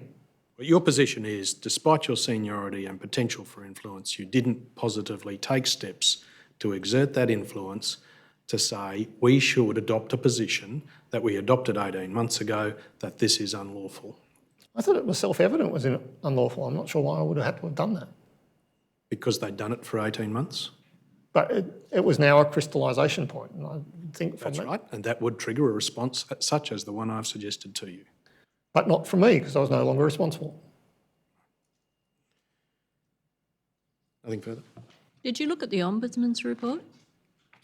At the time or in the lead up to this process? At the time. I think I read the final Ombudsman's report because I was acting for Ms Wilson at the time we had to respond to it. Okay, well, you must have been astonished to see the Secretary of the Department informing the Ombudsman that the Department was satisfied that the system was operating in line with legislative requirements and that there had been no changes to the way in which DHS assessed PAYG employment income. So that was in the Ombudsman's report? Yes, that was an attachment. That was the letter of the Secretary of your department, DSS. To the Ombudsman? To the Ombudsman. I don't recall reading that. No. Were you aware that DHS and DSS constantly maintained the line thereafter that nothing had changed in the way that DHS calculated entitlement or assessed overpayments? I'm aware only through public discussion that there was subsequent legal advice that said it was legal. So how that played out in the lead up to the Ombudsman report, I'm genuinely not sure. What about that constant statement that there'd been no change in the way that DHS assessed entitlement or calculated overpayment? You're aware of those statements. This is just one of them. Yes, but... Well, you knew that was wrong. If that had happened after we'd got subsequent legal advice... How could that mean there was no change in what DHS was doing, whatever your legal advice was? On your view, there was a change. Sorry, I'm not following you, Commissioner. Well, you became aware of the averaging. Yes? The NPP had said there would be no change in what they were doing. Yes. And you took that to mean no averaging, clearly, because averaging, especially as a default position, would be a very marked change, wouldn't it? Yes. So here you hear representatives of your department and DHS saying, oh, there was no change. And you knew that to be untrue.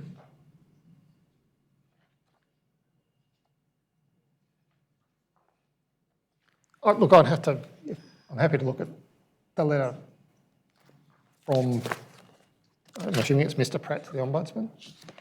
Look,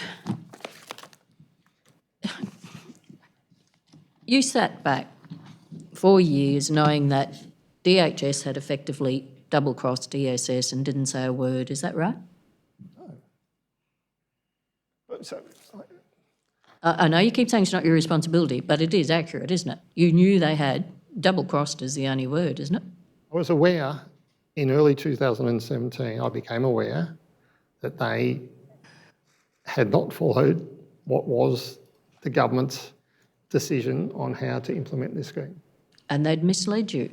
And in doing so, arguably, they had misled us. Right, and you haven't said a word to date, really, about that, have you? To anyone? Well, it would have come up in those early January discussions. Okay, but what have you done to correct the public position, to correct the departmental position, to bring it up with your superiors? Well, Ms Wilson was my superior and we had those discussions in January, but beyond that, it wasn't mine to correct, Commissioner. Anything arising out of that? No, Mr. Gregory? thank you, Commissioner. Mr Hogan-Doran? Sorry, Ms Hogan-Doran. It's late in the day. Rising. Thank you, Commissioner. All right. Yes, if Mr McBride can be excused. Yes, you're excused, Mr McBride.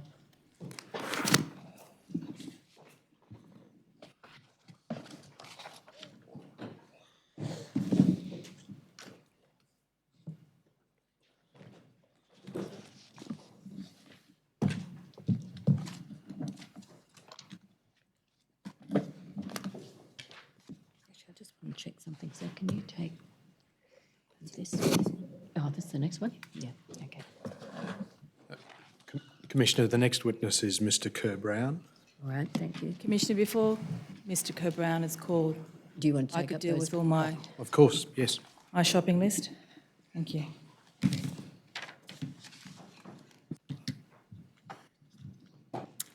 Commissioner, an issue arose during Ms Campbell's evidence as to provision of access to Commonwealth records. Further inquiries have been made by AGS of DSS and Services Australia, and the Commonwealth will be writing to the Commission providing information in relation to those, in relation to access. The second matter, PwC invoices with respect to the DHS contract. Detailed records have now been identified within Services Australia. Given the nature of those records, it is unlikely that that information was within the knowledge of Kristen Foster. So what we propose is that a notice to produce be issued for those records and a notice to give be issued to the appropriate person within the CFO division of Services Australia. If I could just describe to you at a high level what that information and records will indicate. It will provide information as to the delegations to whom may confirm that goods and services were received, details as to the then contract manager within Group Financial Management Branch within the CFO division at that time, and the spending approval delegate for the contract, which was Ms Golightly, who I note subsequently left the agency on the 27th of August 2017. Commissioner, we've also located the actual invoice with appropriate markings indicating its processing. Thank you. In relation to Notice to Give 201 to Services Australia concerning the data matching processes and compliance with the Social Security law, there was an outstanding response on question 1 and 3. An appendix of legal advices had been produced to the Commission and a revised schedule was produced last night. At that time, you were informed that a response would be provided as to the outstanding questions as a matter of priority. I have now seen the agency has completed its response and I understand it is on its way.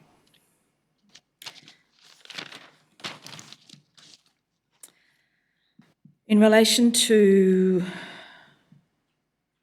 Dr. Worth's evidence yesterday, I want to deal with two matters. The first is the question you had of me or had of the department at transcript 4669, the phrase mass fraud detection strategy, and the passage of evidence was at transcript 4654, lines 17 to 33. Commissioner, I've reviewed materials that have been provided to me today, and what we propose to do is to provide a written explanation in respect of that material. But it does appear that the reference to mass fraud detection strategy is a phrase adopted by Dr. Worth and maybe an inadvertent conflation of the name of the application, which was called fraud management, and the rules execution process run within that application called the mass detection process. And that's identified in the technical specification, which is Exhibit 1110.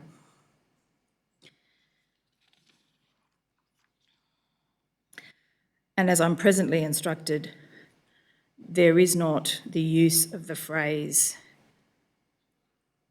Mass fraud detection. mass fraud detection strategy.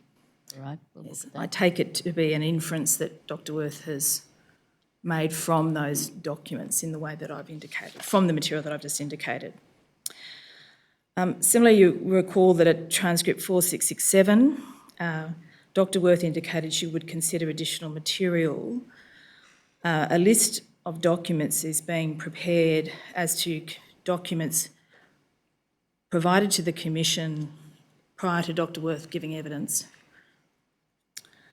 that do not appear to appear in Appendix B.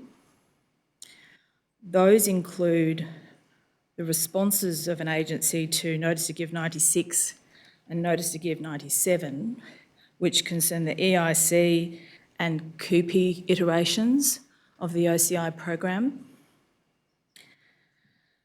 I had a short discussion with Ms Berry following Dr. Worth's evidence yesterday, and it does appear that the tender of those two responses has not occurred, and that may be part of the reason it has not been provided to Dr. Worth through that iterative process. There may be other reasons, but that's my Are understanding. these to explain at what point the remote, the disaster and bereavement filters are applied, or? I don't know if it goes to those issues. I haven't looked at NTG 96 and 97 overnight. This is more to the material that she did take into account in her analysis and in her conclusions more broadly. I don't know if it goes to those particular issues. If it does, I'll have that identified. Because that was an area of interest. It was identified as a filter, but the documentation for it was what was lacking. Yes, that was something that emerged in the course of the evidence yesterday. This was more arising from, I asked agencies to undertake a comparative review of Appendix B items to identify what had been produced and what was listed in Appendix B. That's taken some process, so some time to be undertaken. Again, we will have the Commonwealth will write a letter. I haven't yet had an opportunity to settle that letter, but I anticipate it will be done tonight. That deals with Dr. Worth. Professor Whiteford's report, the tender of his report and other exhibits associated with it were deferred yesterday. The Commonwealth again proposes to write to the Commission identifying a number of matters which it proposes be considered by Professor Whiteford before that version of the report is tendered. I haven't settled that either yet, but what I would request is that tender continue to be deferred until tomorrow. All right, thank you.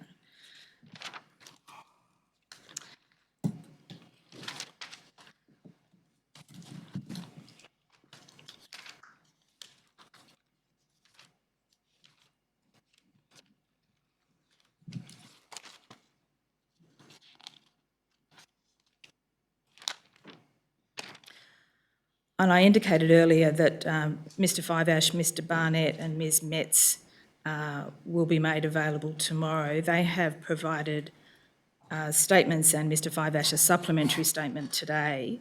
I think in order to deal with the document production associated with those statements, it's going to come by email rather than through the ordinary processes through the document management system so that they can be ready. That's all. Thank you. That's everything. Thank you, Commissioner. Oh, we haven't got Mr Kerr-Brown? Mr Kerr-Brown is the next witness, yes. I should indicate that there are two witnesses after Mr Kerr-Brown. I'll be brief with Mr Kerr-Brown, but the second of the witnesses is on video link. The video link ceases availability at 5 o'clock. Okay, so straight after Mr Kerr-Brown then perhaps? Well, no, there's another witness in person before that, and Ms Marsh is taking both witnesses. We don't anticipate the 5 p.m. deadline will be a problem, but I just raised the fact that Okay, and is it 5 p.m. our time or 5 p.m. are we talking? our time. Okay, thank you. Mr Kerr-Brown, I think I probably excused you last time, so I'll need you to take an oath or affirmation again. Which was it? An oath, please. Okay. Please place your right hand on the Bible. Your response is, I do. Do you swear by Almighty God that the evidence you will give will be the truth, the whole truth, and nothing but the truth? I do. Thanks, Mr Kerr-Brown. Take a seat. Thank you, Commissioner. Mr Kerr-Brown, there are only a few points I wish to take up with you today in view of subsequent documents. The first might be introduced this way. You are aware that the Office of the Australian Information Commissioner undertook an assessment of the ATO's data matching activities between March and April 2019 and prepared a draft report in February 2020 and a final in July 2020. Yes. Because, you were the primary point of contact for the day-to-day workings of the data matching process with the Privacy Commissioner. Yes. And that's because of your experience and the role that you perform, you would be regarded as a subject matter expert.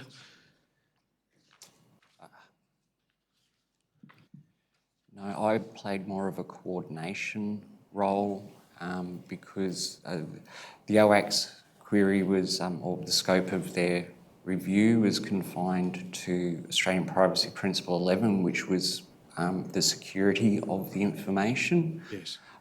So I needed to identify the correct people from our ICT areas that managed our IT security and coordinate the interviews between the OAC and the appropriate subject matter experts. And I think it included the provision of various documents about the technical process. Yes, which I had to collect from the relevant areas internally. And as you indicated, there was a particular focus to the Privacy Commissioner's investigation, Privacy Principle 11, I think. Yes. One of the things that the investigation did not look at, or the assessment did not look at, was the ATO's use of tax file numbers in the identity matching process. No, that wasn't. That wasn't within the scope of the investigation. No. Now, certainly the ATO had advice in March 2016 that it could not provide tax file numbers to DHS in respect of the data matching process, which was then occurring outside of the Data Matching Act and under the voluntary guideline. Yep, correct. And that advice was given in respect of the operation of Section 8, I think capital W, capital B of the Taxation Administration Act. That is correct. Particularly that the ATO could not divulge or communicate another person's tax file number in the course of that data matching process. Yes. The same section prohibits the use of another person's tax file number in a manner connecting it with the person's identity. Yes. And at least at that point in time, and perhaps for some years, the ATO didn't get a particular advice addressing the use of tax file numbers in the identity matching process within its own matching of the DHS data. Yes. Right. And with the imminent arrival of single touch payroll in 2019, sorry, I started that sentence badly. In 2019, with the imminent arrival of single touch payroll, persons within the DSS Legal Services branch were concerned to obtain advice about the legality of various data matching processes that would be engaged under the single touch payroll exchange of information. Yes. And that advice was provided on the 19th of July 2019 by the Australian Government Solicitor. Yes. And it was shared with the HS and the Australian Taxation Office. Yes. You have, I think, the document behind tab 4, Exhibit 6211, but broadly speaking, the AGS advice identified that there were a number of arguable points throughout the potential or the proposed process which might require legislative change or may not be consistent with current legislation. Yes. And to then move forward in time, the legislation was introduced and enacted in the Social Security Administration Act by the introduction of Section 202 capital A. Yes, that is my understanding. Which, and again I'm talking about your broad understanding, was intended to deal with the provision of Centrelink information to the ATO and the receipt of taxpayer information from the ATO in respect of the STP process. That is my understanding, yes. Yes. But you're also probably aware that it didn't refer specifically to the STP process, but spoke in general terms. That's correct, yes. Can I take you then to tab 8, having established that background with you, Mr. Kerr-Brown? There was an exchange in which you were involved in November 2019. It is Exhibit 7988 for the record, in which you express concern about what might be interpreted from the introduction of Section 202 capital A into the Social Security Administration Act, and that's set out, I think, at the top of page 2. That is, they call into question the legal authority to have exchanged the information historically. And are you referring there to the data matching process by which DHS obtained data from the ATO for what this Commission describes as the Robodebt scheme? Yes. Right. That is, although the Section 202 capital A was introduced on the basis that it creates clarity or removes ambiguity or puts matters beyond doubt, your concern was that even that language might highlight the fact that it didn't exist at the time the Robodebt data was being exchanged under the Robodebt scheme. Correct, yes. And you shared those thoughts, I think, with someone who was at a higher level than you within the ATO? Yes. And is that Mr. Harnich? Is he the one at a higher level? Well, Perhaps not the only one. not the only one, but the role of that Mr. Harnish had was in our policy and legislation area, and was the coordination point for engaging internal stakeholders, gathering their views, considering those views and finalising an ATO response. The advice that was provided ostensibly in respect of the STP or the anticipated STP data match exchange on the 19th of July 2019, as you say, raised doubts about a number of aspects of data exchange, that is, doubts about lawfulness. Were you aware from, well, I might ask this way, did you read the Solicitor General's opinion at any point? I did, Yes. but I'm not a lawyer. You're not a lawyer, I appreciate that. All right. Can I take you to tab 7? This is September 2019. Exhibit 7897. 7987, sorry. My apologies, but that's the correct document. Third last paragraph from the bottom, you say, in our frank discussions with DHS, they advised their minister they were not ready to go live with the Robodebt system as it needed refining. But as the government had factored in expenditure savings, it was the minister's decision to go live. The reference to go live, is that to the automated system in July 2000 or after July 2016? Yes. It is, okay.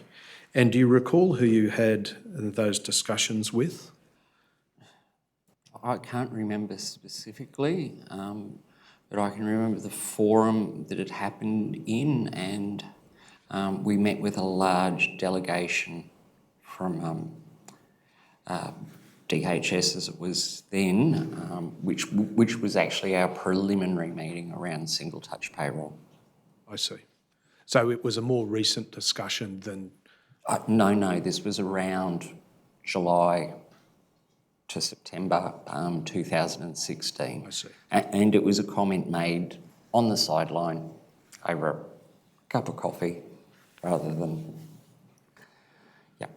As one might expect of a comment of that nature. Yes. That it wouldn't be officially minuted, but it might be mentioned in passing between teams that were collaborating to implement a minister's decision. Yes. Right.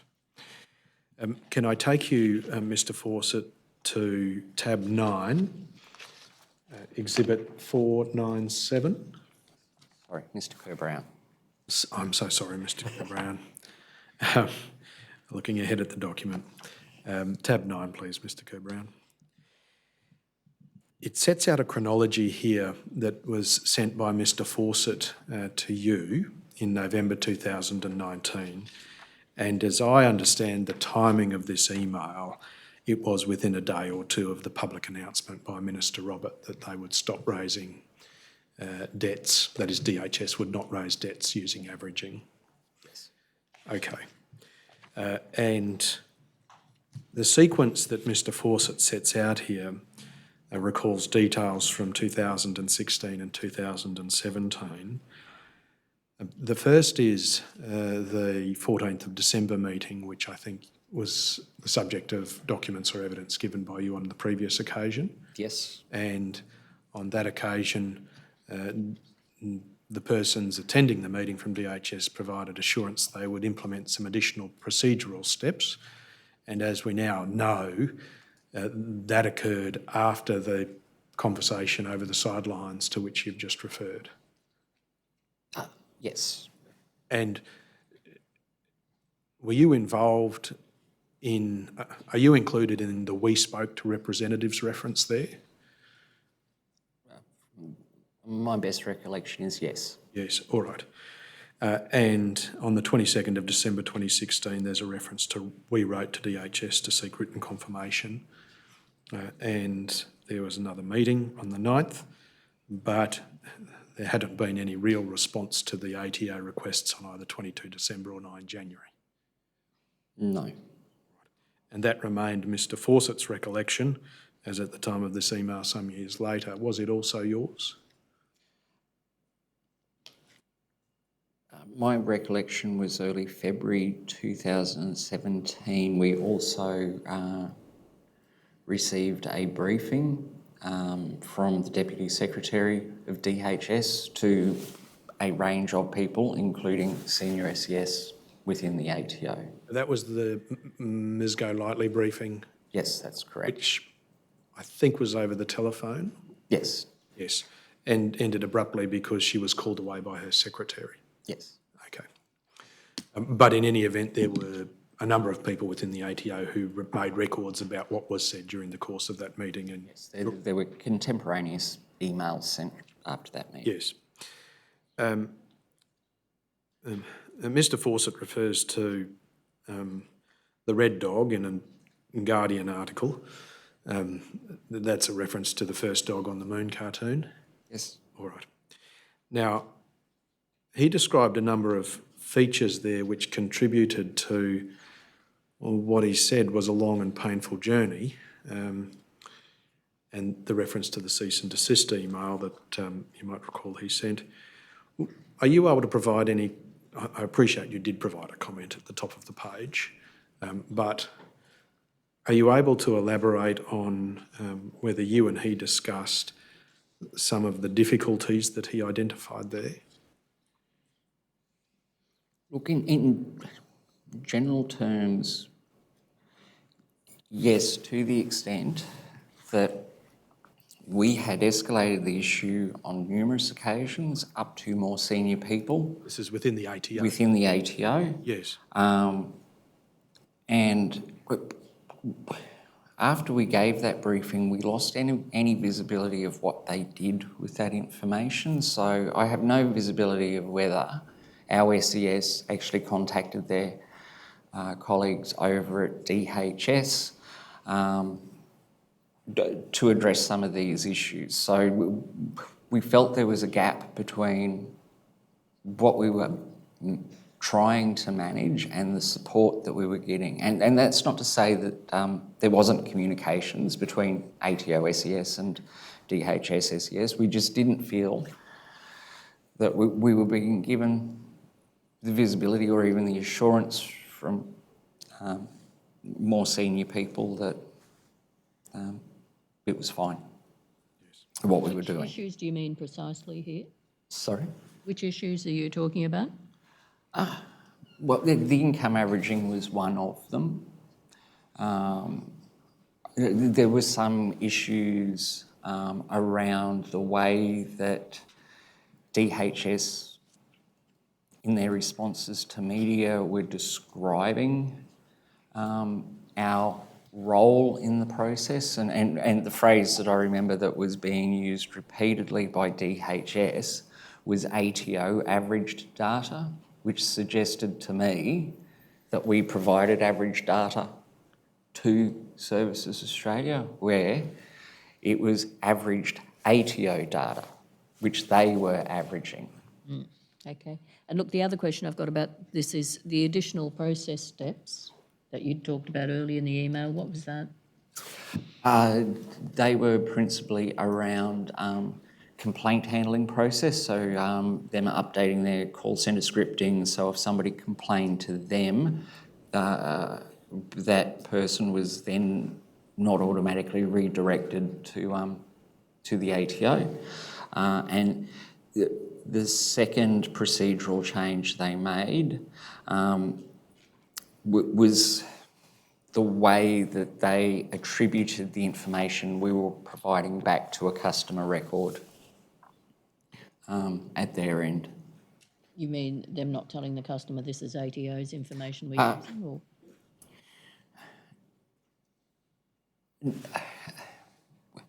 When we provided the data back, there was obviously name, address, date of birth in the file, but we also quoted the CRN they had quoted to us.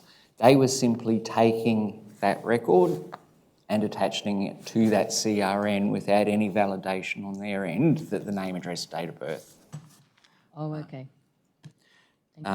matched up, because we identified some instances where Twins, father, son, twins, that sort of thing? yeah, parents and children, yeah.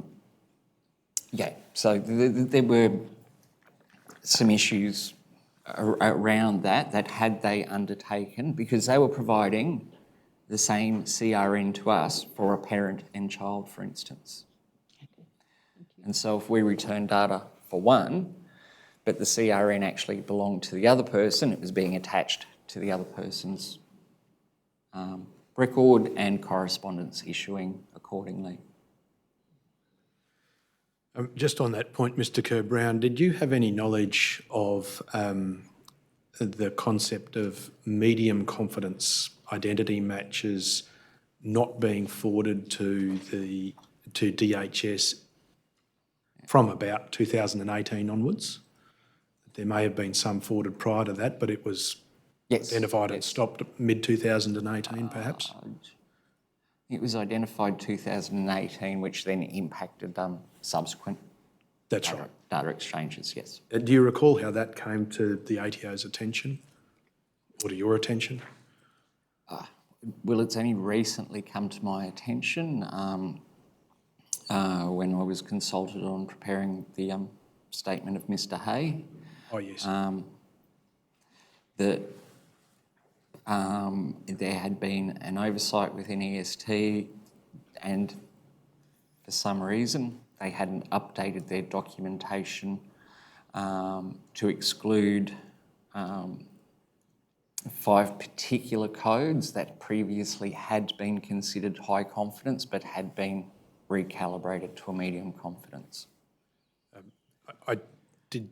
I was asking whether or not you had any particular working knowledge of what had happened back in 2000. No. No, all right. Yes, thank you. sorry, Mr Kerr-Brown, to give some context to your response at the top of the page, was it your sense that the matters identified by Mr Fawcett, which had been raised over a number of years by you and he, which led ultimately to the announcement by Minister Robert a day or two before the email was sent, just left you with that sense that you expressed there? Yes, it was just a sense of frustration. Yes. You seem to have done a bit of commiserating, the pair of you. Ms Hogan-Brown? Hogan-Doran, sorry. It's late. Thank you. Nothing, Commissioner. Thank you. Okay, thanks.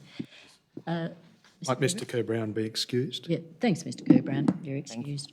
Commissioner, I'm told that the video conference witness will go first because of that issue, and we might just need a couple of minutes to set up.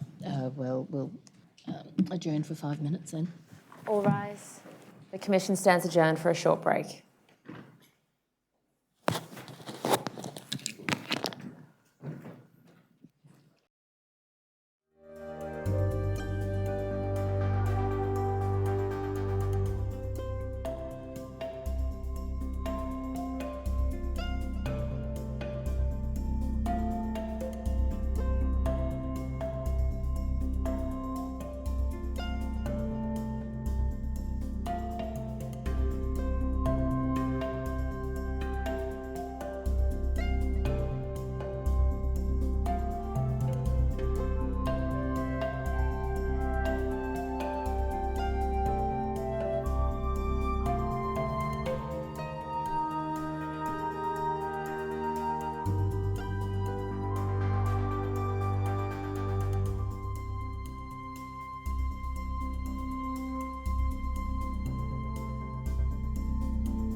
The Royal Commission is now in session. Please be seated.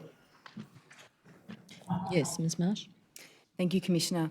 The next witness gives evidence under the pseudonym Ms Smith and also by a video link which is visible to you, but audio link which is more broadly visible. Oh, I see. All right.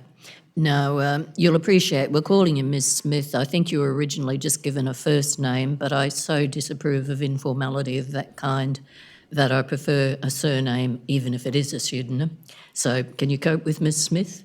That would be fine, thank you. Right, thank you. And would you prefer to take an oath or an affirmation? Affirmation, please. All right, we'll get you to take that now. Your response is, I do. Do you solemnly declare and affirm that the evidence you will give will be the truth, the whole truth, and nothing but the truth? I do. Right, thank you, Ms Marsh. Thank you, Commissioner. Ms Smith, you've provided a statement to the Commission dated the 8th of March 2023. Ms Smith, if I can be heard, can I trouble you to confirm that that is the date of your statement? That is correct. Thank you. And that statement is true and correct to the best of your knowledge and belief? It is. Thank you. Ms Smith, you retired in late 2019, is that right? Yes. And before then, you'd worked for Services Australia for over 20 years. That's correct. You worked for Services Australia for a very long time. Did you like it? At the start of my career, I loved my job. I was proud to be a Centrelink employee. I was proud to be a public servant. I loved helping customers. But as things progressed and processes changed, I enjoyed it less and less. Thank you, Ms Smith. I'll go to some further evidence in respect of your experience at Services Australia shortly, but before I do, it would assist the Commission to understand the role that you held, at least when you retired. Am I right in understanding that your role was as a customer service officer? That's correct. And if I could call out paragraph 7 of the statement, Ms Smith, you will find that at tab 1 of your volume. And Yes. in the room we can see paragraph 7, which I'll read to you. CSOs, customer service officers, worked with Centrelink customers as an initial point of contact and provide customers with assistance in relation to inquiries relating to a range of payment and services. In a day, CSOs usually rotated through a number of roles, including face-to-face customer service, back office computer allocated work, and taking phone calls from customers. In this role, I provided advice and procedural guidance to customers navigating Centrelink services and helped to resolve customer inquiries and grievances. Am I right in understanding that in that role you would have seen a broad array of the work that Centrelink dealt with on a day-to-day basis? Yes. And so you can speak to not only a number of years' experience, but also a great variety of work done by Centrelink. That's correct. Thank you. Ms Smith, there are 3 particular incidents that you give evidence of in your statement, and I'll step through each of those, but I'll start by referring to the incident in paragraphs 12 and 13, which are on page 2 and 3 of your statement, still at tab 1. And if I could call out those paragraphs. In those paragraphs, Ms Smith, you give evidence of a meeting on the 7th of January 2016 in which customer service staff were instructed about a new policy around enforcing self-service procedures for customers. You say you were told that customers coming into the Centrelink office were required to try and resolve their concerns themselves using self-service, which meant that customers would be directed to use computers or phone to access support without being serviced face-to-face. You have a memory of that meeting, don't you, Ms Smith? Yes, that's correct. And can you tell me what your impression of that proposal was at that meeting? I was concerned because prior to this, the option to use self-service was voluntary. This was changing from a voluntary position to making it compulsory for people unless they had intellectual or physical difficulties, which made it impossible for them to use the self-service facilities. Thank you, Ms Smith. And am I right in thinking that as a CSO, one of the things that you would sometimes do is assist people who were unable to access the system otherwise and direct them if they came into the office? That's correct. Thank you. If I could trouble you now to turn to tab 5, and the document that I'm going to, for the record, is Exhibit 7994, CTH 387100017025.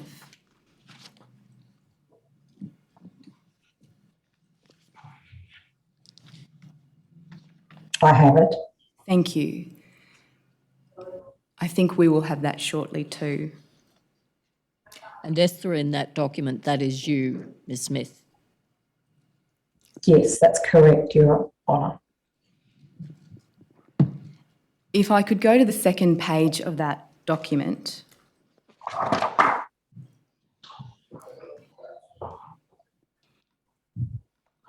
Ms Smith, you will see an email from you sent on the 8th of January 2016. That's the day after that meeting about the self-service procedure, isn't it? Yes. And in that email, you identified some initial concerns that you had about the way that customers would access self-service procedures. Yes. And you say you're concerned that the new policy of enforcing self-service procedures will result in increased aggression from customers. That's right. And you say that in the past you were advised that ultimately the customer has a choice to use self-service or not, but that now that change would make it more difficult for them to access the procedures. I'm paraphrasing. If my summary is not correct, I would be assisted by a clarification. No, that's a good generalisation. And you identify some categories of customers who would still gain assistance under the new self-service procedures, but you also identify some other customers who might fall beyond the ambit of those customers who you think might struggle to deal with the system. That's correct. Could you expand upon the customers that you think might not be captured by the customers who would gain particular access under the new procedures? Yes, so you had your customers with read-write difficulties or with severe intellectual difficulties that were exempted from the process, but there were many other customers. We deal with a disadvantaged section of the population. A lot of them have mental illnesses that would probably not fall under those categories, where they can become frustrated very easily. And I was concerned that that group of customers might misbehave because of their frustrations, and then the department would be taking issue with them because they were misbehaving because they couldn't cope with doing the self-service. And when you say misbehaving, is that a facet of not being able to comply with the requirements of the self-service procedures, for example, not being able to provide the appropriate documents that they've been asked to provide?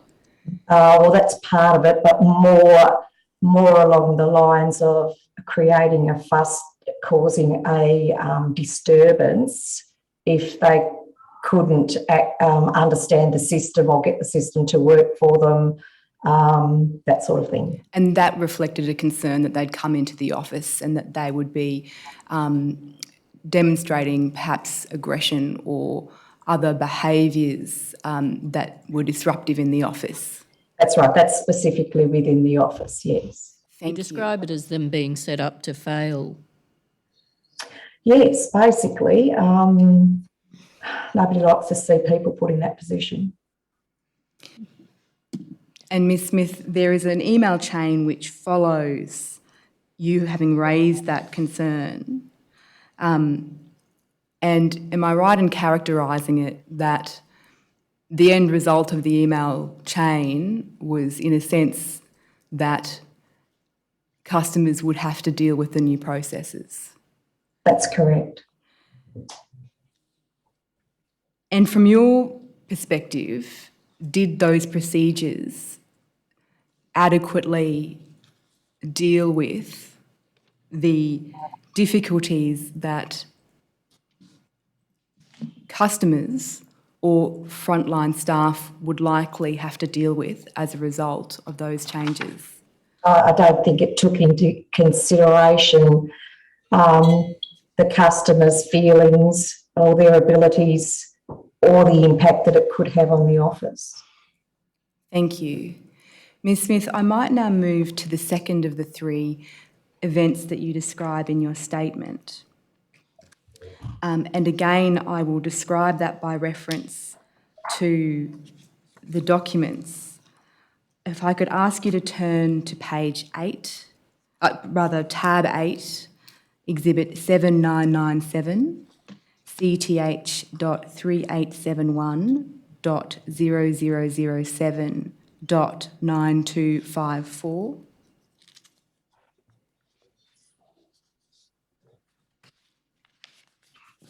And again, I will start at the very beginning of this email chain.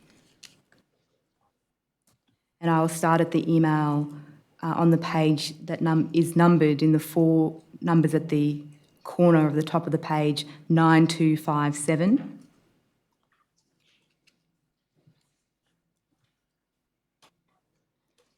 Ms Smith, are you looking at the email which is sent from you on the 14th of October? Yes, I am. Thank you. In that email, you describe a customer attending a CSC, a customer service centre. That's correct. To respond to a letter that they'd received, and that customer said that he had complied with the online process, agreeing that the ATO information was correct, and it was, which resulted in a debt raised. The online process does not give the customer any place to give information in a narrative form that would be useful for the assessment, i.e., he had had heart surgery on November 2013 and did not work from that date for many months. Looks like the system is just averaging the debt without giving the customer the ability to provide necessary information. By that statement, are you raising concerns about the averaging methodology utilised to raise the debt?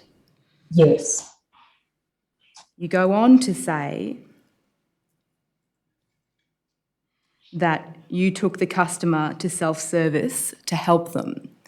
Does that mean that you assisted that customer to navigate the online process in the office?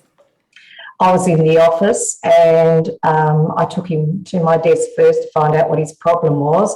When I realised what it was, I went to the self-service computers with him to see if we could work our way through it together. I was there to assist him.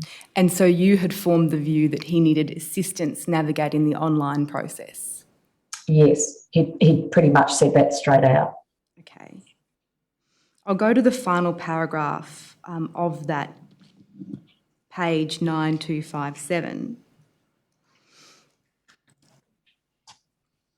In that paragraph, you say one thing that would help this process is an additional question for each employer asking, did you work the same hours each week for this employer during this period, or did your work hours vary from week to week on the initial page where the customer is asked if they agree that the ATO income is correct? This information is crucial for correctly assessing a debt. Is that an indication that the online processes wasn't gathering adequate information in order to raise a debt from your perspective? Yes. You then go on to say, I would have thought that as an initial action, averaging ATO income would be appropriate if the customer worked the same hours each week. Otherwise, the customer needs to be given the opportunity to supply payslips. We need to ask the question and give the customer the opportunity to supply the evidence before we can decide if a debt exists or not. And you go on then to provide some other suggestions. Yes. You also say that you found this an upsetting experience. You say, I was quite upset because I was concerned that this process might not be getting it right for our customers, causing them stress and anxiety.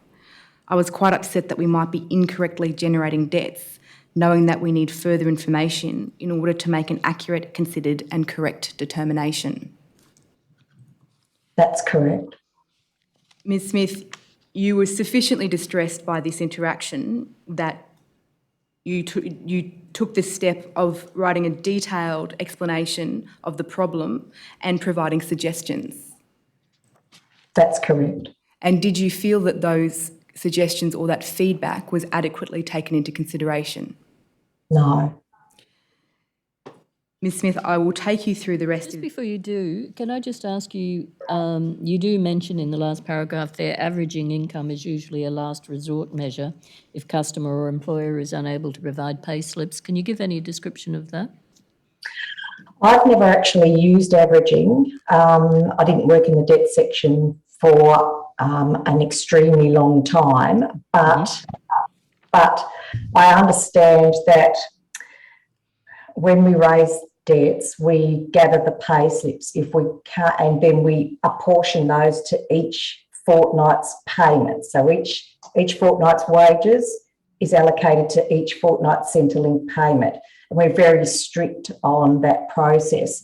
If the customer or the employer can't provide the pay slips, then our next course of action could be to ask the customer to provide his bank statements, because at least then we've got the net income that the customer was paid, and from there we can estimate a gross income.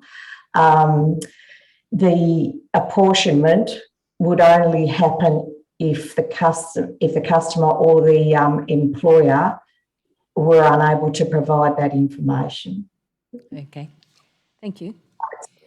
Ms. Smith, the rest of the email chain on the 2 pages previous to that email involve what seems to be an automated response and some emails back and forward to ascertain the customer reference number for that customer. But I take it from the email on the first page, which is dated the 19th of October 2016, from a person who is a colleague of yours who won't be identified, that there was a conversation that you had with them about the concerns that you had raised. Is that right? That's correct. And as a result of that conversation, your colleague says a number of things, but if I could draw out the final paragraph on that page,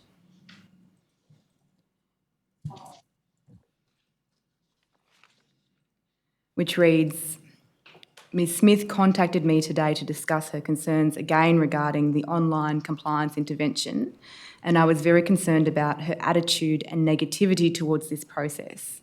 During the conversation, she stated that the automatic calculation of debts online was wrong and the apportionment of income was incorrect. She also indicated that she would continue to make complaints on behalf of the customer until this was resolved. I feel she has not represented the department appropriately in this matter.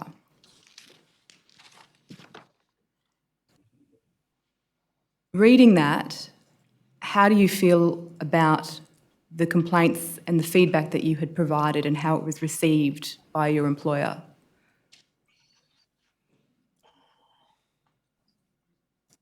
I was very upset when I read this. I didn't understand it. It didn't make any sense to me. I thought my conversation with that person was polite and productive.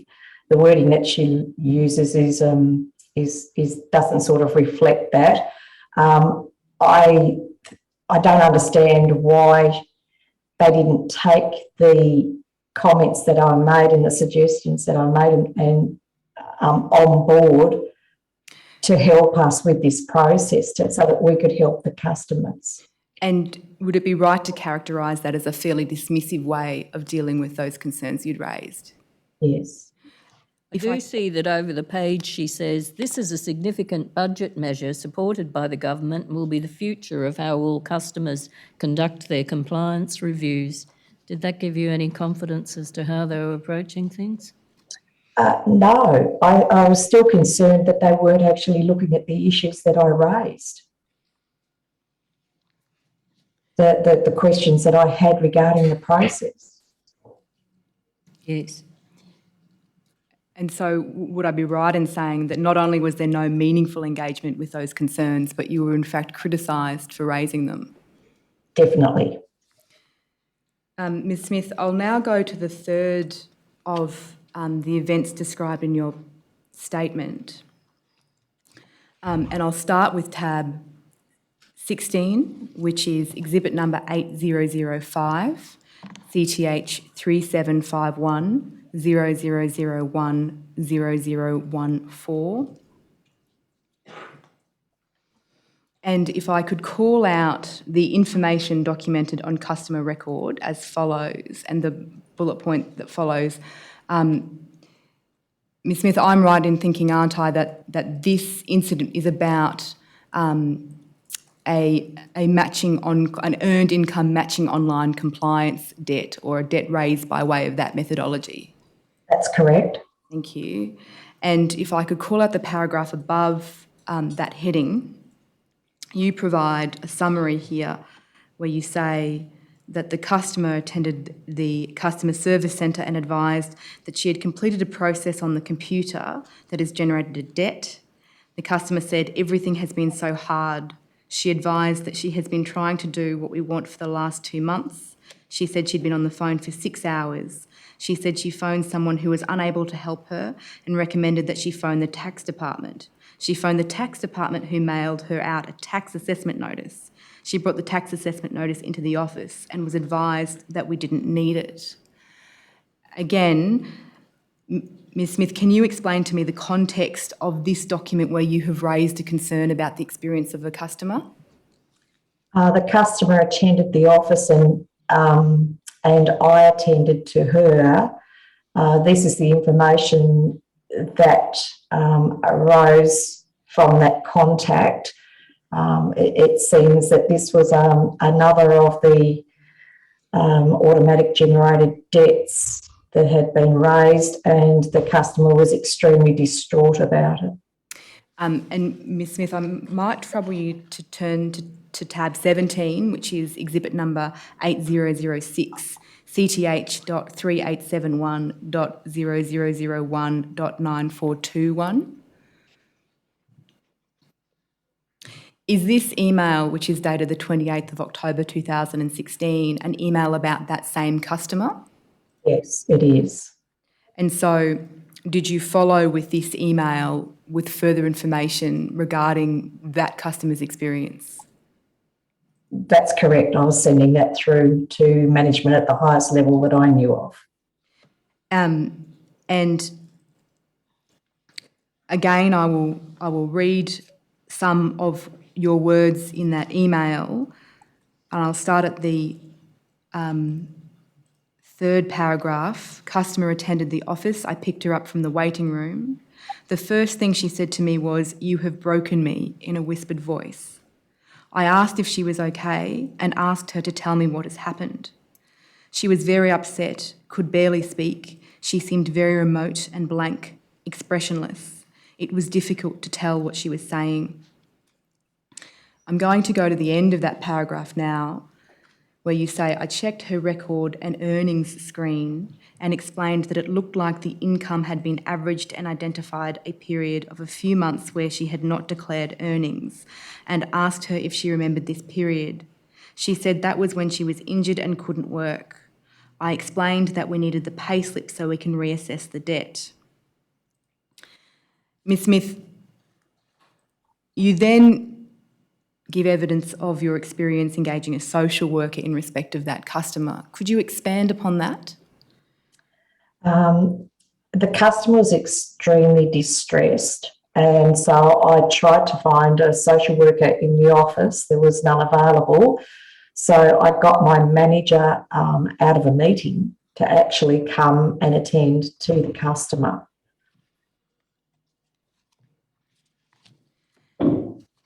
And am I right to think that you were then sufficiently concerned that even after you had taken those steps, you wanted to raise this particular customer experience? Oh, yes, absolutely. And if I can trouble you to turn to your statement, which is at tab 1, exhibit number 7990, on page 15 at paragraph 54, you describe a meeting that afternoon. And in this meeting, you say customer service staff, or you were told the customer service staff are not allowed to record customer complaints which related to the EII OCI. My manager told me that if a customer came into the Centrelink office with a complaint related to EII or OCI, we were not to record it, but to advise the customer to call the customer telephone line again. Could you expand upon the discussion that you had where you were given that instruction? So it was after serving that particular customer, and after I believe my manager received further feedback from one of the senior staff members that I sent the email through to about the customer's experience. The manager called the meeting. It felt like an extremely punitive meeting, and in that meeting, she said that we weren't allowed to lodge complaints regarding the EII OCI process through our usual online complaint process.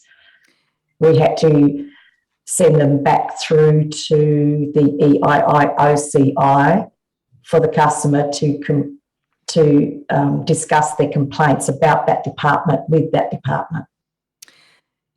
And Ms Smith, am I right in saying that after that you continued to raise your concerns about that customer, but also your concerns about the correct process for providing feedback in those circumstances? That's correct. And that as a result of, or the culmination of your ongoing contact about that incident was a document which is at tab 21 of your bundle, which is exhibit 8010 CTH 3871 0002 3141, and that's the letter of expectation. That's correct. I'll call that letter out.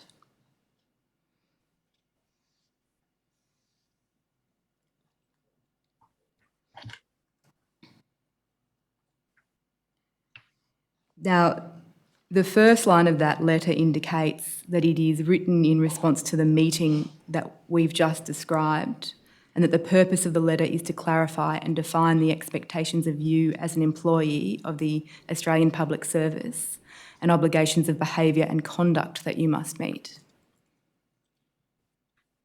Yes. The document then goes on to say that it is provided to ensure that you're aware of your expectations and obligations. And then it goes on to provide a specific direction. And those are in the bullet points at the bottom of the page. Yes. So can we get those on the screen, the Can I- bottom My apologies. 5 bullet points?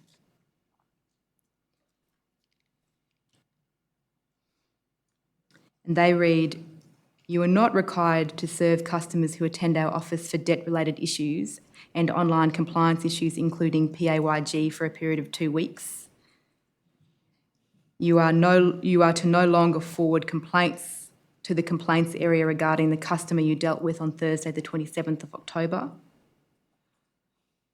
and other directions in respect of familiarising yourself with the APS values and the code of conduct. Yes. Ms. Smith, can you tell me how you felt when you received this letter?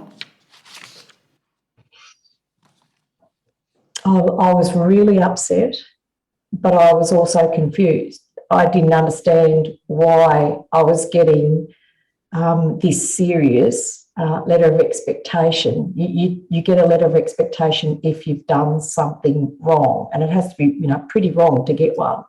The interaction that this letter is about was done under my manager's instruction, and she was kept fully informed at every step of the way. I just couldn't understand why I had a letter of expectation.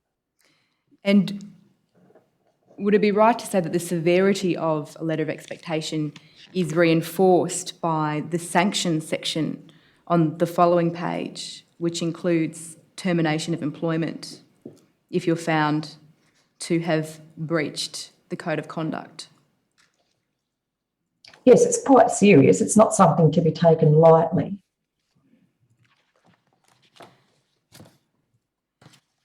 Ms. Smith, at the beginning of your evidence today, you indicated that you had, at least at the beginning, enjoyed your time working in Centrelink.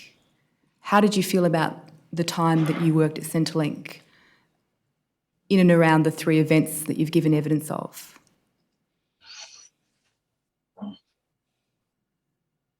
I struggled to want to go into work. I felt that I lost trust in everybody. I couldn't believe that my workplace, that Centrelink was causing this sort of harm and trauma to people. I couldn't understand the reaction when I forwarded through what I consider was, reasonable letters, polite letters with suggestions, identifying issues and with suggestions for improvement. None of this made any sense. And Ms. Smith, I might just ask you about those suggestions. Am I right in thinking that at the end of these 3 incidents, which was October 2016, you had raised both the accuracy of averaging and the impact on vulnerable customers as concerns with what we now call the Robodebt scheme? Yes. Thank you, Ms. Smith. I have no further questions, Commissioner. Ms Hogan-Doran? Nothing. Thank you for your evidence. Ms Smith, thank you very much for your time and for your statement. You're free to go now. We'll end the video link, but we very much appreciate your help here. Thank you. Thank you, Commissioner. Commissioner, the final witness for today is Mr. Luke Baker, who is also a former Centrelink employee. I call Mr. Baker.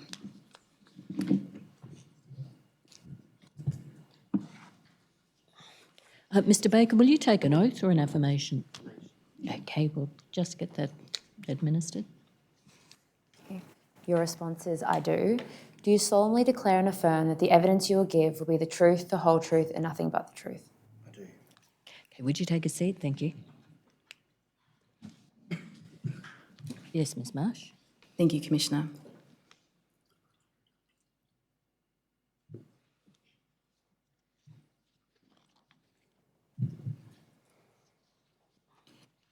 Mr. Baker, you've provided evidence in the form of a written statement to the Commission dated the 22nd of February 2023. Correct. And that statement is true and correct to the best of your knowledge and belief. Yes. Mr. Baker, you hold a Bachelor of Social Welfare from Monash University. Yes. and you had worked in the Australian Public Service for approximately 10 years. Yes. And you no longer work at the APS? No. Where do you work now? I'm a health and wellbeing coordinator for Grampians Health. Thank you. You worked at Centrelink between about 2014 and 2017. Yes. And you held the role of an authorised review officer. Yes. You called that role an arrow. Yes. Can you explain the role undertaken by an arrow to the Commission? Arrow is the first point of appeal for a customer when they disagree with a decision made by the department. And would the next point of appeal be to the AAT? That's right. And so in your role as an arrow, you would see a wide variety of Centrelink decisions that would come across your desk. That's right. And some of those decisions would be debt decisions. That's true. Would the decisions that are allocated to any given ARO be allocated on the basis of any particular factors? Yeah, so when I started with the department, I mostly did disability support pension reviews because I'd been an assessor for that payment in my previous role. We had what we might term skill tags that we'd learnt, so I had disability support payments and debt. Okay. And so when you first started, was most of the work that you were getting disability support payment work or debt work? It was predominantly almost always disability support pension, and then there was a drastic change to that where, over a couple of years, the only reviews I did were debts. And so does that drastic change in your workload reflect business needs? Yes. And was that drastic change towards doing more debt work under the what we now call the Robodebt scheme? Yes. And when the Robodebt scheme was in operation, would you say you were doing mostly debt work? That's all I did for 2 years. Okay.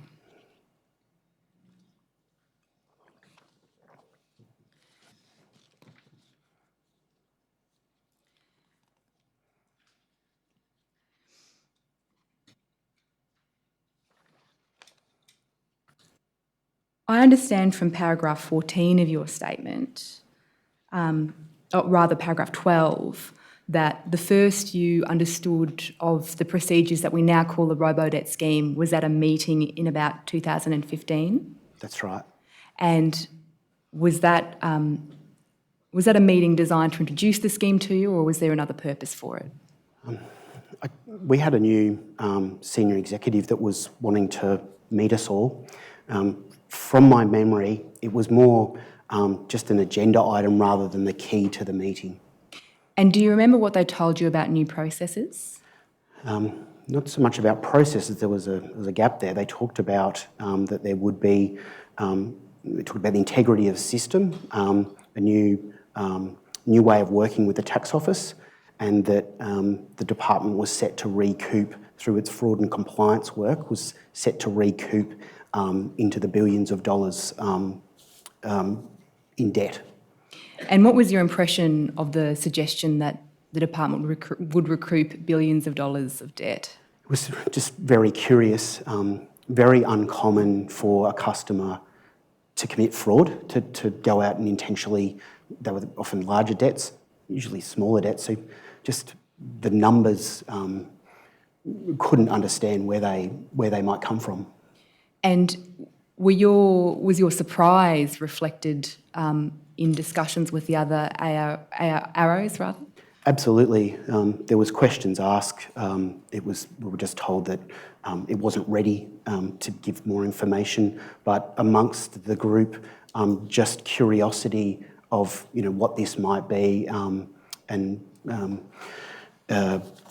how possibly there could be that much outstanding debt to the Commonwealth. And is the next occasion in which you really encountered what we now call the Robodebt scheme when your workload drastically shifted? Yeah, that's right. And how did your role as an ARO or an ARO, Mr. Baker, change during the Robodebt scheme? Well, I predominantly did debts. And how did you review debt decisions? They came to us. We would ask for work. It would come to us. The new debts, the Robodebts, were different in their presentation when they came through to what we might now call a usual debt. How are they different in their presentation? Firstly, there was no rationale, so you would usually have something from the debt team to explain the debt, the rationale for the debt. So there was a lot of missing information there. And then in our calculation sheets that been put together, it was immediately obvious that it was being averaged because it was different to our normal calculation sheets. And was your impression that the files contained enough information to raise a debt? No, the premise of how the debts were raised were, it seemed bizarre or magical, that we had PAYG data match, we always had that, and we had an averaging, the way to average as a calculation tool that we might use when someone's had a bonus payment paid at the end of the year or like, but to use those two things together, and those new debts ignored, the way they came to us, ignored the existing evidence on the customer's file that more often than not, not all the time, but most of the time, showed us that there was no debt. And would the steps that you undertook involve just interrogating the file and understanding the information available to Centrelink, or did you do more than that? We would almost always ring the customer and talk to them about their understanding of what's happened, which was usually pretty limited. And we would, depending on what evidence we had, we'd sort of take it from there. And was that a little bit like what a compliance officer would do before Robodebt? Perhaps compliance officers didn't have the scope, the time or the capacity to look at the range of evidence that an ARROW would. Okay, but would it be an accurate summary of what you did to, in a sense, apply your discretion to the evidence that was there and consider if more was required? Yes. Thank you. What did the customer have to do to get to you in the first place? Yeah, they had to articulate that they wanted to appeal the decision. Because I'm not there when that's happening, it's difficult for me to answer in a really concrete way, but we saw different people who were able to appeal. So for the first time, I had doctors who had debts, a huge amount of really vulnerable people. It was really difficult to get through those gatekeepers because the language they needed to use was about appealing. Different customer service officers might have interpreted something from a customer and thought, that's an appeal. I'm going to support this person because that's the next step. But the general evidence was that it was really, that capacity was quite thwarted for the customer. Very difficult thing for a vulnerable person particularly to come up with. Okay, so if you weren't articulate or informed, you were never even going to get to this stage? No, that's right. And we had welfare advocacy groups who had helped supported people to get that. We had parents of adult customers. There's lots of people who don't have an intellectual disability but are low functioning. So it's really difficult for them to navigate these systems, understand what's happened and to get through. So absolutely, spoke to a lot of incredibly vulnerable people, but there was an amount of articulate people that were able to get through to that point because of their literacy and the like. How was the department explaining and or justifying all this to you, this averaging process?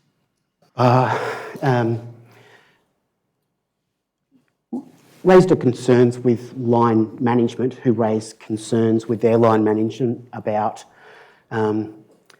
this bizarre notion that these are debts. Ms Marsh may come to this. I was more interested before you ever having had to start to do it.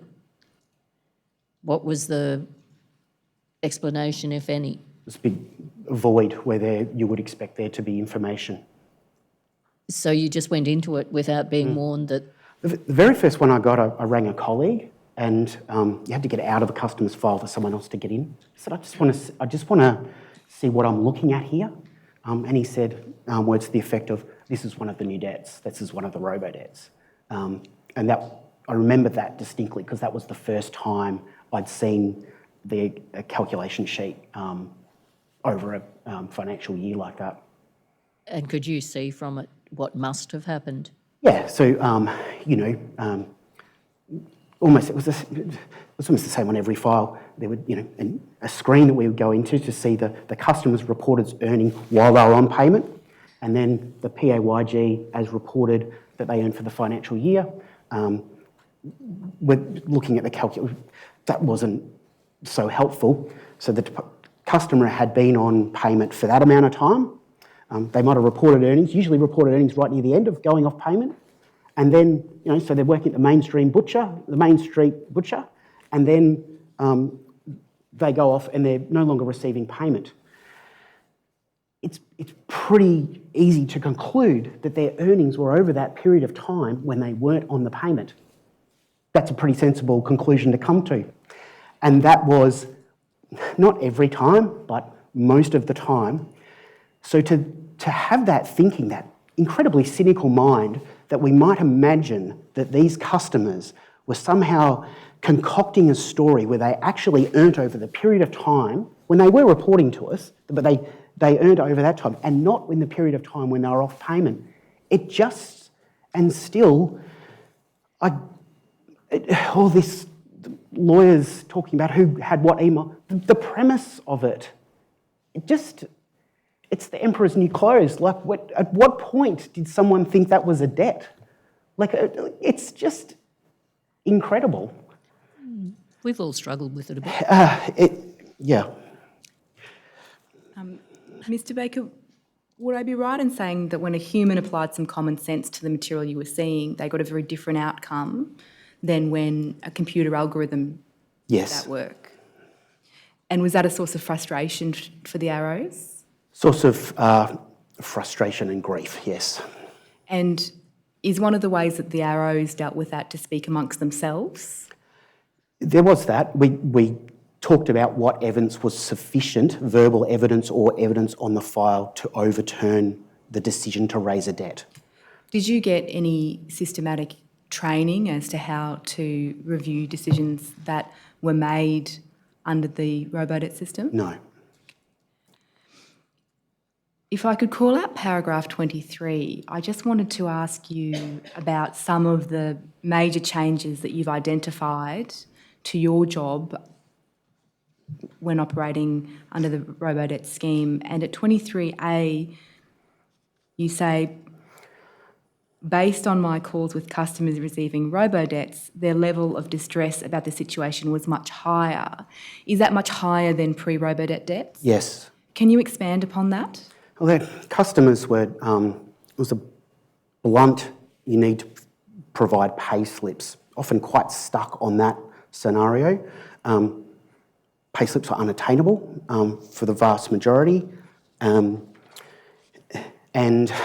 when you're dealing with vulnerable people on payment or off payment, the money was already being taken from their payments, which had catastrophic outcomes for a large group of our then customers, but also people that were off payment. And was your observation that working with a compliance officer under the pre-Robodebt system was beneficial to customers? Yes. And was that, and why was it beneficial for them? Because that basic element of common sense could be attributed. Someone might ask the customer a question around, this is what the tax office said, these are the earnings that you reported to us, can you explain the difference? And something else that I wanted to draw out was the next step after the ARROW appeal process, which is the AAT. And at 26, you give some evidence about the experience of seeing AAT decisions come back in relation to decisions that you've made about Robodebt debts. And you say, each arrow was sent a copy of any AAT decision which related to a review that an arrow had completed. The arrows took the AAT decisions very seriously. If the AAT made a different decision to the arrow with the same information, it was important to understand why. In my experience, arrows went through any AAT decisions that differed with their decisions very carefully to see the basis on which the AAT had made a different decision. If the AAT made a different decision, you might find some experienced arrows to look at it with you to help you understand the reasoning. Were there any processes internally which would allow a thematic review of AAT decisions in order to inform arrows and to provide direction to them? The department would have had the capacity to collate decisions that are set aside, affirmed or varied. We didn't receive, we got the individual out from our own appeals, we got the outcomes back, but we didn't receive a way of assessing those. And so would it be right to say that to the extent of any debrief of those AAT decisions, it was led by the arrows speaking amongst themselves? Yeah, there was no process to debrief the AAT decisions outside of that collegial catch-up. And were you finding that the AAT decisions were giving you sufficient direction? No. We had AAT members making different decisions, and I remember distinctly having an AAT where I'd varied a debt, so a large debt had come down to a small amount of money, and the AAT had set aside the decision on the basis the way the original debt was calculated. I talked to some colleagues that had a similar experience, and that sort of sent a shudder. It sent a shudder? AAT making a different decision with the same information under the same legislation, where we're doing different things with the same legislation. So when the AAT decisions start to say, I don't care what comes after, when it starts with that calculation, I'm going to set it aside. Is this averaging, do you mean? Yes. Mm-hmm. And was that a source of, that was, by the words shudder, are you indicating that was a source of concern to the arrows? Oh, yeah. We were given assurances that the debts were legal. We knew they weren't fair. We knew they didn't meet that concept of the department being a model litigant, which was part of our training. But once an AAT member said through their actions that this is unlawful and unjust,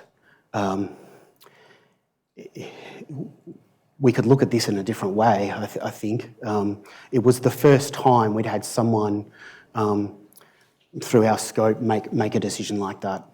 And did you and the arrows raise concerns about that decision or those decisions? We weren't concerned about the decision. There was, I understood it. There was nowhere to go for us internally, really. Each and every time we raised concerns for the customer's plight or the debts, we were told that the system was working as intended. That's what our management team were told as well, over and over again. And so you were told to reinforce that averaging methodology? There was never, there was not specific direction around that. There was a gap where there should be information. Thank you, Mr. Baker. I have a final question for you, which is whether there was anything else that you wanted to raise with the Commission to assist in the preparation of its work. Just the customer distress. We've got 2,030 deceased customers at the end of these debts. Yes, but I think that's an overall mortality figure for the department as a whole, so it'll be natural causes. It won't be as a result of Robodebt. Some will be, but we don't know that number. You would expect some mortality rate. Absolutely, Commissioner, but we won't know if we won't ask. I don't think we will ever know now because I don't think the records were ever kept of which debts were attributable to Robodebt, Mr Baker. You can't think of anywhere to look for them, I take it? All those customers would have details with the department, and when their debts were repaid to them, the deceased customers, the department needs to find who to pay that money to after a customer. There's someone there. Yes, it may not cull out natural mortality from death by their own hand, if you see what I mean, but I see your point about it. Right. Thank you, Mr Baker. I have no further questions. Ms Hogan-Doran? Mr Baker, I don't have any questions, but thank you for your evidence. Yes, thanks for your evidence, Mr Baker. Thank you, Commissioner. And you're excused. Commissioner, may I raise one final matter? I told you earlier that my understanding was that NTG 201, the outstanding response was on its way. I've since been instructed that's not the case. I will update you in the morning. Which one was that? NTG 201, the Services Australia response in respect of data matching processes compliance with the Social Security law. Thank you. All right. Thank you for that. Commissioner, my apologies. One final matter of housekeeping, which is just to tender the documents in respect of those last two witnesses, which is Okay, which ones are they? 7989 to 8022. 7989 through to... what was the last one? 8022. It's on page 8 of my exhibit list. Yes, I've got it. All right.